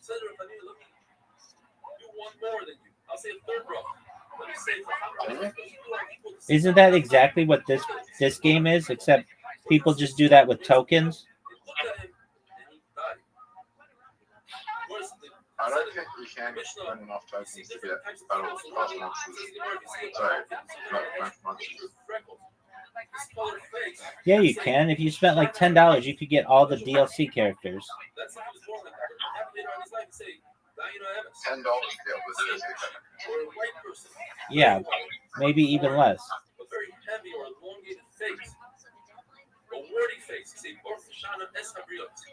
The person doesn't have hands and feet. He's blind or he has hair that's matted, it's one piece.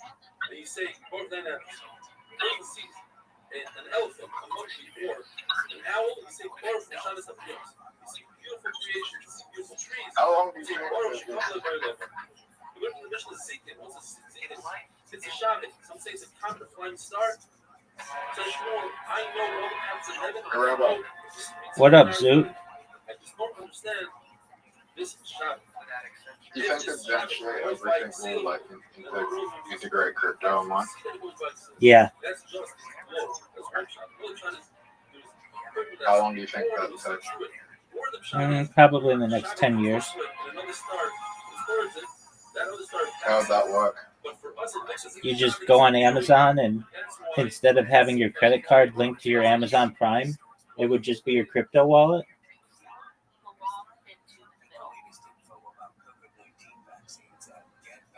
And it would be like a stable coin, mostly. Yeah, generally. I think they probably wouldn't take every cryptocurrency, but they would take most stable coins.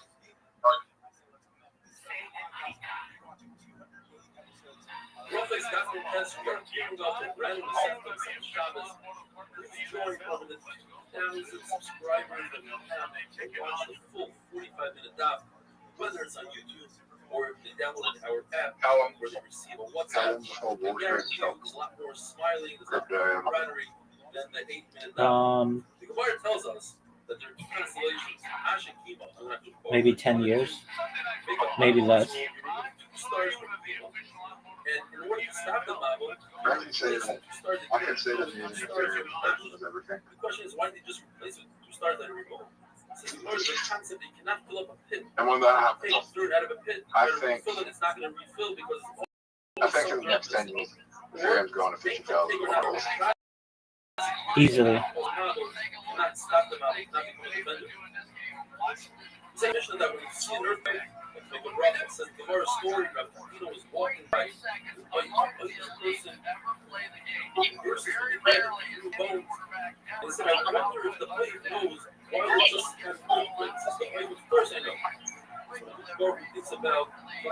fellas sheds tears. And those tears, I think you and I have probably lived to see like $20 million Bitcoin over there. Perhaps.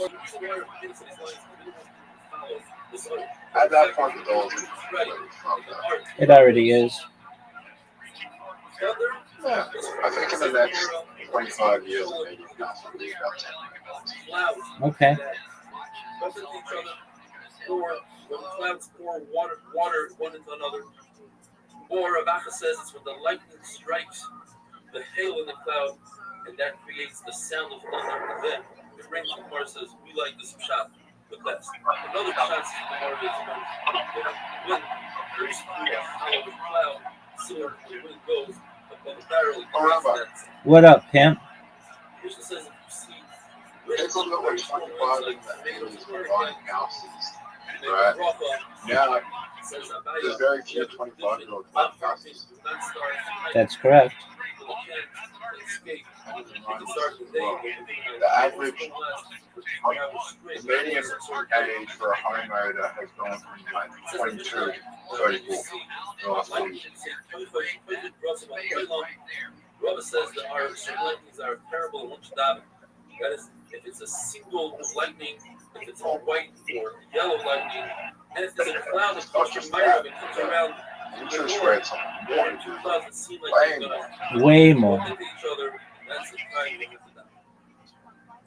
Shimon Levi says the reason that the boat created thunder is to scare people and to take out their crookedness in their heart. When you see a rainbow, you should not bounce to it because it looks as if you have the rainbow. Rather, you say, Baruch the Zofer and the Prince, and the folk who made a Prince with us, he's not going to give us another novel. Then I'm pretty research is kind of the Baruch. Abaye says, when there are winds and lightning and thunder, mountains, rivers, all those make prophets. Robert says that when you see lightning and thunder, you make either or. So when you see mountains, you say, but it's a by separation. So you can't say she comes across another other because this particular mountain is not in the entire world, whereas lightning exists in the entire world. It's a concept called a clear sky. This is a light that happens after the rains the entire night and it comes under the wind. According to Shimon Levi, you say, but it's a by separations. What up, When man? are you moving into it? As soon as I go viral, Gemara says, when you see the sun, Like, where are you going to as live? it was created, all over the world, Oh, all over the world. the sun was created the 14th of November. I went to so you're just going to be streaming. Word, dog. The sun will be back in that position. Every 4 years, 6 full years, 365 days. Divide that by 4. For 1 day, 7.5 hours. In order for the sun to be at its position at 6 p.m., that can happen only every What do you think of that? But to happen Anybody at that 6 mentioned your p.m. virus? and on a Wednesday, or Tuesday night, early Wednesday, My robots sending a friend request to someone on Twitch, they get a notification and an email, which causes them to look at the profile. Looking at the profile causes them to click on the links that I have, which are like 20 live streams simultaneously, and my Discord, and my giant blog, and all my social media, like more social media than any person ever. And they say, what the fuck is this? And they end up telling a friend, and their friends are like, let's make fun of this guy. And then they come in and meet me and find out that I'm a normal person. All I need help with is basically the to someone retweet anything that I've done. They do it. It gets some momentum enough for people to start watching me regularly, like within like 2 or 3 days. And then people see all the other shit that I've put out, which is just a huge amount, and then it goes viral. I mean, like, that's step by step. So if you want to know what I think it's going to be, it's these Twitch bots.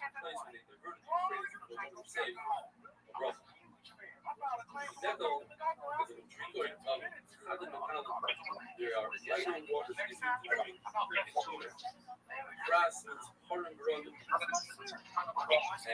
think it's going to be hard to be able to contact you in the future? No, I'll make it really easy for them. Now, well, no, yeah, it will be way harder. I mean, they'll be able to send me messages and stuff, but I'm going to have a team of people that go through everything to make sure, like, it's worth my time. There's just no way that I'd be able to sit and, like, just, like, talk with people. I would do my best, but I'd probably do it in group settings. There's no way I could just sit and talk with people for many hours a day without, I'm going to be doing stuff. I'm going to be traveling the world.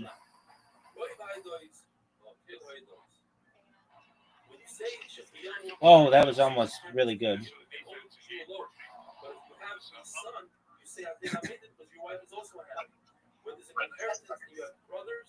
you say first dynamics, but afterwards you say on the inheritance.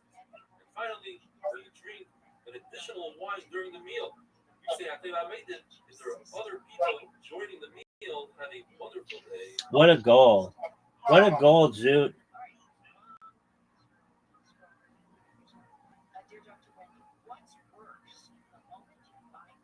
You know what tonight is? What's tonight, Zoot? What is it? What happens every second Monday of the month? Oh, you're going to do stand-up comedy. Where, dog? Are you excited?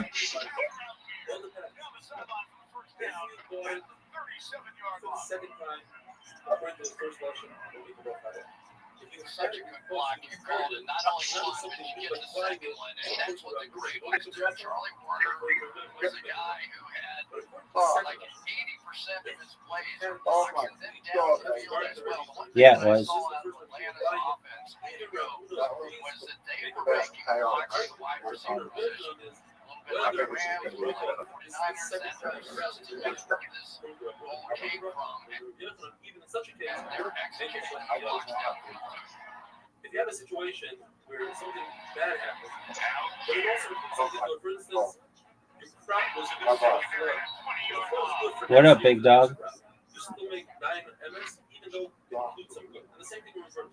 What if you have something really good that happened, but it includes something bad? For instance, you found a Metzia, you found something in the street, but it's possible that it's bad because the king will find out about it, will come and take it from you, and that will cause you. He was able to move off at the last second, get him, and that's what popped that play.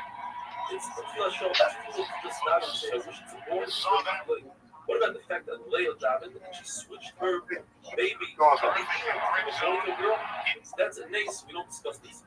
It's also possible that in 40 days, she could David. As we learned, within the first 3 days of pregnancy, we David that it should be a pregnancy. No way. What the fuck? That it should be a Zahar. 40 days to 3 months, we David that the baby should be squashed by another 3 months to 6 months. What's going to happen here? 6 months till the end of the pregnancy, David we learned this throughout shots. If a woman fertilizes first, let's say that an hour or so you're coming out of the middle. Man and a woman both fertilize both, therefore it's the David that should be a Zahar. Where does the story about Kula Zahar screaming coming from the city? He said, I'm sure and certain that it's not from the White House. Mar says that the Shmuel's walking down the street. He noticed that his student was shaking out of fear, and he said, is it possible that someone else? There we go. I'm not on the pasuk. Actually, on the fucking comment, the person should constantly be in fear. So you didn't understand the pasuk. Always be fearful that you're in you Chazar your prayer over and over. What is the mission that Nazi says you don't this in the city? You make 4 brothers. One of the 4 brothers. When you walk in, right before you walk in, say, you're also going to Hashem Elokai. Should Achniseni Lekrach Zeh, L'Shalom. Should bring me into the city in peace. Once he gets into the city, he says, No way. Good goal. Are you proud of that goal? Thank you for bringing me in peace.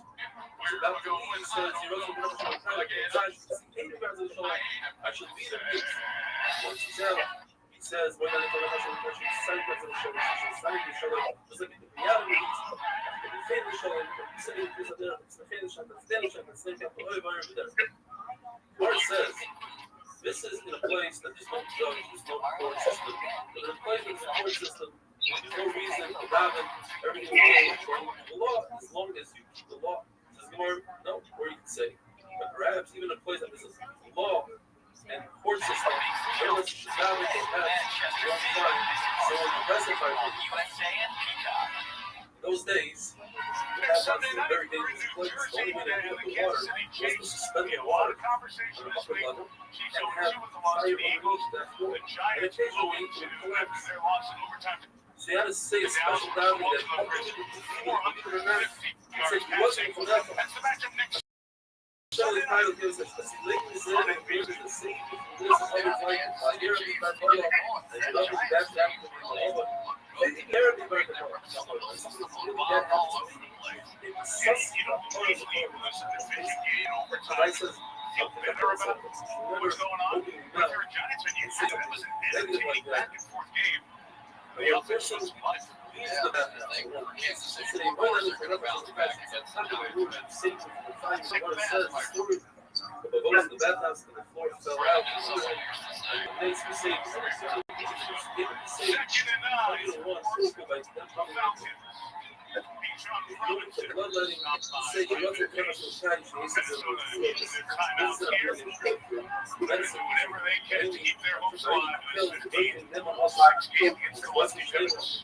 those lefties, I've got a little experience with that. It's all over size. My quarterback back in the day, I don't know what he's doing. That silly mustache. He was certainly on fire and ender. You talk about. Oh, are you serious? Tire one. And it's funny, I think these gloves these days, they may not even know the difference. But it was always so heavy-handed from a right-hander in your right hand. And so heavy-handed in your left hand. We go with our halacha. Abaye says, don't tell them halacha to wait outside because perhaps they'll be good. So you say, Shamruni, watch me.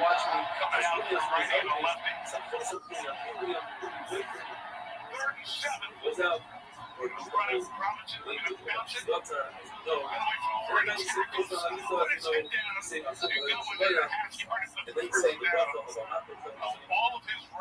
First wakes up, time the Gemara, you'd say all the books that would say one shot, you'd say as you perform another function. So when you wake up, you say like hi, that's what I'm talking about, Zoot. I mean, I wasn't getting 6 yards, but man, that's a lot of work. I like watching the bed. Stand up, he's like, when you get onto the floor, start Jefferson. I think you just have to wonder what he's thinking. And, you know, he's a team player. And welcome. How are you? Yo, can you hear me? Diogenes, how are you?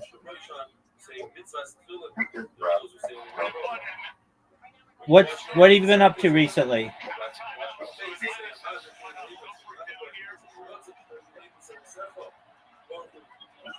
What have you been up to recently, Diogenes? Trying to figure out everything. That's the main whatever. I'm a little ambivalent about it, but Diogenes, remind me, how did we meet? yeah, it's been a few weeks back. Right. You probably have to interact with some different people. You don't really remember too many in between, do you? Well, sometimes I do. So you're doing Amazon. How's that been?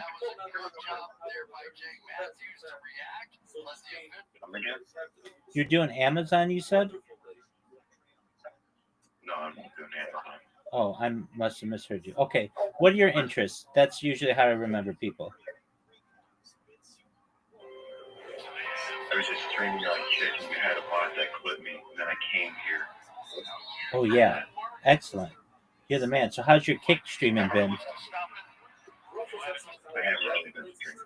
Why not? I'm doing other things, just trying to focus on it. A little bit more. Okay. What's that do? I'm at 4 just on the third one. How many followers do you have on Kick? Dude, I can die. He's asking. He's asking you, how many followers do you have on Kick? And how many followers do I have on TikTok? Correct. Even 30, like 20. There you go. Yeah. All right. Oh, that was a fucking. Yes, it was. Okay.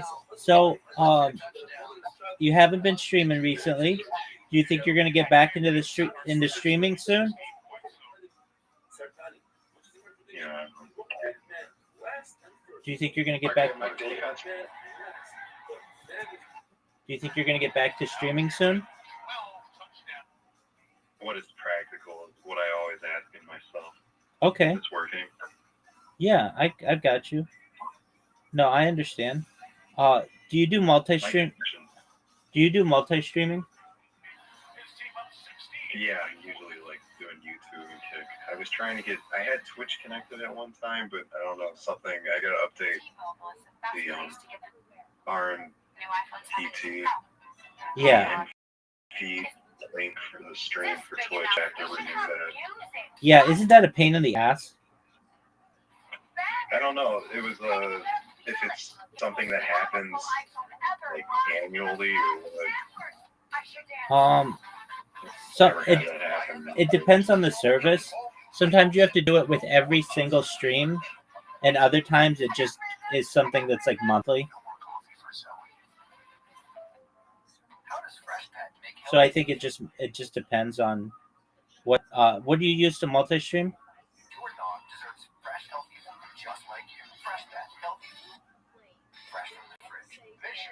What software are you using to multi-stream?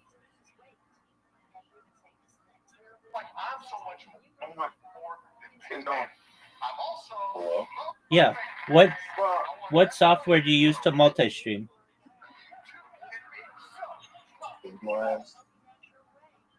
Oh, Streamlabs. Okay. Yeah, then that could I do it. used to do OSP and then Prism.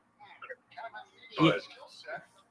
like the phone, Streamlabs is real convenient for the phone. There's not that kind of availability. Yeah, I totally get using some things with the phone, but I've got that. All right. Well, how have other things in your life been recently?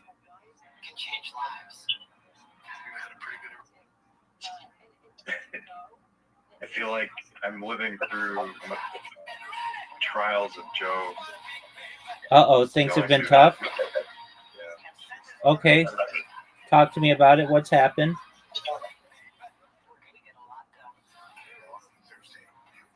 Like Job, I'm completely destitute of everything in my life. You know, I have to. There's nothing.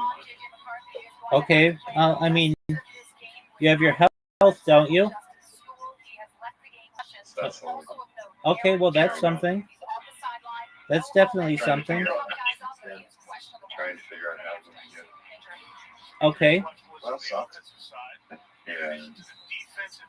The internet's kind of like I'm using my cell phone, so then it's not very stable. Yeah, that's a pain. It's hard to understand earlier. It's coming in a lot clearer now. I got disconnected. I don't know if you'll reset it. That's okay. All right. So things have been difficult. Have you? Are you employed? Okay, you're out of work. Are you looking for a position? Yeah, I'm looking around for it. All right. Have you? An odd job. Work now and again. Certainly. Have you been applying for jobs online? Yeah, going through all kinds of different means. Okay, any interview prospects? I had a recruiter reach out from like some Boeing contract to teach. That's interesting. That's definitely interesting. So, any progress with that? Yeah, I got to respond back. Yeah, I definitely. called her and talked to her. Schedule an interview. It's like the next step. Okay, so if you're getting Boeing recruiters, that's you've got an opportunity to really be successful. I know, Zoot. What are you guys doing? Many call. Yeah. On the phone? On an app called Plato, Plato.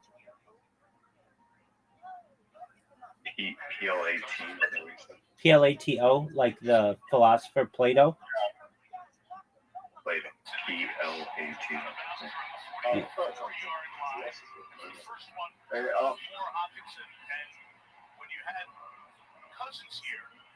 Oh, Zoot, no way. If you make this, I'm going to be pissed. How do people normally end up here? Usually my bot. Your bot is. Yeah, so like my bot will like clip somebody or follow somebody, and then they're like, "What is this?" Dude, can't you hear? I'm in the middle of talking with this person. Okay, so you got to think to yourself before you speak. Is anybody else speaking? So, basically, my bot gets a lot of people in here, and then also I'm live in like 6 different Discords. So I give people a portal into my life and allow them to view what I'm doing, and that gets people in here as well. How long have you and Lou known each other? Like more than a year. We met in a cryptocurrency Discord. Telegram. Oh yeah, apologies, it was Telegram. You guys like met each other in real life yet? No, he's in Australia. You know that. No, I understand. Peter, do you sit on your camera like most of the day? I'm live 24/7, man. That's what I do. You don't take the camera outside with you and go there? How do you get groceries? Everything just gets delivered? Yeah, generally. Yeah, I do some IRL streaming, but it's difficult if I don't have data. And the amount of data that I go through is preposterous. So it's easier for me to just stay by the Wi-Fi router. But I've streamed as far north as Santa Barbara, as far south as San Diego, as far west as the Pacific Ocean, as far east as the desert and mountains. I've streamed in Beverly Hills, in downtown Los Angeles, in Disneyland. I've streamed basically everywhere in Southern California. You live in California? We're based out of Irvine. Okay. Irvine's pretty nice. Yeah, it's gorgeous. Yeah. LA is trying to like redevelop itself to be a little more sustainable, so hopefully it'll be able to maintain. It's a very big population base, and it's a big part of the American economy. So for really the city to die because of a lack of water or anything like that, be a shame. Yeah, it'll be fine. If anything, it may one day. If anything, it may one day overtake New York City. You think it's good? Yeah. It just has to keep soaking up rain whenever it can. Yeah, I mean, with desalination technology, we could just pump the Pacific Ocean onto land and make it fertile. What about desalination? Is going to destroy the fishery. Who says? You're going to increase the salinity of the water offshore of the plant. No, do you know how, fresh water. dude? You don't know how desalination works. Then, do you know how big the ocean is in comparison to a desalination plant? I'm talking like the immediate area where the discharge is. Yeah, It takes desal. time for things to diffuse into the larger volume. It pumps the water onto land. There's no like.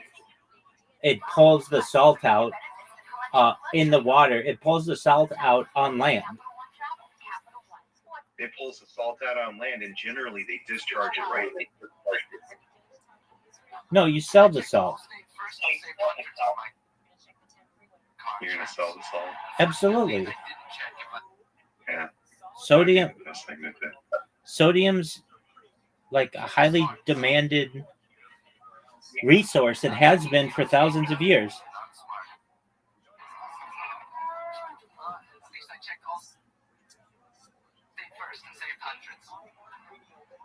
But I mean, that's just one way.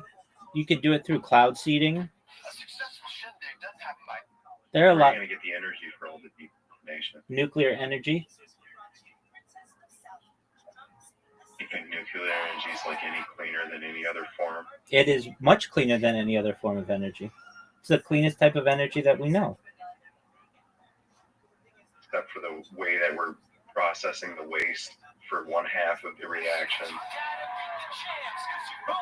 I mean, it's a very safe alternative to fossil fuels.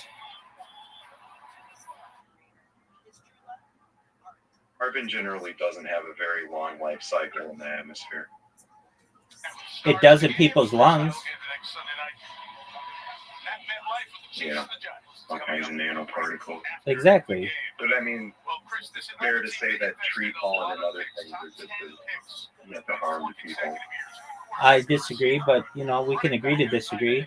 The pollutants that are to which people are exposed from fossil fuels, I think are still difficult to calculate because it could be on the nano or microparticle level. All I know is that thousands of people die a year just for mining, and you don't have that issue with nuclear energy.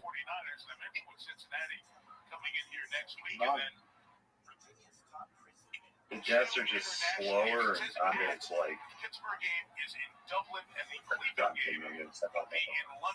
I mean, it's harder to associate widespread pollution. There's in the Columbia River Gorge, man, we've had a storage issue with the way things are buried out there, and now it's leaking into the groundwater.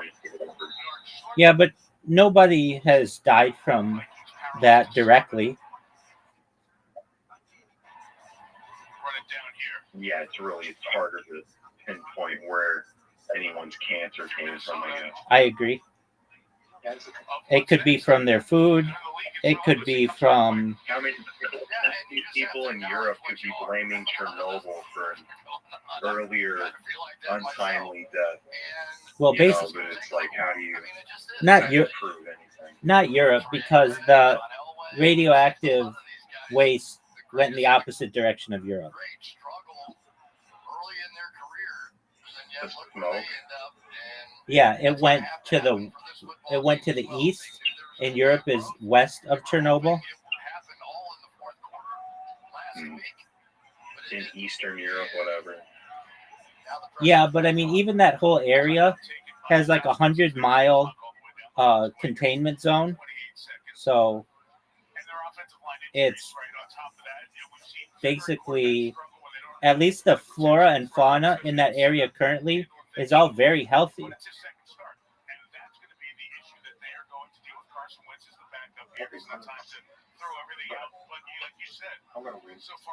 All right. Let's go. Rabbi is in a lot of trouble here. Maybe not. You never know.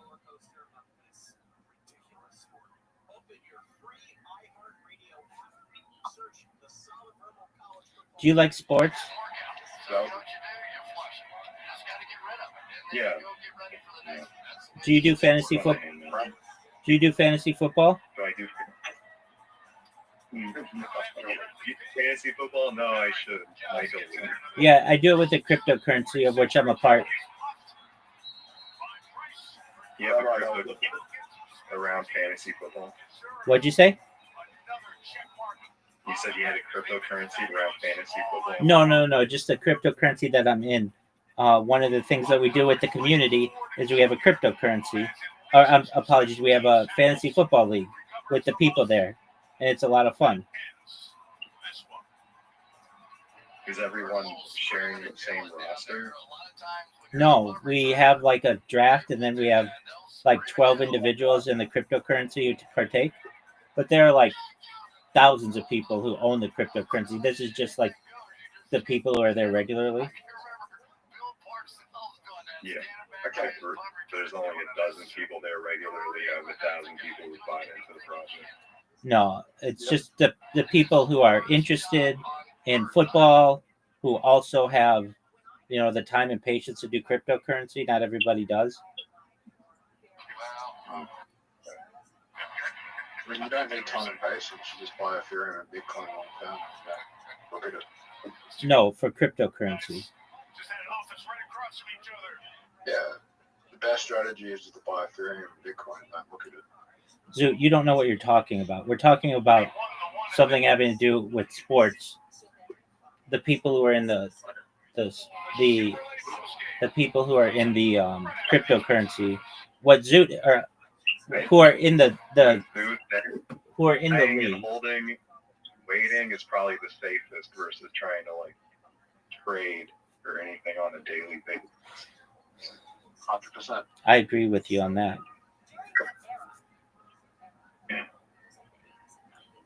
Buying and thinking long term is always a lot better. But if you really want to make change faster, you need to be making gains at all times. So it's like taking the risk sometimes. Absolutely. Buying and holding. If you buy and hold all the time, you miss out on big swings in the market that you could have consolidated more capital under your control if you just only purchased that. 100%. Do you partake in cryptocurrency?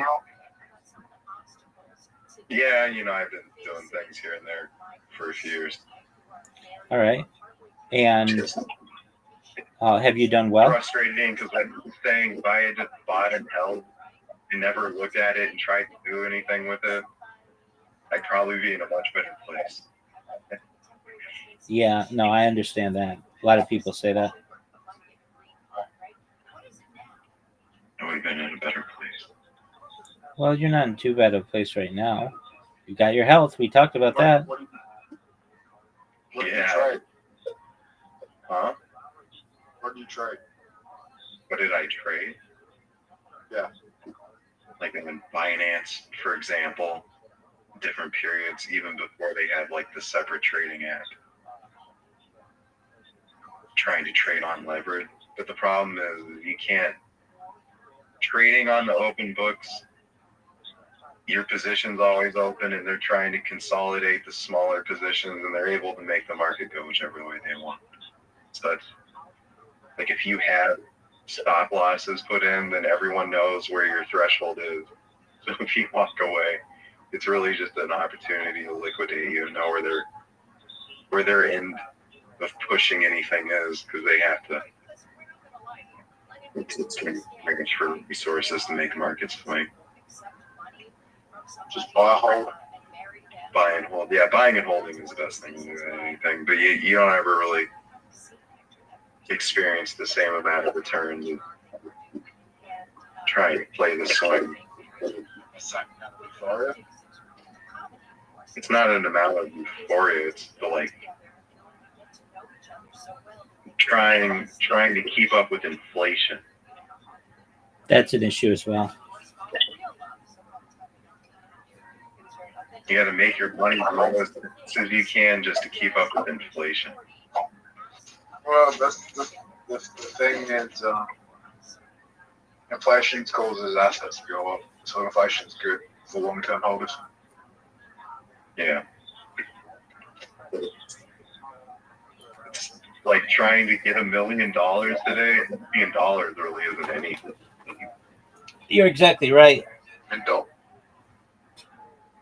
By getting $1 million today and then trying to turn that into $1 trillion, like one, the odds in that are so for the general population. Definitely. And $1 trillion still isn't even enough to like affect anything.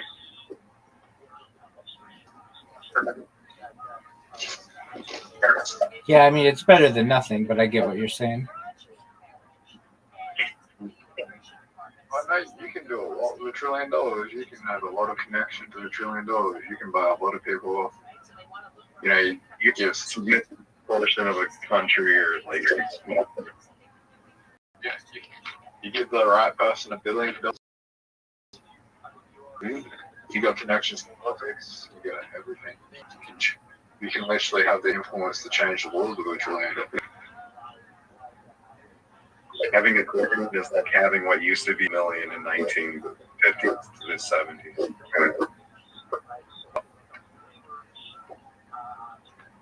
Having a trillion? Not like $1 billion. $1 billion is. So $1 billion is equivalent to 250 million. Yeah.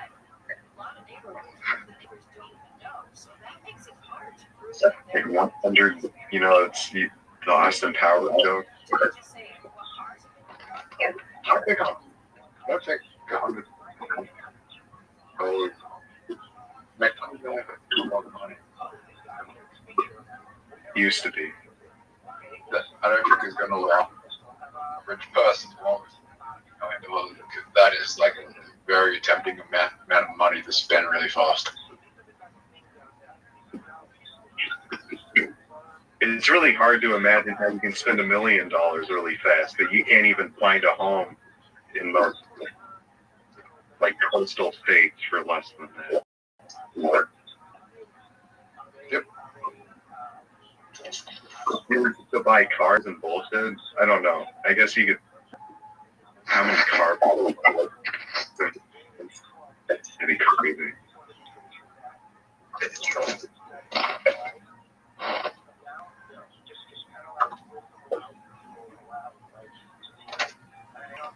You feel like housing semester going up in Australia? Hey, Rob, did I ever tell you this to Russell Simmons? What'd you say? What does Russell say? Of marijuana? He was one of the biggest music producers of all time. Did I ever tell you the time I spoke to Russell Simmons? No. What did you guys talk about?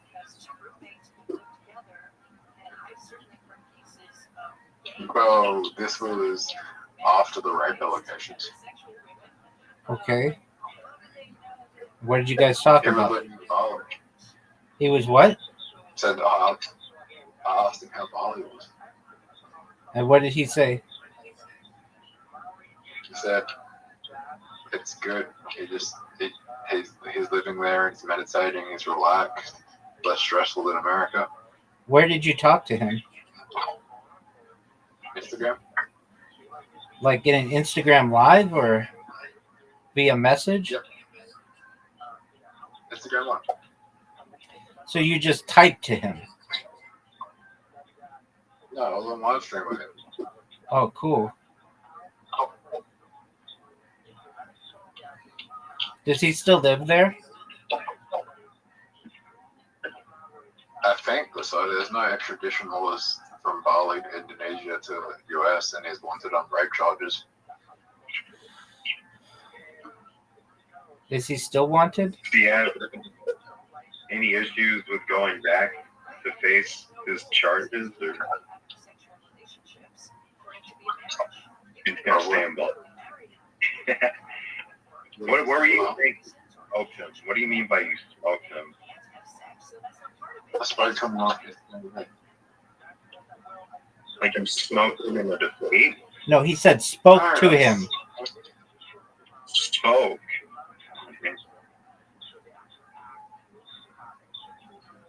Sorry, the connection is like so bad. Yeah, Zoot, your connection is like very echoey.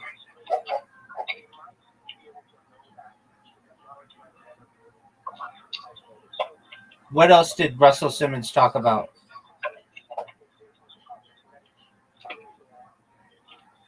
Beastie Boys. What did he say about Beastie Boys? I can't remember. Did he seem cool? This was like 2019, man. Okay. He still could have seemed cool in 2019. Is Russell Simmons still live streaming on? No.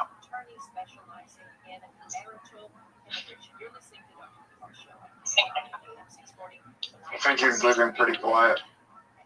Yeah. He's trying to keep a lower profile. That's crazy. He's wanted for rape allegations. He's streaming in that country. Like, Spokesperson said they were not aware of federal enforcement activity targeting the parade, but decided to continue to request for councilwoman Mary Villegas. The event, which draws hundreds of visitors to celebrate the Day of the Dead, was expected to be held in early November. Ali Gonzalez, AFI News. The proposed expansion of the LA Convention Center has way outbid costs from $1 billion 5 years ago to almost $3 billion. it's YouTube. Zoot. Let me say Zoot. You meet Rabbi Rothschild. Rabbi, I won. Good job, Zoot. Is he still playing? Oh, I guess he's kind of like.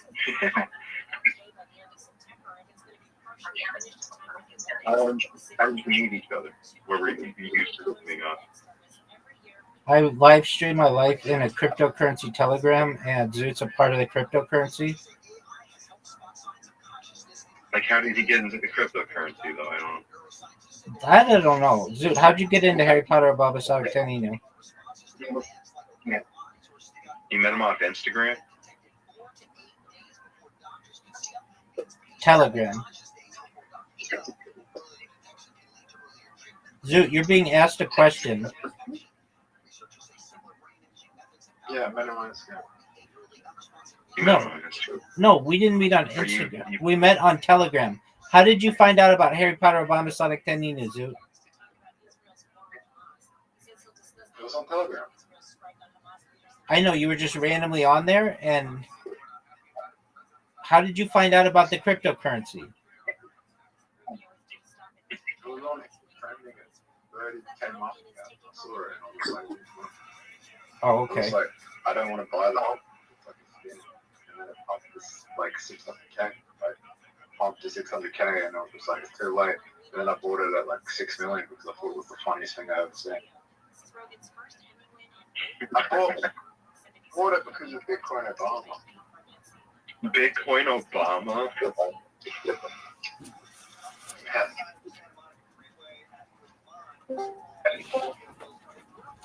Bitcoin Obama. Yeah. You still watch Bitcoin Obama? You know who's Bitcoin Obama? No, I'm gonna go look it up. Is he funny? Just a moment, friends. Hey, what's up, Chochi? How are you? Chochi, can you hear me? Okay, whatever.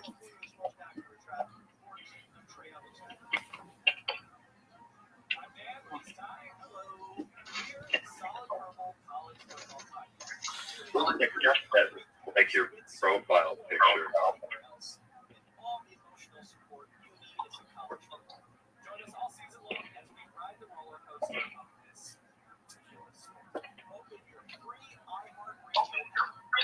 McDonald coin.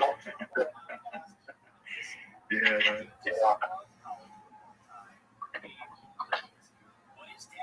What about McDonald's coin? Did you invest in McDonald's coin too?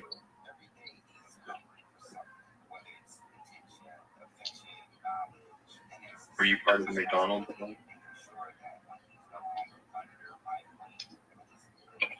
When I looked up Bitcoin Obama, there's a profile picture that resembles the one that you have. It's not exactly the same. But then it was suggested McDonald's, which someone I know off Discord, Jackson, was over there pumping McDonald's coin with other people. I thought it was funny when I heard him talking about it. Rabbi, What up, Tim? go the bad move for you. What do you want me to do?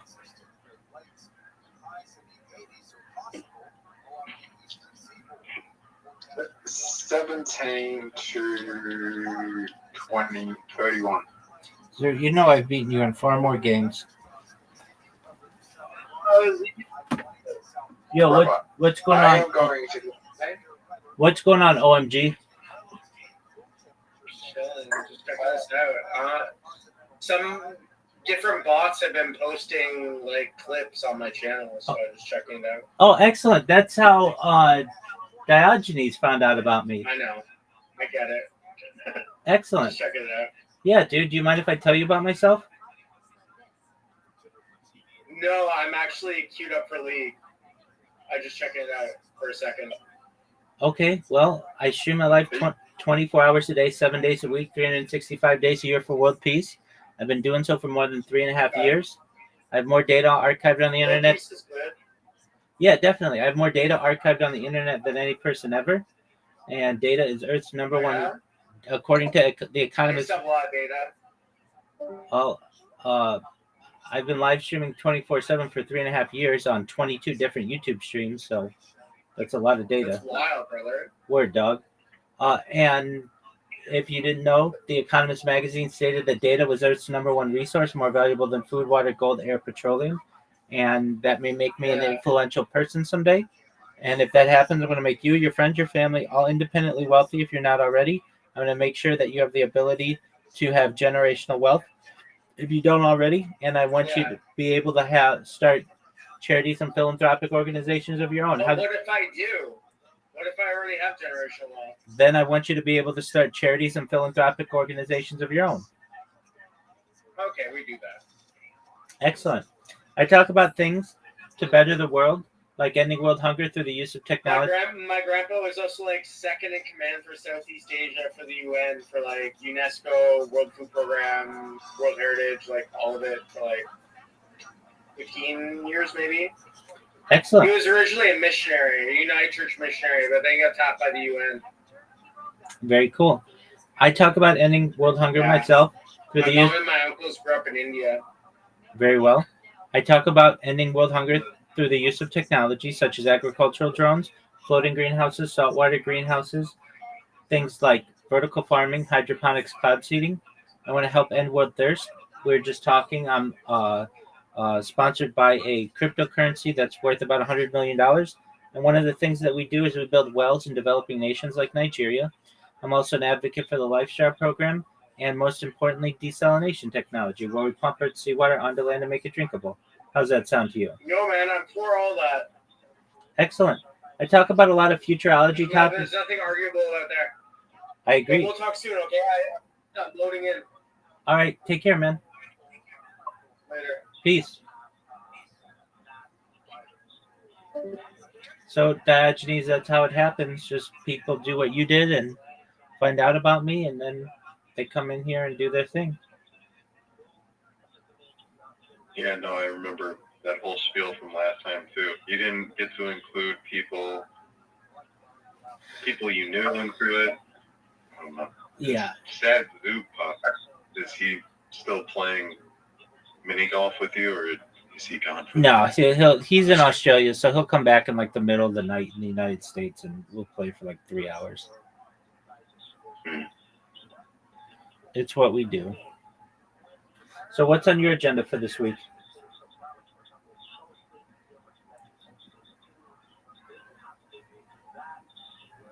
Not too sure yet. Okay. Laundry's gonna be big. All right. Are you going to do any streaming? Yeah. Maybe. We'll see. All right. I'm not really sure what I'm doing. All right, I understand that. I thought I would come here to see what you've been up to. I asked you last time, how are you gonna promise to make everyone independently wealthy with your data? Yeah, so basically, I could do so in multiple ways. The data itself, I'm going to give away. So anybody who wants to take clips of my streams or use it for scientific endeavors, they're going to be able to do that. I'm going to give that away. But essentially, I'll be the most famous person on earth because I have more data than anybody, and I can just do endorsements for people. So I could do $1 billion endorsement for Boeing, a $1 billion endorsement for Lockheed Martin. I could do $1 billion endorsement for McDonald's. And the reason why I could get $1 billion is because I will literally wear their logo while I'm on stream 24 hours a day. It's the best advertising they could ever want. Just like a NASCAR person wears advertising all over their clothing, I'll just do the same. But instead of charging hundreds of thousands or millions of dollars, I'll just charge $1 billion per year.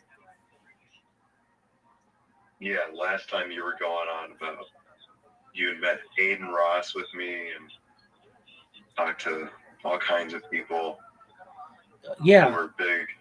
I mean, even being millions of followers, I don't even think lends you to the same kind of like marketability. Oh no, I'll be much bigger than Mr. Beast or I Show Speed or anybody like that. It's about It's about data. Right now, you were like that you'd met all the big people on IP2. I mean, I've met some people on there. You met some, yeah. Yeah, but I mean, they're small streamers in the big scheme of things. Literally overnight, I'll go from relatively unknown to the biggest influencer of all time. I don't even think Mr. Beast is getting that rich doing it. He's a billionaire. Yeah, is he? Yeah. He's trying to play it off like everyone's trying to make ends meet. Yeah. He spends a lot. It's an extravaganza. Like, how much is it costing? Well, I know he's got $1 billion. He recently surpassed that threshold, but he doesn't have that much data in comparison to what I have. It's about data. His data is heavily edited. Mine is raw, and that's what people will want in the future. Just like when we're looking back on early photographs, we don't want people who have tried to do like rudimentary photoshops. We want the raw pictures that people had or the raw video. That's what's important, and that's what I give people. And I don't just give it to them in one angle like many of these influencers. They get it from 360 degrees. And it's like this giant treasure trove. It will take years for people to dissect what I've done. Like literally right now, just on one of my streams, it would take one individual person 4 years to watch what I've done. That doesn't include any of my other social media. That's just on one channel.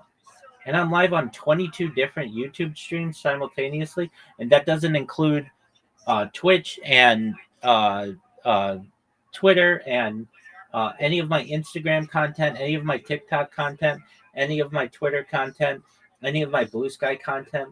I mean, it's going to take the world a lot of time to basically go on this huge treasure hunt of what I've done. And I don't even expect it to be done within a generation.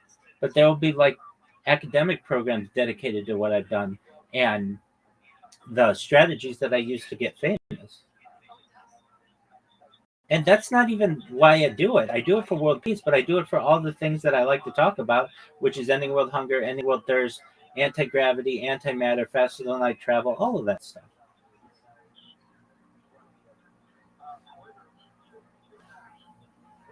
A man with dreams and ambitions. Absolutely. You can't say I didn't try. Who's this person who's returning back to his desk? That's a friend who I met in Discord. They are someone who kind of lives in here with me. They like what I do, and they also like sports. So we watch sports together, and he live streams. Is he part of the cryptocurrency and the fantasy football league? No. He's different. I met him like maybe a couple months ago, and I've known that cryptocurrency for now a few years.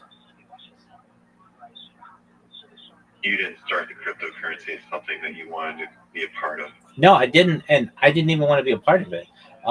The people within the cryptocurrency heard me speaking in the Twitter space and thought that what I was saying was really interesting, and invited me to join their community on Telegram. And then I started live streaming my life within their Telegram, and then the whole community got to know who I was, and then we became friends, and that's how we've gotten to this point. Just one moment.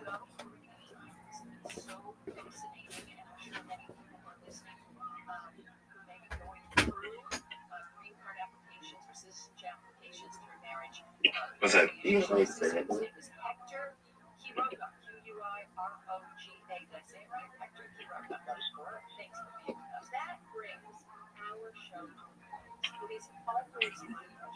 to be with you here every Sunday night as I've been for the last 11 years. And as a reminder, download the iHeartRadio app and listen to the shows, back shows, future shows, and here exactly on Sundays. It is always my pleasure to share the science of life and interpersonal relationships with you. You've been listening to the Dr. Wendy Bell Show on KFI AM 640 live everywhere on the iHeartRadio app. Here's the latest. An ambulance stolen in Downey leaves a man without help and he doesn't survive. Conservative students are speaking out against peers who celebrate Charlie Kirk's death. And in Montana, over a dozen people are in the hospital after an FBI vet burned at an animal shelter. I'm going to check the 105 freeway when we come back. Apologies, I'm back. So I met Brandon about 2 months ago in one of the other servers, and he's really big on Discord. Same with Miss Aquarius. I met her on Discord, and then I meet people on Telegram. Like I met Zood on Telegram. That's the cryptocurrency I was in, and I meet people through Kick, and through I've met people through YouTube. I mean, the way that I best market myself is on as many platforms as possible simultaneously. Does that make sense? Yeah, you said that you had a problem with people shutting your accounts down in various places. Oh yeah, definitely. So it happens a lot on YouTube because I show copyrighted content. There are ways around it, but occasionally I'll get an account taken down. But that's why I'm live on 20 plus accounts simultaneously. It's if they take one down, well, I've got another 19 or so that are still going. And then regularly I create new accounts and then just let the other ones archive. And then I spam people. So like, the way that I met you from Kick, Kick bans my accounts regularly. But the thing is, not just regularly, like multiple times an hour. But the thing is, I have robots that just create a brand new account whenever they do it, and then create clips of people. And the key with the clip is it stays on someone's channel permanently, unless they manually delete it. Even if Kick bans that account, the clip still stays, and the link that I have in the title still stays. Yeah. I think they're incentivized to leave the clips because it's part of just like trying to drive engagement for whatever account. You're 100%. I don't know if they get deleted. We go look. You're 100% right. Yeah, they Your say accounts get deleted all the time. all the time, like I'd say probably 50 a day. What was the Discord group that you met Brandon in? I'm not actually sure. It might have been Aiden Ross or Socialize, but he just came in here one day and was just kind of doing his thing. And he's a really special person in many ways. He is special needs as well, but that doesn't let him stop being one of the best Discord live streamers I've ever met. He streams his whole life, and then additionally, he also streams like movies and television shows, and he he's really good with computers. So he's a special guy in many different ways. Where'd you meet Miss Aquarius? Okay, so Miss Aquarius, she saw that I was always streaming in the Socialized Discord, and she came in here one day and she's like, "What's this all about? I always see you live streaming." And I explained to her what I do, and she thought it was really cool. And then ever since then, every single night for the last several months, more than that though, maybe like 6 months or so, pretty close.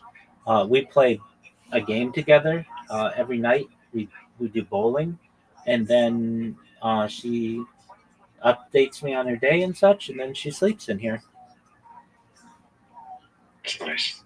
Yeah, people like to just not be alone, and they like to know that there are other people there, and it's just like a connection that we have. And I think that that will grow. The fact that just you can go to a place on the internet and it's always active with at least multiple people who are doing things, and you don't have to necessarily interact with them. You're just all doing your own thing. I think that's a really exciting opportunity for people that's not really utilized that much on the internet today, but it is growing. Yeah. You how old are you? I'm 39. So you used AOL, AIM, MSN. Everything, yeah, absolutely, like in depth. Chat rooms, Discord. This is just becoming like chat rooms from back in the day. There are publicly listed Discords. I don't ever look them up. I just go wherever people are inviting me. Yeah, certainly, and you're exactly right. This is the modern day AOL chat room. Modern day AOL. Right. It's a little cooler, typing versus being able to talk and like video call and such. People. Yeah. The Yahoo servers used to allow that, but I mean that all got shut down back in the day, and kind of transitioned to Telegram and Discord and that kind of social media, basically. Did you ever use Ventrilo? I don't recall using that one. That was more like a precursor to Skype and everything, like doing video call. Okay, definitely use Skype. Skype was where it was at, and I don't know when Microsoft abandoned it. They didn't really put too much effort into it, and then they brought in Teams, which is basically what Skype was. But Skype was an amazing service, and I used that 15 years ago. I used it a lot. I think they should have continued to develop it, because the way it was set up too, it would have worked really well with tablets and whatnot. Definitely, I think. Pardon me. I think the reason why they let it die was because it was a free service, and they wanted to force people into using the Microsoft Enterprise, specifically Teams. They can force people to pay for that when Skype was free and nobody was going to pay for that.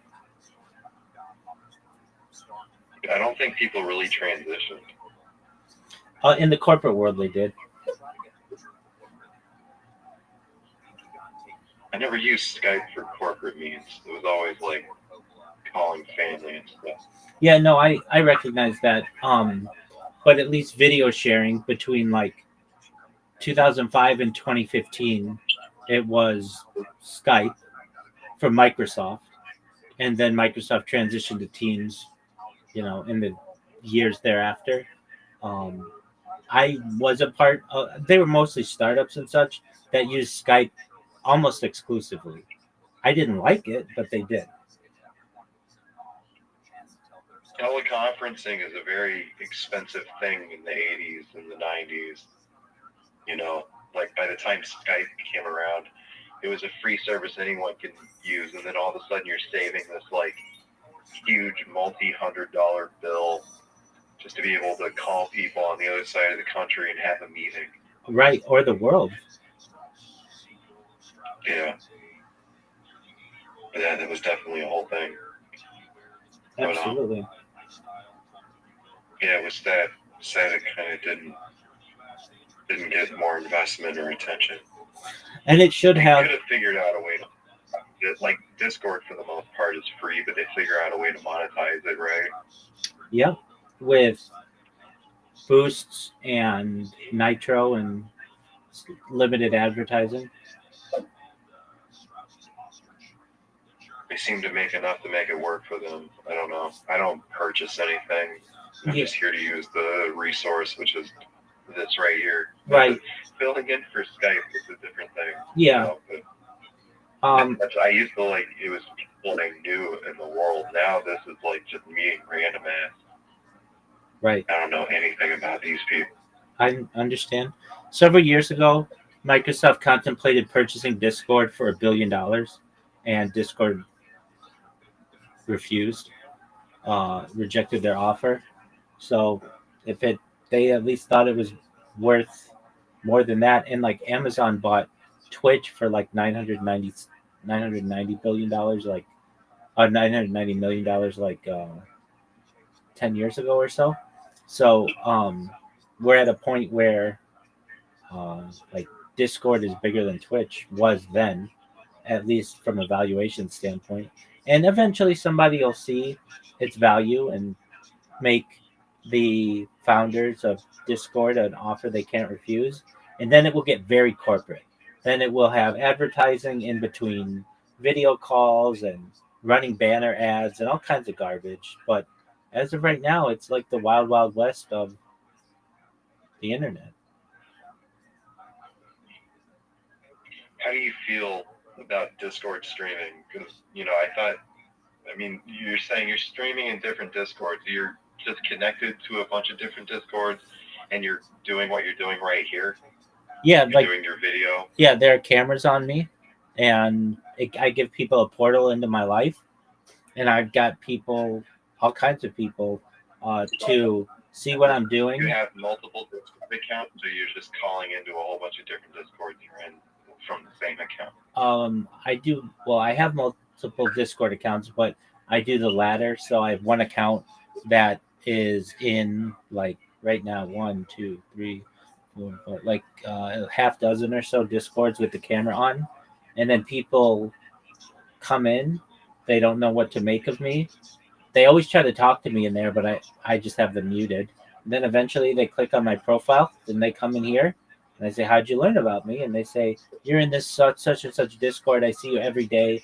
I've seen you in there for 6 months, and I've just gotten curious about you." Why don't you unmute any of those Discords and talk to those people and try to see if they'll come in quicker into your Discord or whatever? Why do you have to have your presence be there but not perceivable? You don't want to.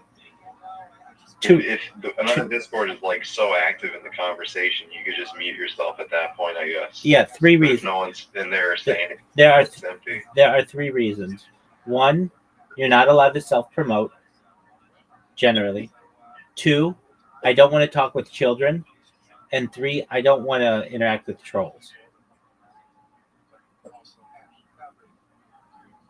You don't want to interact with trolls, but you're still like pulling in random people that you're not really filtering.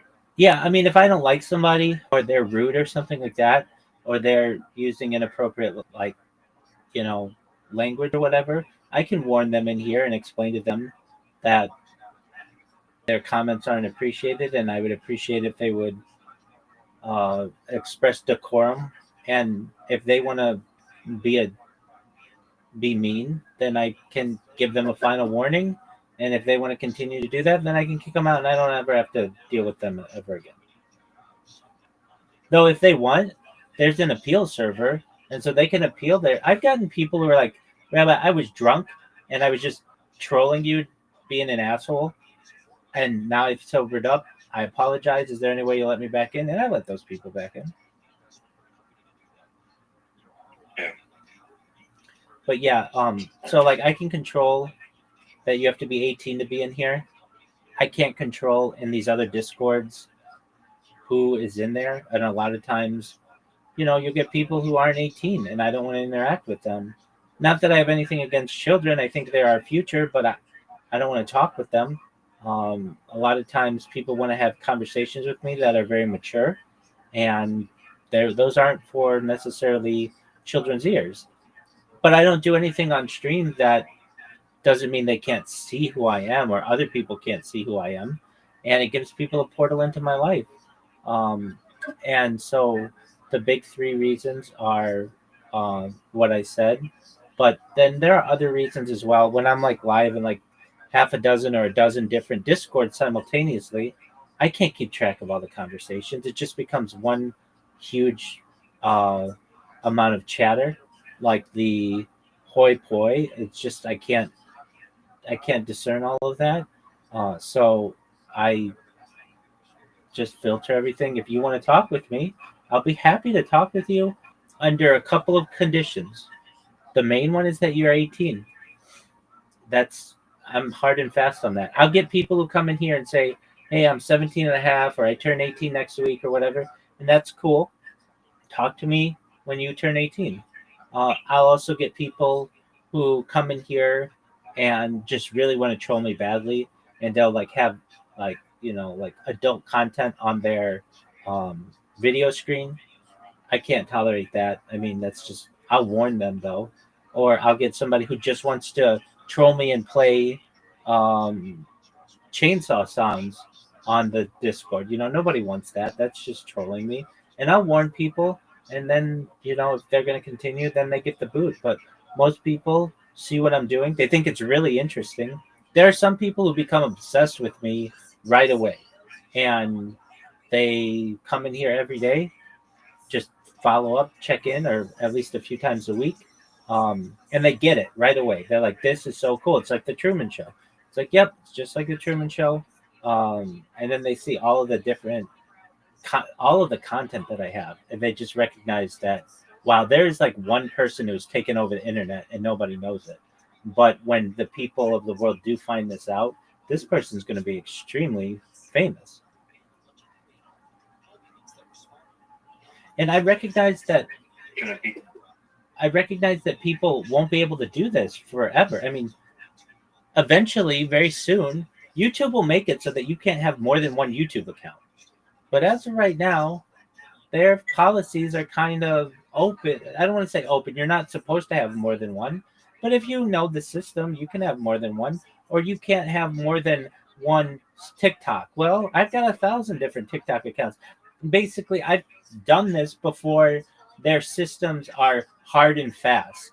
And eventually they will be, where you will be tied to an internet license, perhaps, or your IP address, or basically you won't be able to anonymize yourself on the internet. But as of right now, we live in a world where if you know how to do it, you can basically be unbannable on some platforms. And I generate as much content as I can, basically for the world to one day discover. And it will be very exciting for people to find out. And let's just say, God forbid, something happened and I just disappeared forever right now.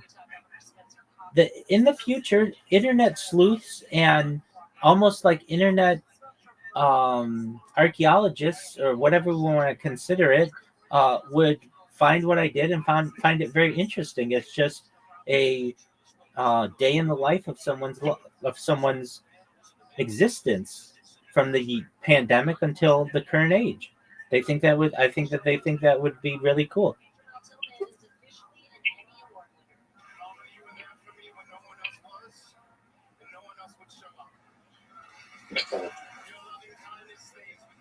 Yeah, I don't know.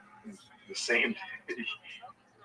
You spend most of your days giving that spiel for the most part, don't you? Yeah, and the reason why is because it's condensed, and I have like different levels to it. So I first say that I live stream my life and all of that stuff, and I ask people if they have seen the Truman Show or Big Brother. If they have, great. Then they understand what I'm doing. If they haven't, then I have to elaborate a little bit. And that the reason why I do that is to make them a little bit engaged, that it becomes a little bit of a conversation, that I'm not just hitting them or not talking at them.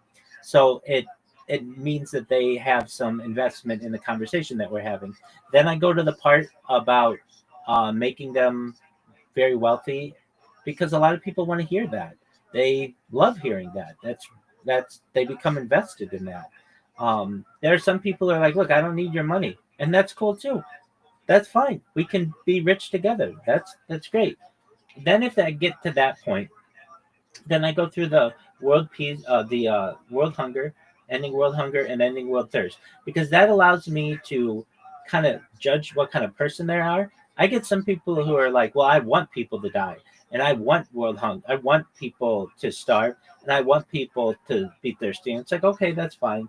I still will go through my spiel if they'll let me, but that basically tells me everything that I need to know about that person. Do I really want to be invested in this person? I mean, yeah, I can try to convince them, but um, then if people are cool with that, and many people are there, very rarely does it happen. But I get people generally who say, I very rarely does it happen where people don't think that's really cool, and generally people think like they're like, wow, I want all of those things too. Okay, great. And then I hit them with the futurology topics, and it's a lot of words that they've never heard before, and I can just sit here and just list them. And then I go, there's one that like I kind of elaborate on, which is de-extinction, because many of them have heard about the dire wolves, and woolly mammoths would be really cool, and it's something that's tangible. I could sit here and talk about anti-gravity to people, but generally people aren't as well versed on anti-gravity and artificial gravity, and it's a much less studied topic than something like woolly mammoths. People can understand woolly mammoths, and that we might be able to de-extinct them. Once I get to that point and I'm through that part of the spiel, then I go into life extension with them, and I always make sure to say, or uh, to the best of my ability, that this is all with your consent.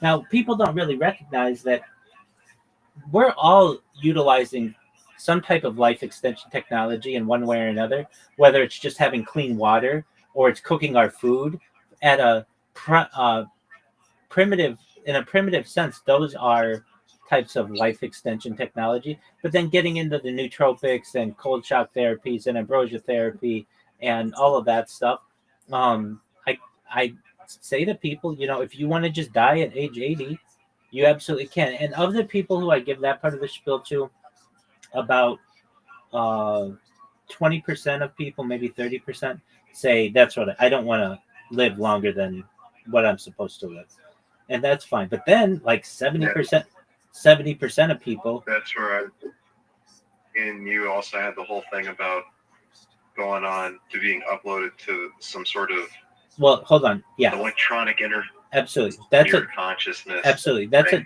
don't want to get uploaded. That's fine. That's another segment. And so once I get into that, usually people are about 50-50 on that. There are a lot of people who are like, wow, I've never thought, though, that there are people who are transhumanists who think that they will not die. That's really cool. It's like, yeah, it is really cool. And that we might be the first generation that may be able to experience this. And so, all in all, it's usually about 3 minutes. The way that I developed it, and I would go on Twitter Spaces, and a lot of times in Twitter Spaces they would have like you could share your project with people, and so I would get like 1 to 3 minutes to be able to tell people about what I do or whatever. Maybe you have a cryptocurrency, maybe you have an NFT, whatever your project is. And so I would just go and I got this down. I mean, it didn't all come to me at once, but over the course of the past few years, I've been able to develop it, and it's enough that it gets people engaged. I mean, basically, I'm going to tell them, if you want, I'm going to make all your dreams come true. I'm going to make you rich. I'm going to be able to make it so that you don't die, and perhaps you might be able to live as a different being in the future, all while experiencing the most exciting realistic climate right now, and to keep people from dying, because a lot of people are probably going to die before you can promise to extend their life into perpetuity. Well, yeah, to some extent, but we're already able to transfer memories of mice. So perhaps within the next 10 years, we'll start to have human trials of mind uploading. I mean, people would have said the same with Neuralink 5 years ago. And now we have Neuralink that is already implanted in people and they depend on it on a daily basis. I hear you. Neuralink is still not to the point of being able to save anyone's consciousness to like a disk drive so that they can live on to have a computer brain. Yeah, but We're I still almost at the think point I almost where think brain you computer can't make I almost anyone's life. There's people you talk to today who are going to die that you promise these things to. That's what I was asking you last time. Is what do you think the realistic timeline is Welcome, to Mark. be able to get Welcome, Marlon. How all are the you? money you need, Just one moment. able to deliver all the Just one moment, Diogenes. I'll answer that. Marlon, how are you? Excellent. How'd you find out about me, if I may ask? I saw a Rabbi Rothschild account just chilling in a e-girl server. Absolutely. Yeah, definitely. Yeah. Do you mind if I tell you about myself? Sure, I'm always down to learn. Excellent. I'm Rabbi Rothschild. I stream my life 24 hours a day, 7 days a week, 365 days a year for world peace. I've been doing so since the pandemic. We've seen the death of a queen, the birth of AI, the coronation of a king, and everything in between. Are you familiar, Marlon, with the television show Big Brother or the movie The Truman Show? Yeah, it's a Truman Show. Excellent. Well, that's what I do. If you weren't aware, The Economist magazine stated in 2018 that data was Earth's number one resource, more valuable than food, water, gold, air, petroleum. And I have more data archived on the internet than any person ever, which may make me an influential person in the future. It happens, Marlon. I want to make you, your friends, your family all independently wealthy if you're not already. I want to make sure that you have generational wealth if you don't already have it. And I want you to be able to start charities and philanthropic organizations of your own. How does that sound, Marlon? Sounds interesting. Excellent. Other things that I discuss are ending world hunger through the use of technology, such as agricultural drones, floating greenhouses, saltwater greenhouses, hydroponics, vertical farming, cloud seeding. I want to help end world thirst. I'm actually sponsored by a cryptocurrency. That's what all my merch is that I'm wearing and that you'll see on my bed. And it's worth about $100 million. And one of the things that we do is we build wells in developing nations like Nigeria to help the less fortunate. Additionally, I'm an advocate for the Life Straw program and most importantly, desalination technology, where we pump Earth's seawater onto land to make it drinkable. How do those things sound to you, Marlon? Definitely sound interesting. Yeah. Very hopeful. Excellent. I talk about other things, specifically futurology topics, things like anti-gravity, antimatter, faster than light travel, faster than light communication, things like Santa Claus machines, replicators, invisibility cloaks, space tourism, space elevators, terraforming of other planets, interstellar travel, de-extinction. People don't know this, but the first successful de-extinction took place in the year 2003 with the Pyrenean ibex, which was a goat located in northern Spain, southern France. Fast forward to the year 2021, a company out of Dallas, Texas is founded known as Colossal Scientific. They've made it their goal that within the next 3 years or by the year 2028 to reintroduce the woolly mammoth into the Arctic Circle using Asian elephant surrogates. I just think this is a mind-blowing goal, and I'm excited to be able to document it. Additionally, following the reintroduction of the woolly mammoth, they want to reintroduce Tasmanian tiger and the dodo bird, which I think is really exciting as well. They recently made headlines with their direwolf project. Their direwolves are over a year old now. Other things that I discuss, when you were born, Marlon, the average life expectancy for you or someone like you was about age 80. I want to increase that if you want through the use of life extension technology such as oxygen therapy, human growth hormones, things like perhaps stem cells, things like testosterone replacement therapy, peptides, things like cryonics, cryogenics, nootropics. But eventually you may get to 120 years old. You may say, Rabbi, everything that you said came true. It's been a wonderful life, but my body's starting to break down. What's the next plan? And again, this is if, with your consent, if you want, you may be able to utilize a type of technology known as mind uploading technology, where, again, with your consent, we scan your brain into a computer like a CAT scan or an MRI, knowing where every atom is in your central nervous system and your peripheral nervous system, to later download as an android, an avatar, a cyborg, a cybernetic being, a clone of yourself, a robot, an ethereal being, whatever you want to be. But essentially, what I'm saying to you, Marlon, in the future, you may have that opportunity at a digital immortality. What are your thoughts? I just thought digital immortality is an interesting concept. I absolutely It's, agree. It throws out basically almost every faithful interpretation of immortality, which is an interesting butting heads to see. Absolutely, I agree. So that's what I do. If you're wondering what are you doing in an e-girl server, it's one of the biggest servers on Discord, and so it's one of the many servers that I'm in. Basically, I'm in the largest ones that will let me stream, and I just keep my camera on 24/7. Give people a portal into my life, and if they get curious, they come in here and get to learn about what I do, just like you did, Marlon. How's that? Yeah, it's interesting. I always love learning about people. Absolutely. What is the specific It's, I believe, called e-girl world. Yep. Like some specific percentage, just a random. What's eager whole? It's got like 500 to 1 million people in it, depending. It really doesn't have many people who stream it. Who's streaming there? Is that what's? Pardon me. Are there e-girl conglomerates? Generally, no. It's usually one of the lesser populated servers from the VC standpoint. I don't really look at the chat, but it does have so many people in it that regularly I will get people who join the VC. They'll get in there, they'll check out what I'm doing, they'll talk with a friend, and then they'll come in here and learn about me.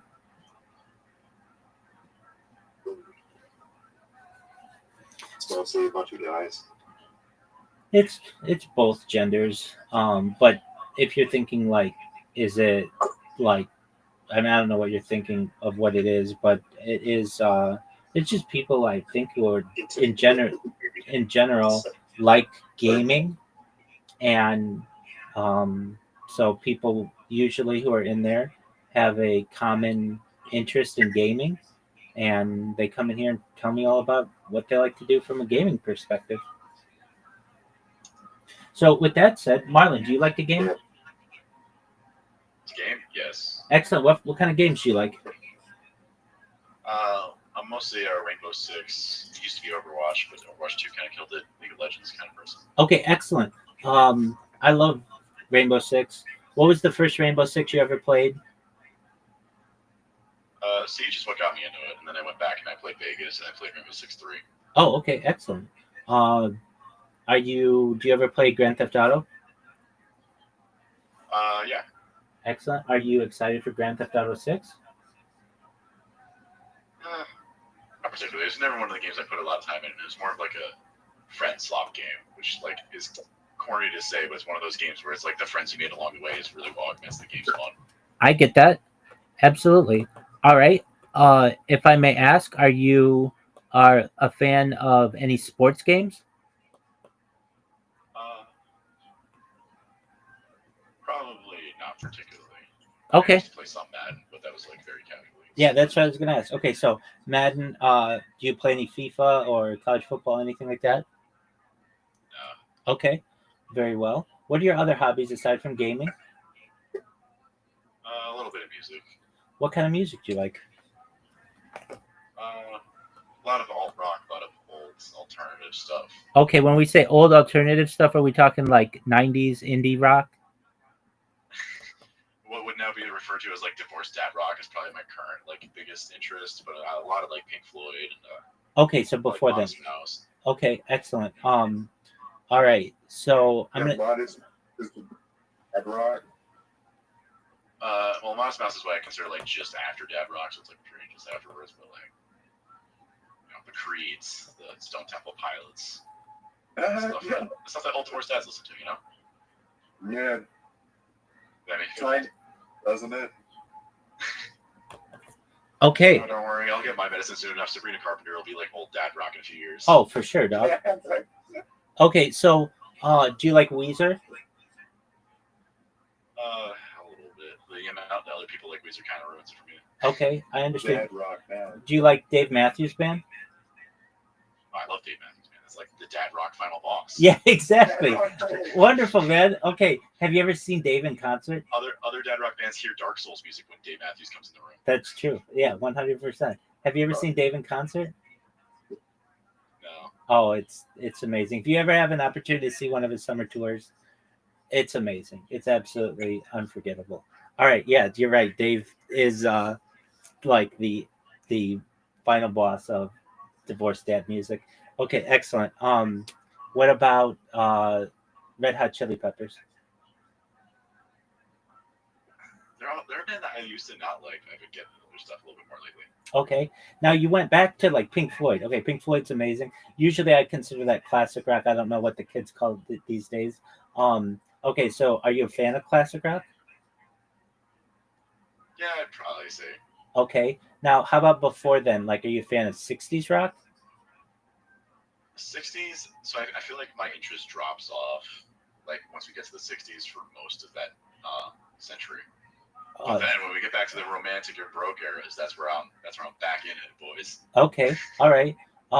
So do you like the Beatles? The Beatles are cool. Okay. I do acknowledge what they did a lot for music. How about the Rolling Stones? The Rolling Stones are cool. I feel like the Who is the Rolling Stones, but good. Okay, very That's well. a hot take I'm always gonna have. Absolutely. Actually, on the stream, I saw the Rolling Stones at SoFi a few years ago. There, I saw them 20 years ago as well. They still somehow are putting out music after 60 years. So I think all bands should hope to be as successful. Who knows what they'll do in the future? Maybe they'll have holograms or robots of themselves, but they still rock out. Okay, so you like the Who? Do you like AC/DC? AC/DC is fun, yeah. Okay. What about Aerosmith? Aerosmith is cool. Okay. They're like a very mechanical band. I wouldn't say I like their writing so much, but they're a very mechanical guitar band. Absolutely. Okay. What are your thoughts on Oasis? Oh man, that's white girl. That's like the beginning of like white girl woo music, you know? Yeah, no, absolutely. And they just reunited and went on tour and everything. All right. What about Nirvana? Nirvana's cool. What do you think about Damon Albarn? Who's David Albarn? So he was in Blur. He was their front man, and then after Blur, he is now the Gorillaz. He is with Gorillaz. Oh, love Gorillas. I did not know that's who that was.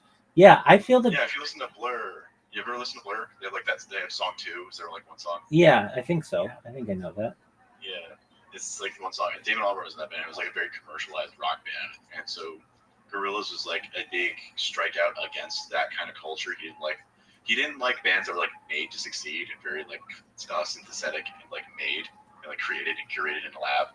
And so he made Gorillaz, curated them in a lab to kind of like make fun of it. So that's why if you listen to a lot of early Gorillaz and watch like early stuff, it's like making fun of MTV culture, right? And, like clinical band stuff. I'll never forget when I saw Gorillaz, Clint Eastwood, first time on MTV, and thought, no way, I'm watching a cartoon band. I really think Gorillaz has the opportunity to be bigger than all of the previous bands that were mentioned because they can just continue forever. Just one moment. Springtrap, how are you? Springtrap, can you hear me? Springtrap. That's all right. Springtrap, feel free to... Oh, can you hear me? Hello. How are you, Springtrap? That's all right, Springtrap. I feel like Gorillaz could go for like a century, right? And they could just keep producing new music and no one would know the difference. Am I wrong? Yeah, a lot of the core sound is a lot of like what Damon Albarn does. He's very good at clicking with other people, and kind of like what a lot of they do is like mixing with other artists. And I think it's almost as like a skill he has at writing music that like blends into those skill sets for them. Okay, so I don't know a lot about Gorillaz, but are they all different people in real life, or does one person? It is one guy. Oh no way. Okay, so it's all that guy. So yeah, the whole point of Gorillaz, I think, like one of the original like points of the band was to always like collab with people, because I think he's just like the idea of like mixing. So there's like a lot of rap features in it. I think he's just like experimenting with a lot of music. It's like Tame Impala's and stuff. So it's like a lot of like collaboration and mixing and seeing what happens when you like mix very different genres together. And so it's always just Damon Albarn, but he does feature a lot of people. Okay, amazing. All right. I think that people will be listening to Gorillaz in 1,000 years, just because of, and they'll be able to produce new music, and it, if people are still listening to music or however art is digested at that point, I think it was brilliant what he did. I think it was a brilliant take on society and what MTV and the music industry was doing to people. And so, thank you for connecting the name with that band. Excellent. Okay, so do you like Gorillaz? Yeah, and if you want one last fact, so technically Gorillaz has 2 members, but one guy doesn't know music at all. Have you ever heard of Tank Girl? I think so. Why would I know Tank Girl? It's like it's an old comic strip, and there's like an obscure late 90s, early 2000s maybe movie made out of it. Okay. And it's got these Teenage Mutant Ninja Turtle like kangaroo guys in it. It's crazy, but it's like about a girl who like finds a tank, and it's like a future thing. It's a really weird, hard to describe movie.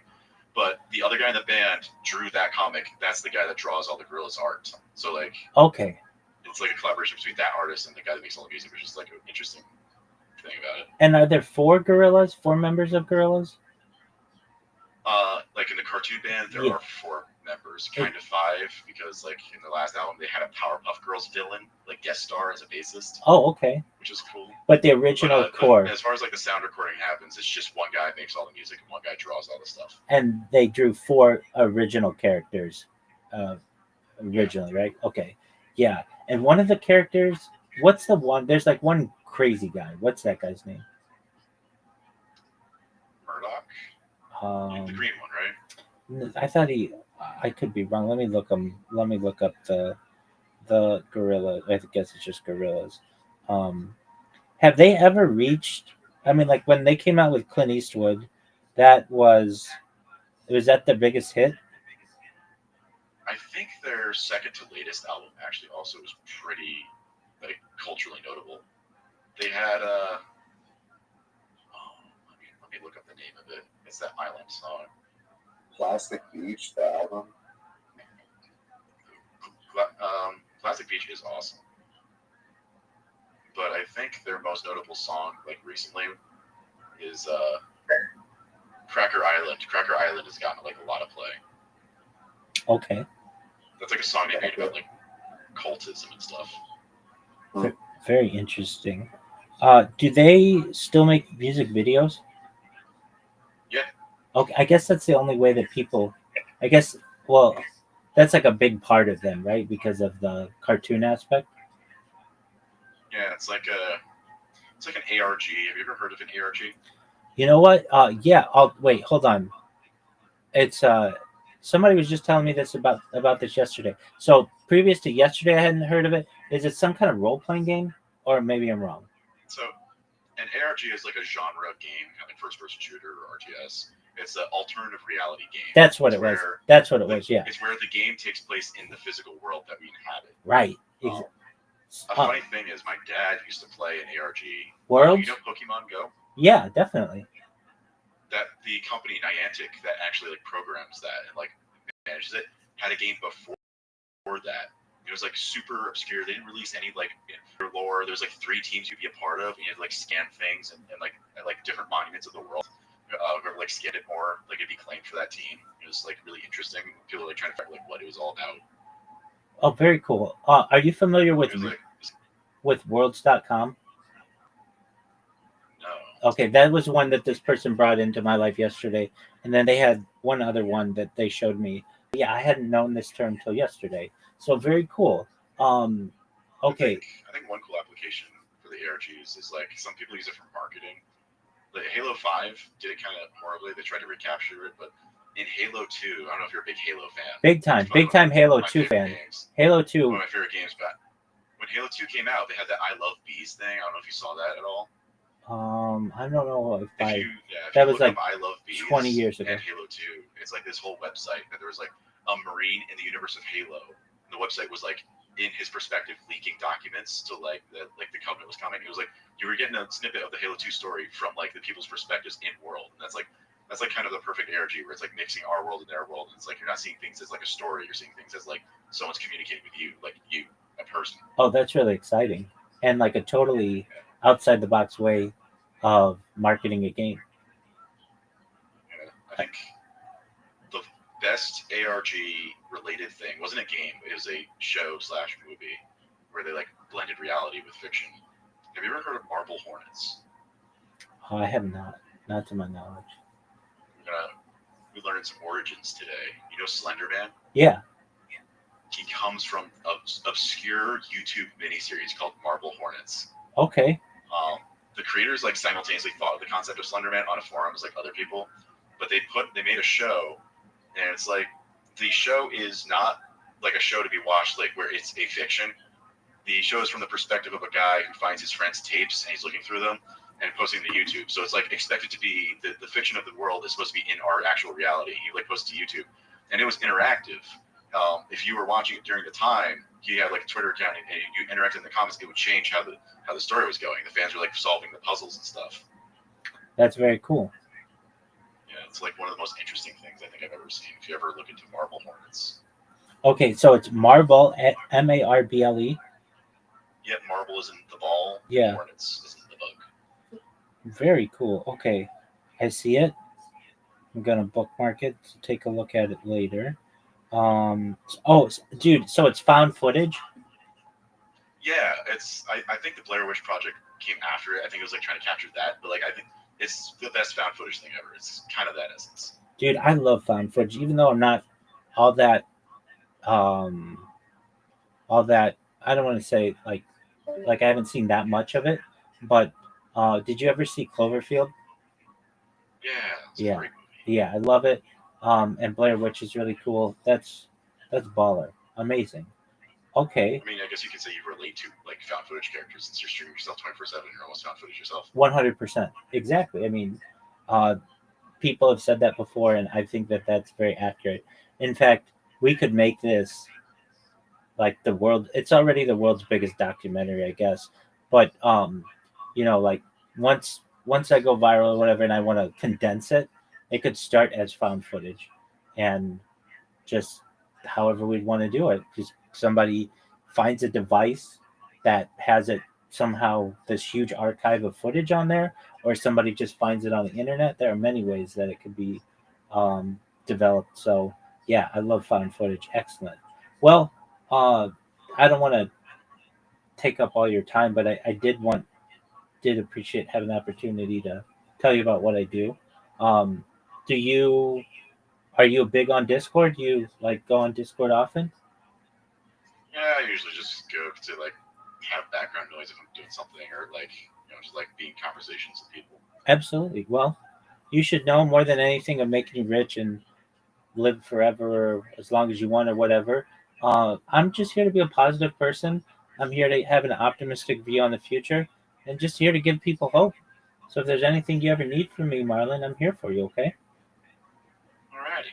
Excellent. That's cool. I think I'll keep the server around and like poke in and out. Please do. Always welcome. Excellent. Alrighty. I'll let you explain the shindig to new people. Absolutely. Well, thank you so much. Just like that person taught me about what ARG is it? Yeah, ARGs, alternative reality games. Absolutely. I'll have somebody perhaps come in tomorrow and want to talk about Marble Hornets, and I'll be like, "Oh, you'll never believe this. I was just talking to somebody about it yesterday." So I appreciate it, Marlon, and hopefully, consider this a start of a beautiful friendship. So if you ever need anything from me, I'm here for you. Okay? Awesome.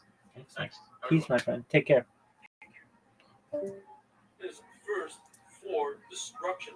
How this fantasy football team, girls? Before he destroyed the animals. It says in the book of Ezekiel, according to the Omer that says that it was a tale. The explanation is that Mishpoch had to just This fantasy football team. where the tail was. If you were back to back, then it was a real surgery. There's a lot of flesh that was Fucking so happy. But he built, meaning, according to the Omer, it was only a tail. What did he build? He built a chava. He did her hair, he braided her ears, he did her makeup, perfume, and then he presented her adoration.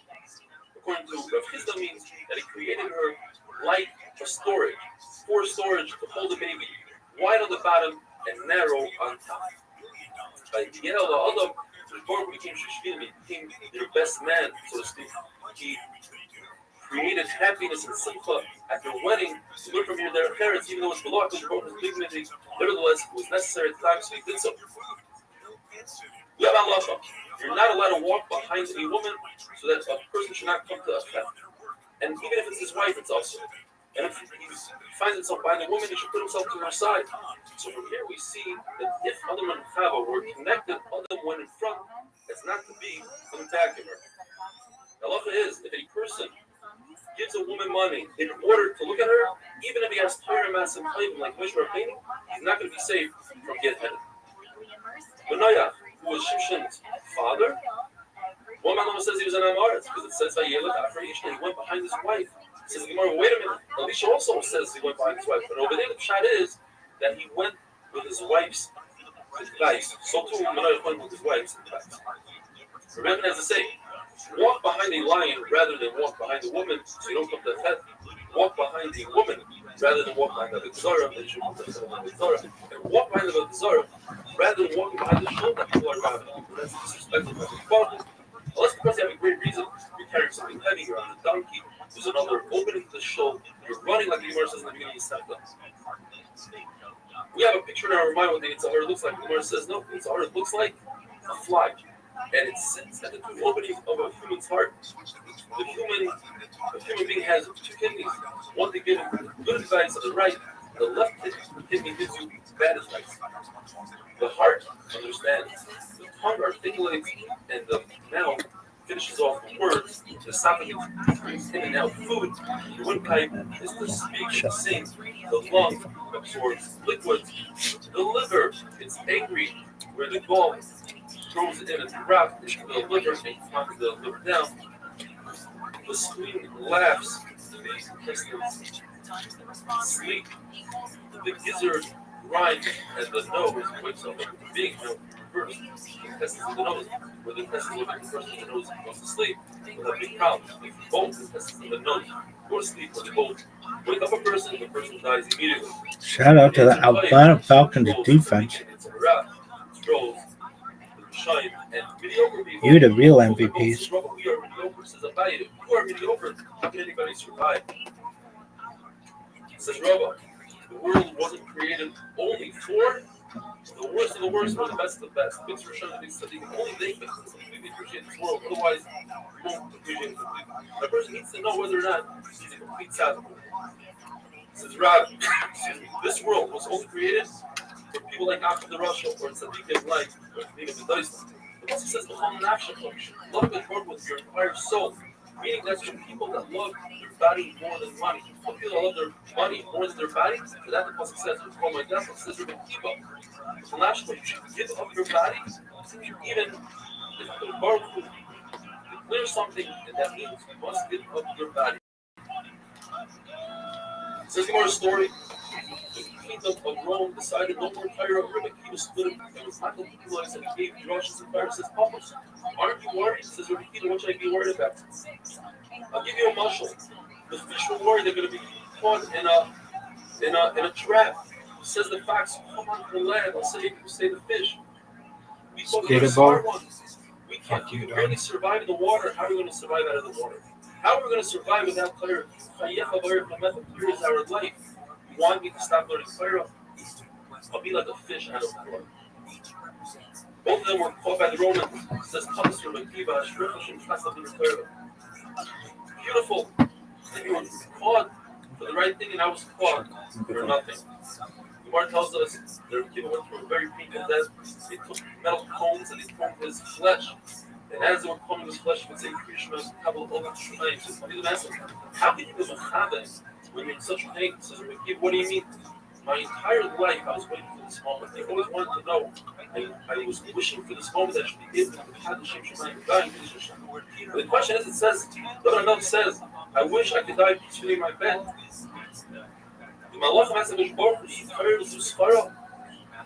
This is what happens to a human being that learns Torah in his life. Rabbi Kiva, one of the greatest human beings that ever lived, Rabbi said, Rabbi Kiva is invited to Olam Haba. We learned in the mission that a person should not be lightheaded and use Kalas Roish in front of Kodesh Kodashim, opposite the Kodesh Kodashim. Says the Gemara that's Dafka from a place that you can see the Kodesh Kodashim. There's no fence, and at the time with the Shkla, the Shura, and the Nisim. According to Rabbi Akiva, one is not allowed to use the bathroom when he's facing Shalayim, even if he's a Chutzlar, even nowadays. When you view the bed, the time of Yisrael English, it's also anywhere, but not in the time of Yisrael English. According to Tanakama, in Eretz Yehuda, you're not allowed to use the bathroom using the fire, which means if you're facing Shalayim. In the Gol, you're not allowed to use the bathroom. That's also facing Shalayim. I'm saying that if you are at an angle, you're allowed to. Rabbi Yossi says at the time of the Beis Hamikdash, it's also, according to the first brayso, in a place that you can see the Beis Hamikdash in Yerushalayim, and there's no fence. And after the Churban, you are allowed to use the bathroom anywhere you want. And according to the second brayso, in a place that you can see Yerushalayim, it's also a place you can't see Yerushalayim. It's wonder. Have a wonderful day. To be able to maintain and secure public space. The degree of cooperation of the public that can be secured diminishes the necessity of use of this force and compulsion in achieving police objectives. The police at all times should maintain a relationship with Roughly, the Daf Samach Beis, the Lord tells the Rabbi Akiva snuck in the bathroom with Rabbi Shua, and he learned 3 halachas. You don't face the Beis Hamikdash. You reveal yourself in a sitting position, and when using toilet paper, you use your left hand and not your right hand. Because the Torah was given with the Baruch's right hand, you put out the tefillin with your right hand. Your right hand constantly comes close to your mouth.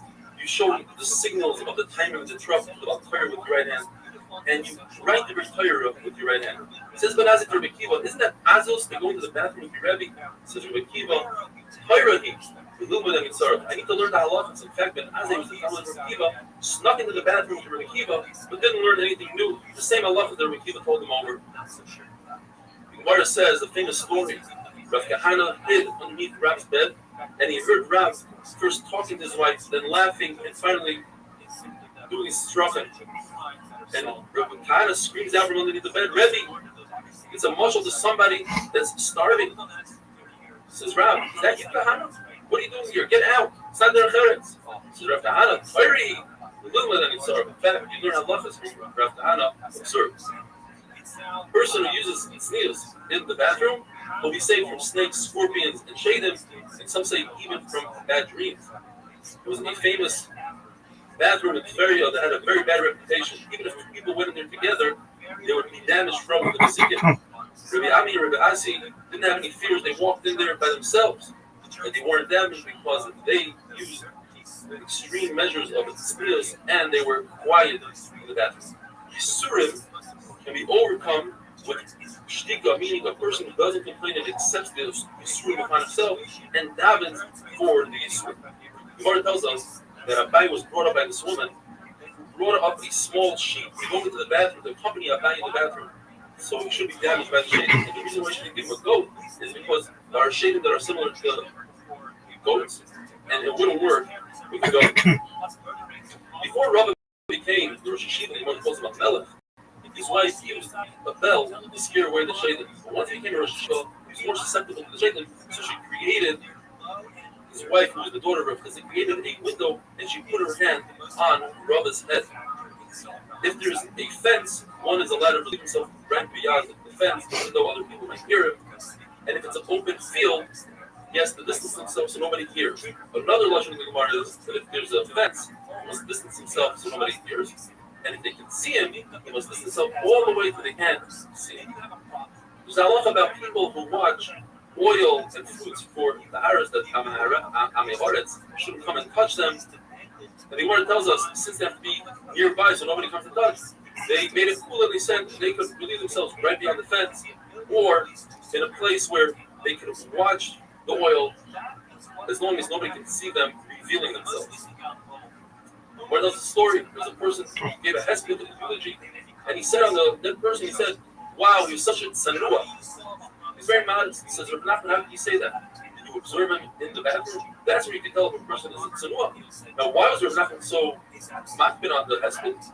Says the Gemara, because if you lie in your hesped about the dead, they punish the dead. They open up the book and they say, "Well, is this guy really that good?" They punish him and they punish the people that hear the hesped and the person that gives the hesped. As long as the people agree with the hesped, they get punished. The Gemara tells us a person should use tznius at night when he goes to the bathroom the same way he does during the day. If he uses a corner, he goes to the corner during the day, he should use the same corner at night. But not necessarily does he have to go the same distance into the field as he does during the day. The Gemara says it's better for a person to try to go to the bathroom early morning and evening when nobody's around, rather than going during the day when he has to go out really far to the bathroom. In those days, they would stipulate the opening before they went to the bathroom. The Gemara says it could cause great damage of kishuf. So one should do it only in a standing position, not in a sitting position. And if he does it in a sitting position, he should say this whole thing of loyli, taftim, etc.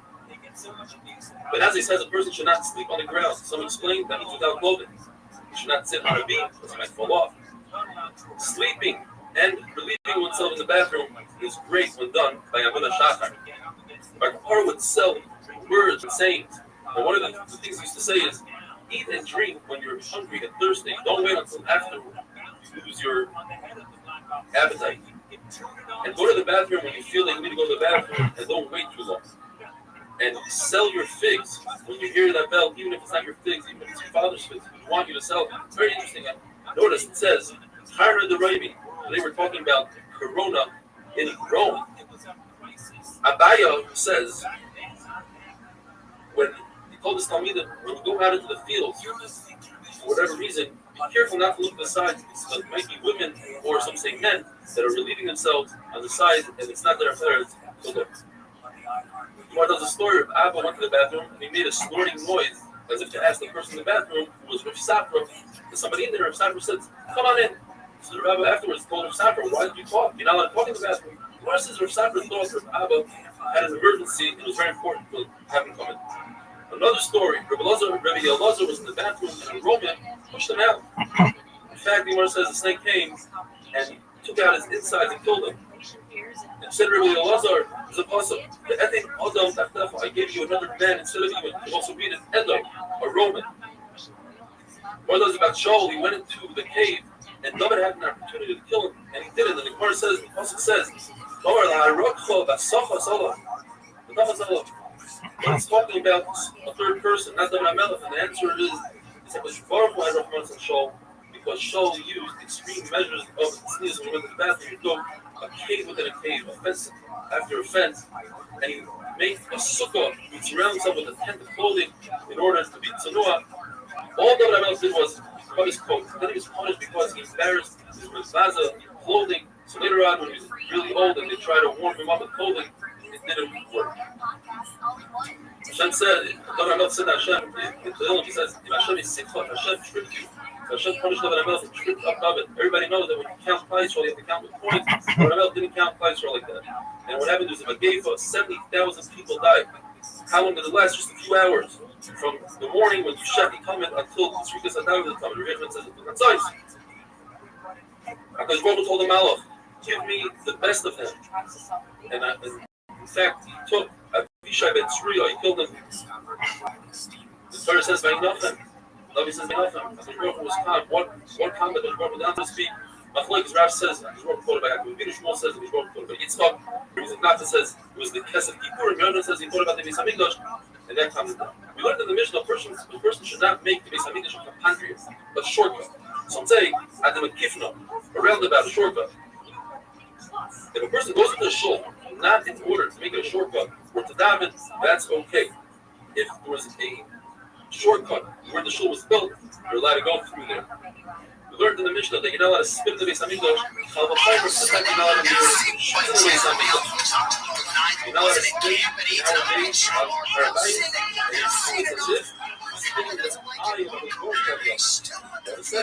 as it gets to your nerves. Wasn't in camp and he denied Shamar Nelson and has seen enough. He doesn't like it. They're still undefeated as he gets it done here at Livingston. And a college reaction.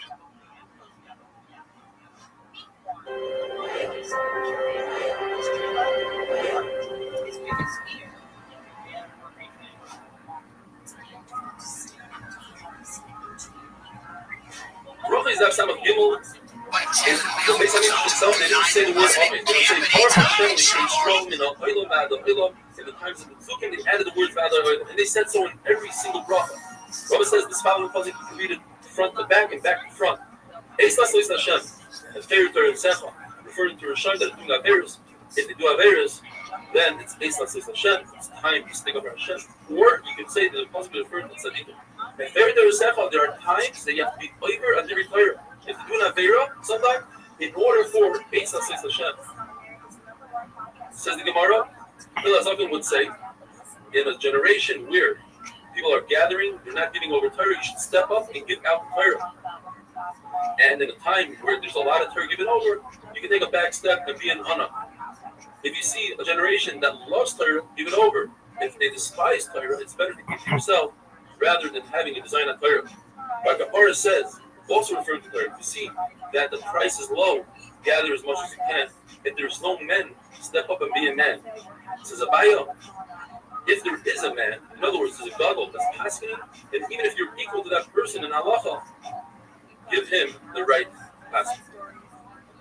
If only for the following statement we learned the entire Masechta would have been worth it. Like Kapara says, it says in the pasuk, meaning, in every mundane step of our daily life, we can insert HaKadosh Baruch Hu. You can eat a slice of pizza, and you mean to fill your stomach. If you take a nice nap, just for your enjoyment. You can do the same exact action and just stick out the Baruch Hu, and you get sechar rather than not getting sechar at all. You say, I'm eating a slice of pizza to have energy. I'm sleeping to have energy to be Oived Hashem, and that changes it all. You should teach your son an easy, clean Parnasa, or he gives an example, like you had a soap. Rabbi says, it's not a good idea to have too many friends because at the end you're going to come to fight with one of them. You should not appoint a man in charge of your house because look what happened to Ishus Bekiva, which was almost over in his nose. The reason why Parshas Nazir, refraining from wine, is close to the Parsha of Saita, because the Saita was Nishal because she overdrank. And a person who sees that should say to himself, I want to refrain from wine, I want to become a Nazir. Reverend says the reason why Parsha Saita is close to the Parsha of Tumas and Maasros is that you have to give over 10th of everything you heard. Because if you don't, at the end of the day, you're going to have to come onto the Kohen to deal with your wife's Saita. And when you come on to the Mishra, so far, you'll be nicer running. But if you get nicer, the plan is that you become, well, I'm going to take a punch from Mike Tyson. But Loza Kapper says if somebody has a sorrow, and rather than complaining, he thinks Hashem, he says, Baruch Dayan Emes, he's promised that his nose will double. The person lightens up, takes his foot off the gas pedal when it comes to learning and mitzvahs, even one mitzvah, when he needs help, when it comes to the day of Tsar, he won't be able to stand up against it. Says the Gemara, an amazing story. Hanina, who was the son of the brother of Rabbi Yeshua, he was a gadol. He went to Chuzlars and he had a community, and he started doing Iber Hashanah. He started saying, this year we're going to have 2 others. And Allah says, you only do so on Eretz Yisrael, not on Chuzlars. So they sent messengers. They sent Rabbi Yosef ben Kippur and the grandson of Zachariah ben Kutal, who were Mishamish Levis HaMikdash. So he was really excited. He said, what are you doing here? He said, we came to learn Torah from you. So he announced to the public, he says, these 2 are Gedolei Hador. Once they got that Haskama, everything Rabbi Hanina said, they said that. He said Torah, they said Tameh, he said, what do they said also? He says, what are you doing? And he said, we're here because of Ibrahim Chaydish. He told everybody, these guys are nobodies. They're fake. They're liars. And he says, it's too late. You can't tell that to people because you already announced that we're Gedolei Hador. And then they told everybody, he said, listen, either you come with us or you announce HaKadosh Baruch Hu. And they told Hanina, if you don't listen to us, we're going to put you in Chayrim. Why were they so happy? Because it says in the pasuk that Iber HaChodesh is only in Eretz Yisrael, as it says, only from Yerushalayim. What kind of term? How are they able to say on something that's coming that it's tar? Because they realize if they don't, people might go with Hanina. When Rabbi Seinu went into Kerem B'Yavna, when he goes, Rabbi Yehuda, Rabbi Yosef, Nechemia, Rabbi Lezer, they spoke about the importance of having guests because they were guests by other people. Rabbi Yehuda, who's always the first to speak in learning, he said that the oil moed was 12 mil out of the mouth. And it says, anybody that yearns to see Hashem powerful, we got the proper with both of us. He says, if 12 mil is considered a Mevakesh Hashem, so certainly going to go from city to city, from country to country, which is a lot more than 12 mil. When the Pasuk says, Hakadosh Baruch Hu told Moshe, I would like to discuss the discourse of Torah and halacha with you. With Panim, let's be joyous with each other. And he says, Moshe Rabbeinu, I want you to return the moed. And if not, it's not good that me and you should both be angry. Please return it. If not, I'm going to have Yeshua be instead of you. And in fact, even though Moshe Rabbeinu returned it, Yeshua says the Pasuk Sharas, Moshe came to Yeshua. We want to discuss the word Haskes Shema. 40 years later, we became a nation. We were a nation 40 years ago. Says the Gemara, because every single day, Torah is as if it was just given today. And the Gemara says, I'll prove it to you. Because if a person says Kriya Shema every day of his life, and he misses once, it's as if he never said Kriya Shema. Because of this concept that Kriya Shema, Torah, is moved to us every day. And if you don't do it, it's as if you never did it. The other pshat is Haskes. You should learn in groups of people. Do not learn by yourself. You learn by yourself, you'll preserve the sword. It's a chet. And it makes you dumber. Another pshat, Haskes. You should pain yourself with Torah. Shlomo says, the Torah doesn't stay by a person unless he kills himself over it. Another pshat, Has means be quiet. Listen first and then ask questions. And this is one of my all-time favorites. Rava says, first you have to know the whole Torah, and then delve in deeper. Rava says, whoever vomits up milk, his mother's milk, he works hard on Torah, then he'll get the butter, the cream from the top, and be able to pass in halachas.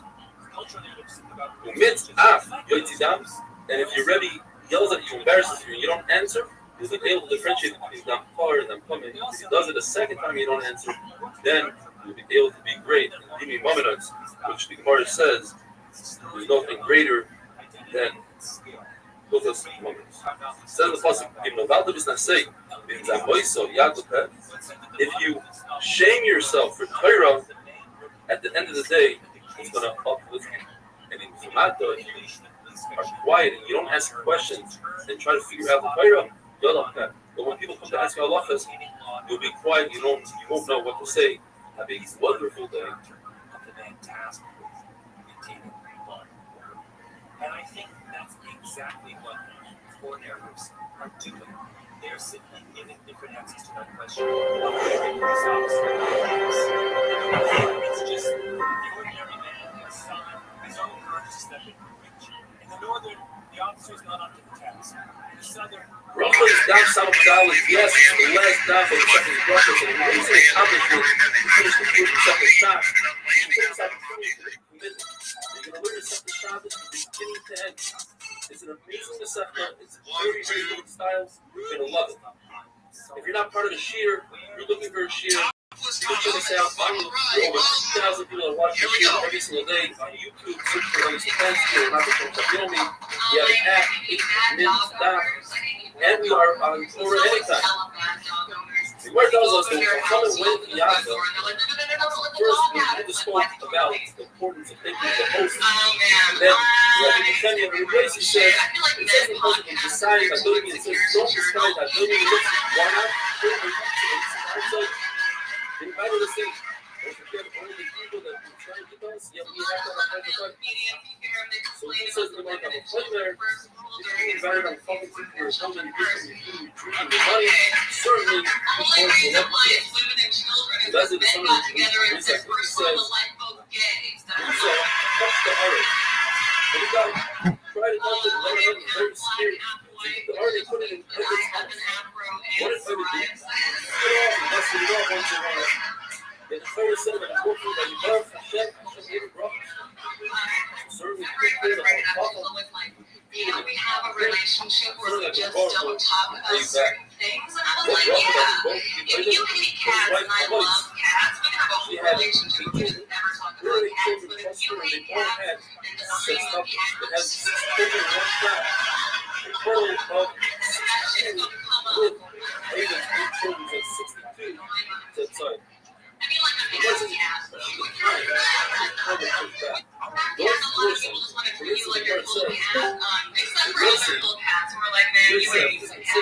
There you go.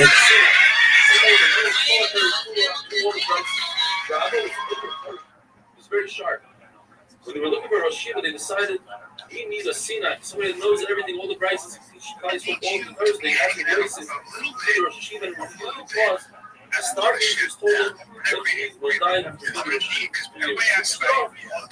Rabbi was like, years, Rabbi was like, this took over, 2.5 years, seeing that not pushing it, taking things when they're supposed to come, you'll lose out, even gain the half a year. You're gonna fucking love it. What do you see the new studio? The Gemara tells us the unbelievable believers are against the Ham. Although he was supposed to be Rosh Hashiva, but the first 2 years when Rabbi was Rosh Hashiva, he acted with humility to the point where instead of the love letter coming to his house, he moved it down to go to him. The pasuk says, Hashem will answer the comedy scene. It's just not his nature. That's when you come on the show. So, unless I go down to the mothership and start fucking asking me on the show, it's probably not going to happen. I just don't have time, especially at night. Like, it was supposed to go down there. So I don't know. Helping him carry it, but yes, he mostly did it. Yaakov Avinu, who more than 12 shvachim, he raised them. He did most of the lifting. Yes, they carried them. The Gemara tells us that if a person benefits from a suuda of al-chacham, it's as if he benefited from the ziva shchina. A person says goodbye to his friend, he shouldn't say leif b'shalom with the base, but rather leif l'shalom.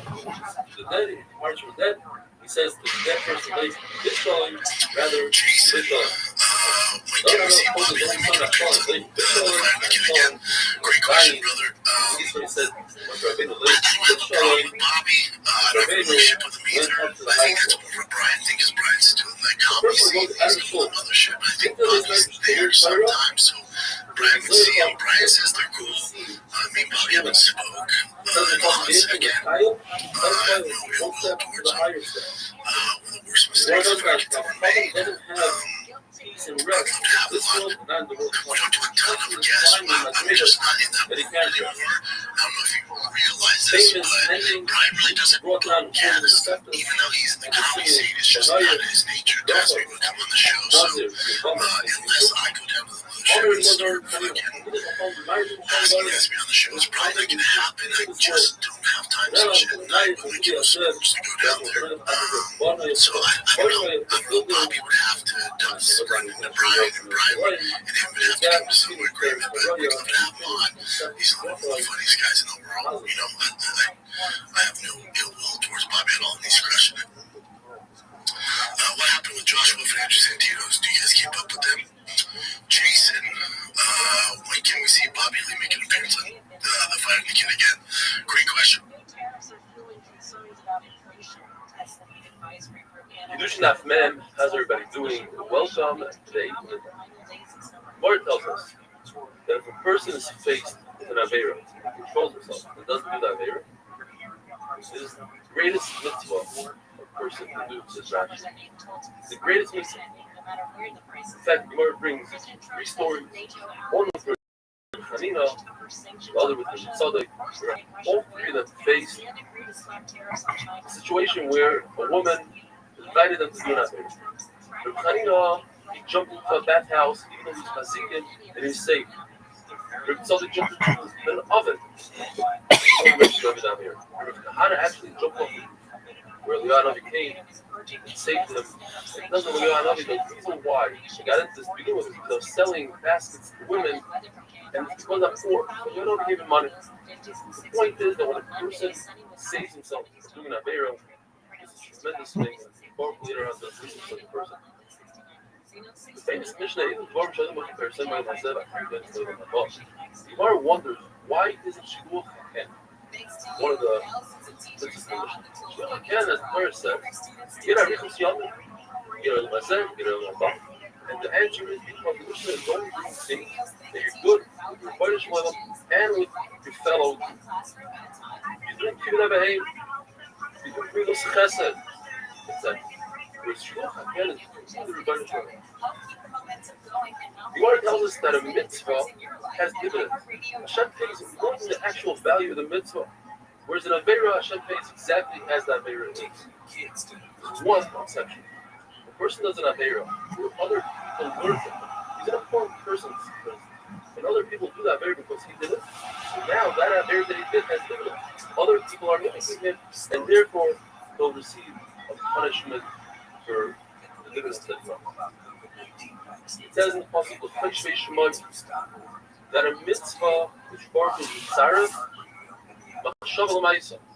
A person thinks about doing a mitzvah, and then he has some sort of holiness and he can't do it, Hashem will give him the Satan.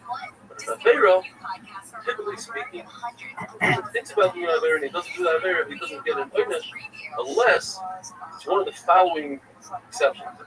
If he followed through his Machshava, he had a Machshava, then he did an Aveira, he gets punished for the Machshava. Or if he had a Machshava of a Zara, even though he didn't do that with the Zara, as we had yesterday, he gets an holiness. And also, if a person does the same Aveira over and over, to the point where it becomes so used to it, he thinks that it's mutter. It's as if it's mutter. So just thinking about that Aveira, even though he didn't follow through, you see it's life. Or it tells us it's better for a person to do an Aveira in hiding, where there's no Kol Hashem, rather than do it in public. A person who controls the Yetzer, so does that Aveira, hiding, and then that's a big slap in the face of Yaakov and Rebbeinu Shalom. Now he doesn't care the Rebbeinu Shalom. According to Rabbi, it's referring to the Isser of looking at a rainbow. When it comes to Chil Hashem, the Baruch Hu doesn't wait. It doesn't let the person build up gratitude, so to speak. Baruch Hu takes care of that Aveira very quickly and swiftly. And not only that, if the person has 50% of Aveira, 50% of mitzvahs, then Baruch Hu will use that Aveira of Chil Hashem and tip the scale in the wrong direction. You are going to say something. The person should view himself or the world as a different people. So anytime he does a mitzvah, he's tipping the scale in his favor, the world's favor. And if Hashem is an Aveira, he's tipping the scale in the wrong direction. A person feels bad for the mitzvahs that he's done in the past or the Aveiras that he's done. He erases those mitzvahs. Erases those Aveiras. It's a tremendous desire. The person goes his entire life doing mitzvahs. In the last minute, he feels bad for everything that he did. It's crazy.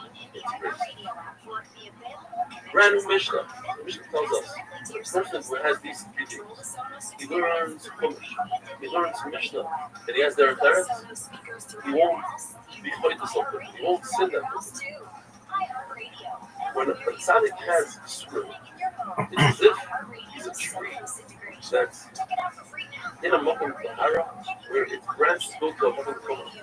And when you take off the branches from the Makom Tumah, then everything, the entire tree remains in a Makom Tahara. So Yisroel, a tzaddik is complete Tahara. When he has a little bit of a problem, a little bit of Tumah, Hashem chops off that place that completely is hard. When it comes to Hashem, it's the opposite.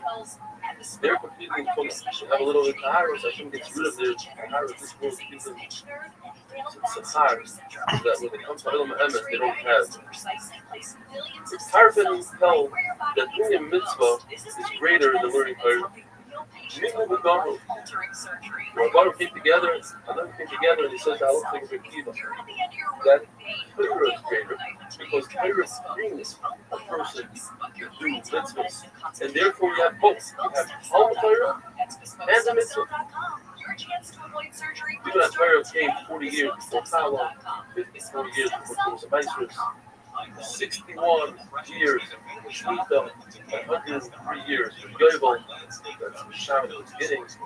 When a person goes up to Shirayim, the first thing they take care of, the first visit is have you learned Torah? How much Torah? Why did you learn Torah? And the first Sachar they give it is for Torah. Why? very poor medicine. The person doesn't have these three things, Mitra, Mishnah, they're parents. Then he's not Naisha, doesn't belong in this world. Also like this, just like a person who eats in the marketplace in public is similar to a dog or a boyside. Have a wonderful day.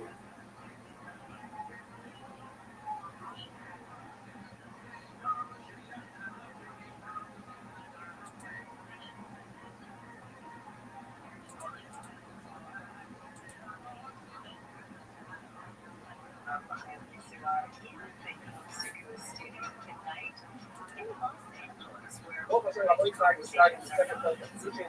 I just got so the girl said, also, very white out there.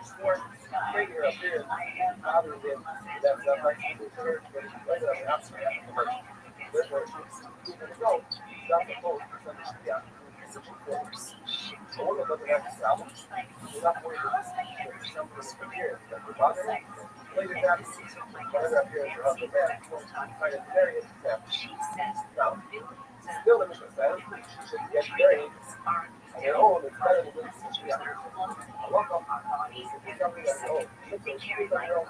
You get more rewards. It's better than solve the value. But this stuff, it's not going to hurt. It's better to do it on your own. Yeah. So she's not going to play. Challenge himself for this. Like, you see how we work. Also, challenge himself. So I think you're going to miss it on their own. There's the shaman. No, what I'm speaking of something like the nation. Now, we're going to involve yourself in the great self of the shaman. Another thing is, there's a lot of water, either on its own or with the stamp. And you should want to drink it tonight. The father able to very often water others well. You should wait for the meal well old enough to say I want to drink. The person who holds that and your blood, again, it's not. Take that. You have to make it earlier. Go like the able to do sugar. And it's allowed to wear their well. Now, the next topic is punish bracket. So how do we look at it? It says by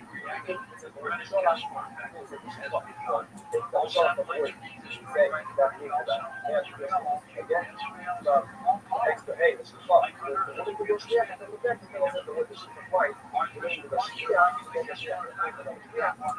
That's how we know.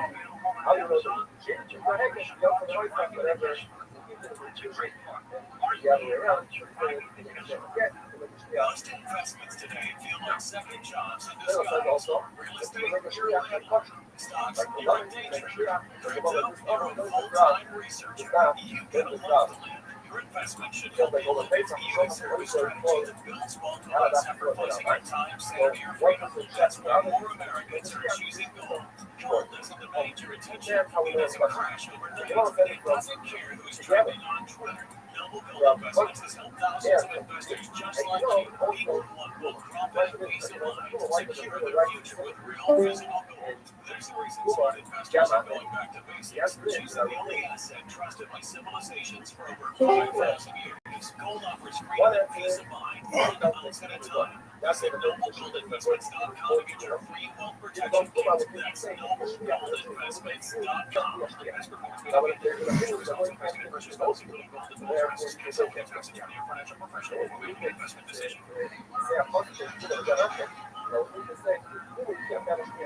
Why? Because focus is under. When under country, it's blue. Yeah? You have to read yourself. Give it Cuba, not your worker, not your partner, not your whatever it is, not supposed to be. But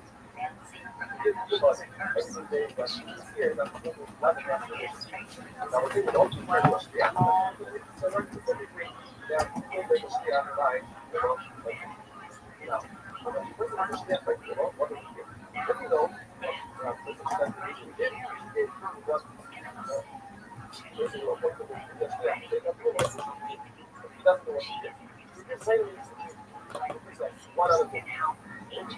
one out of 40 or one out of 60.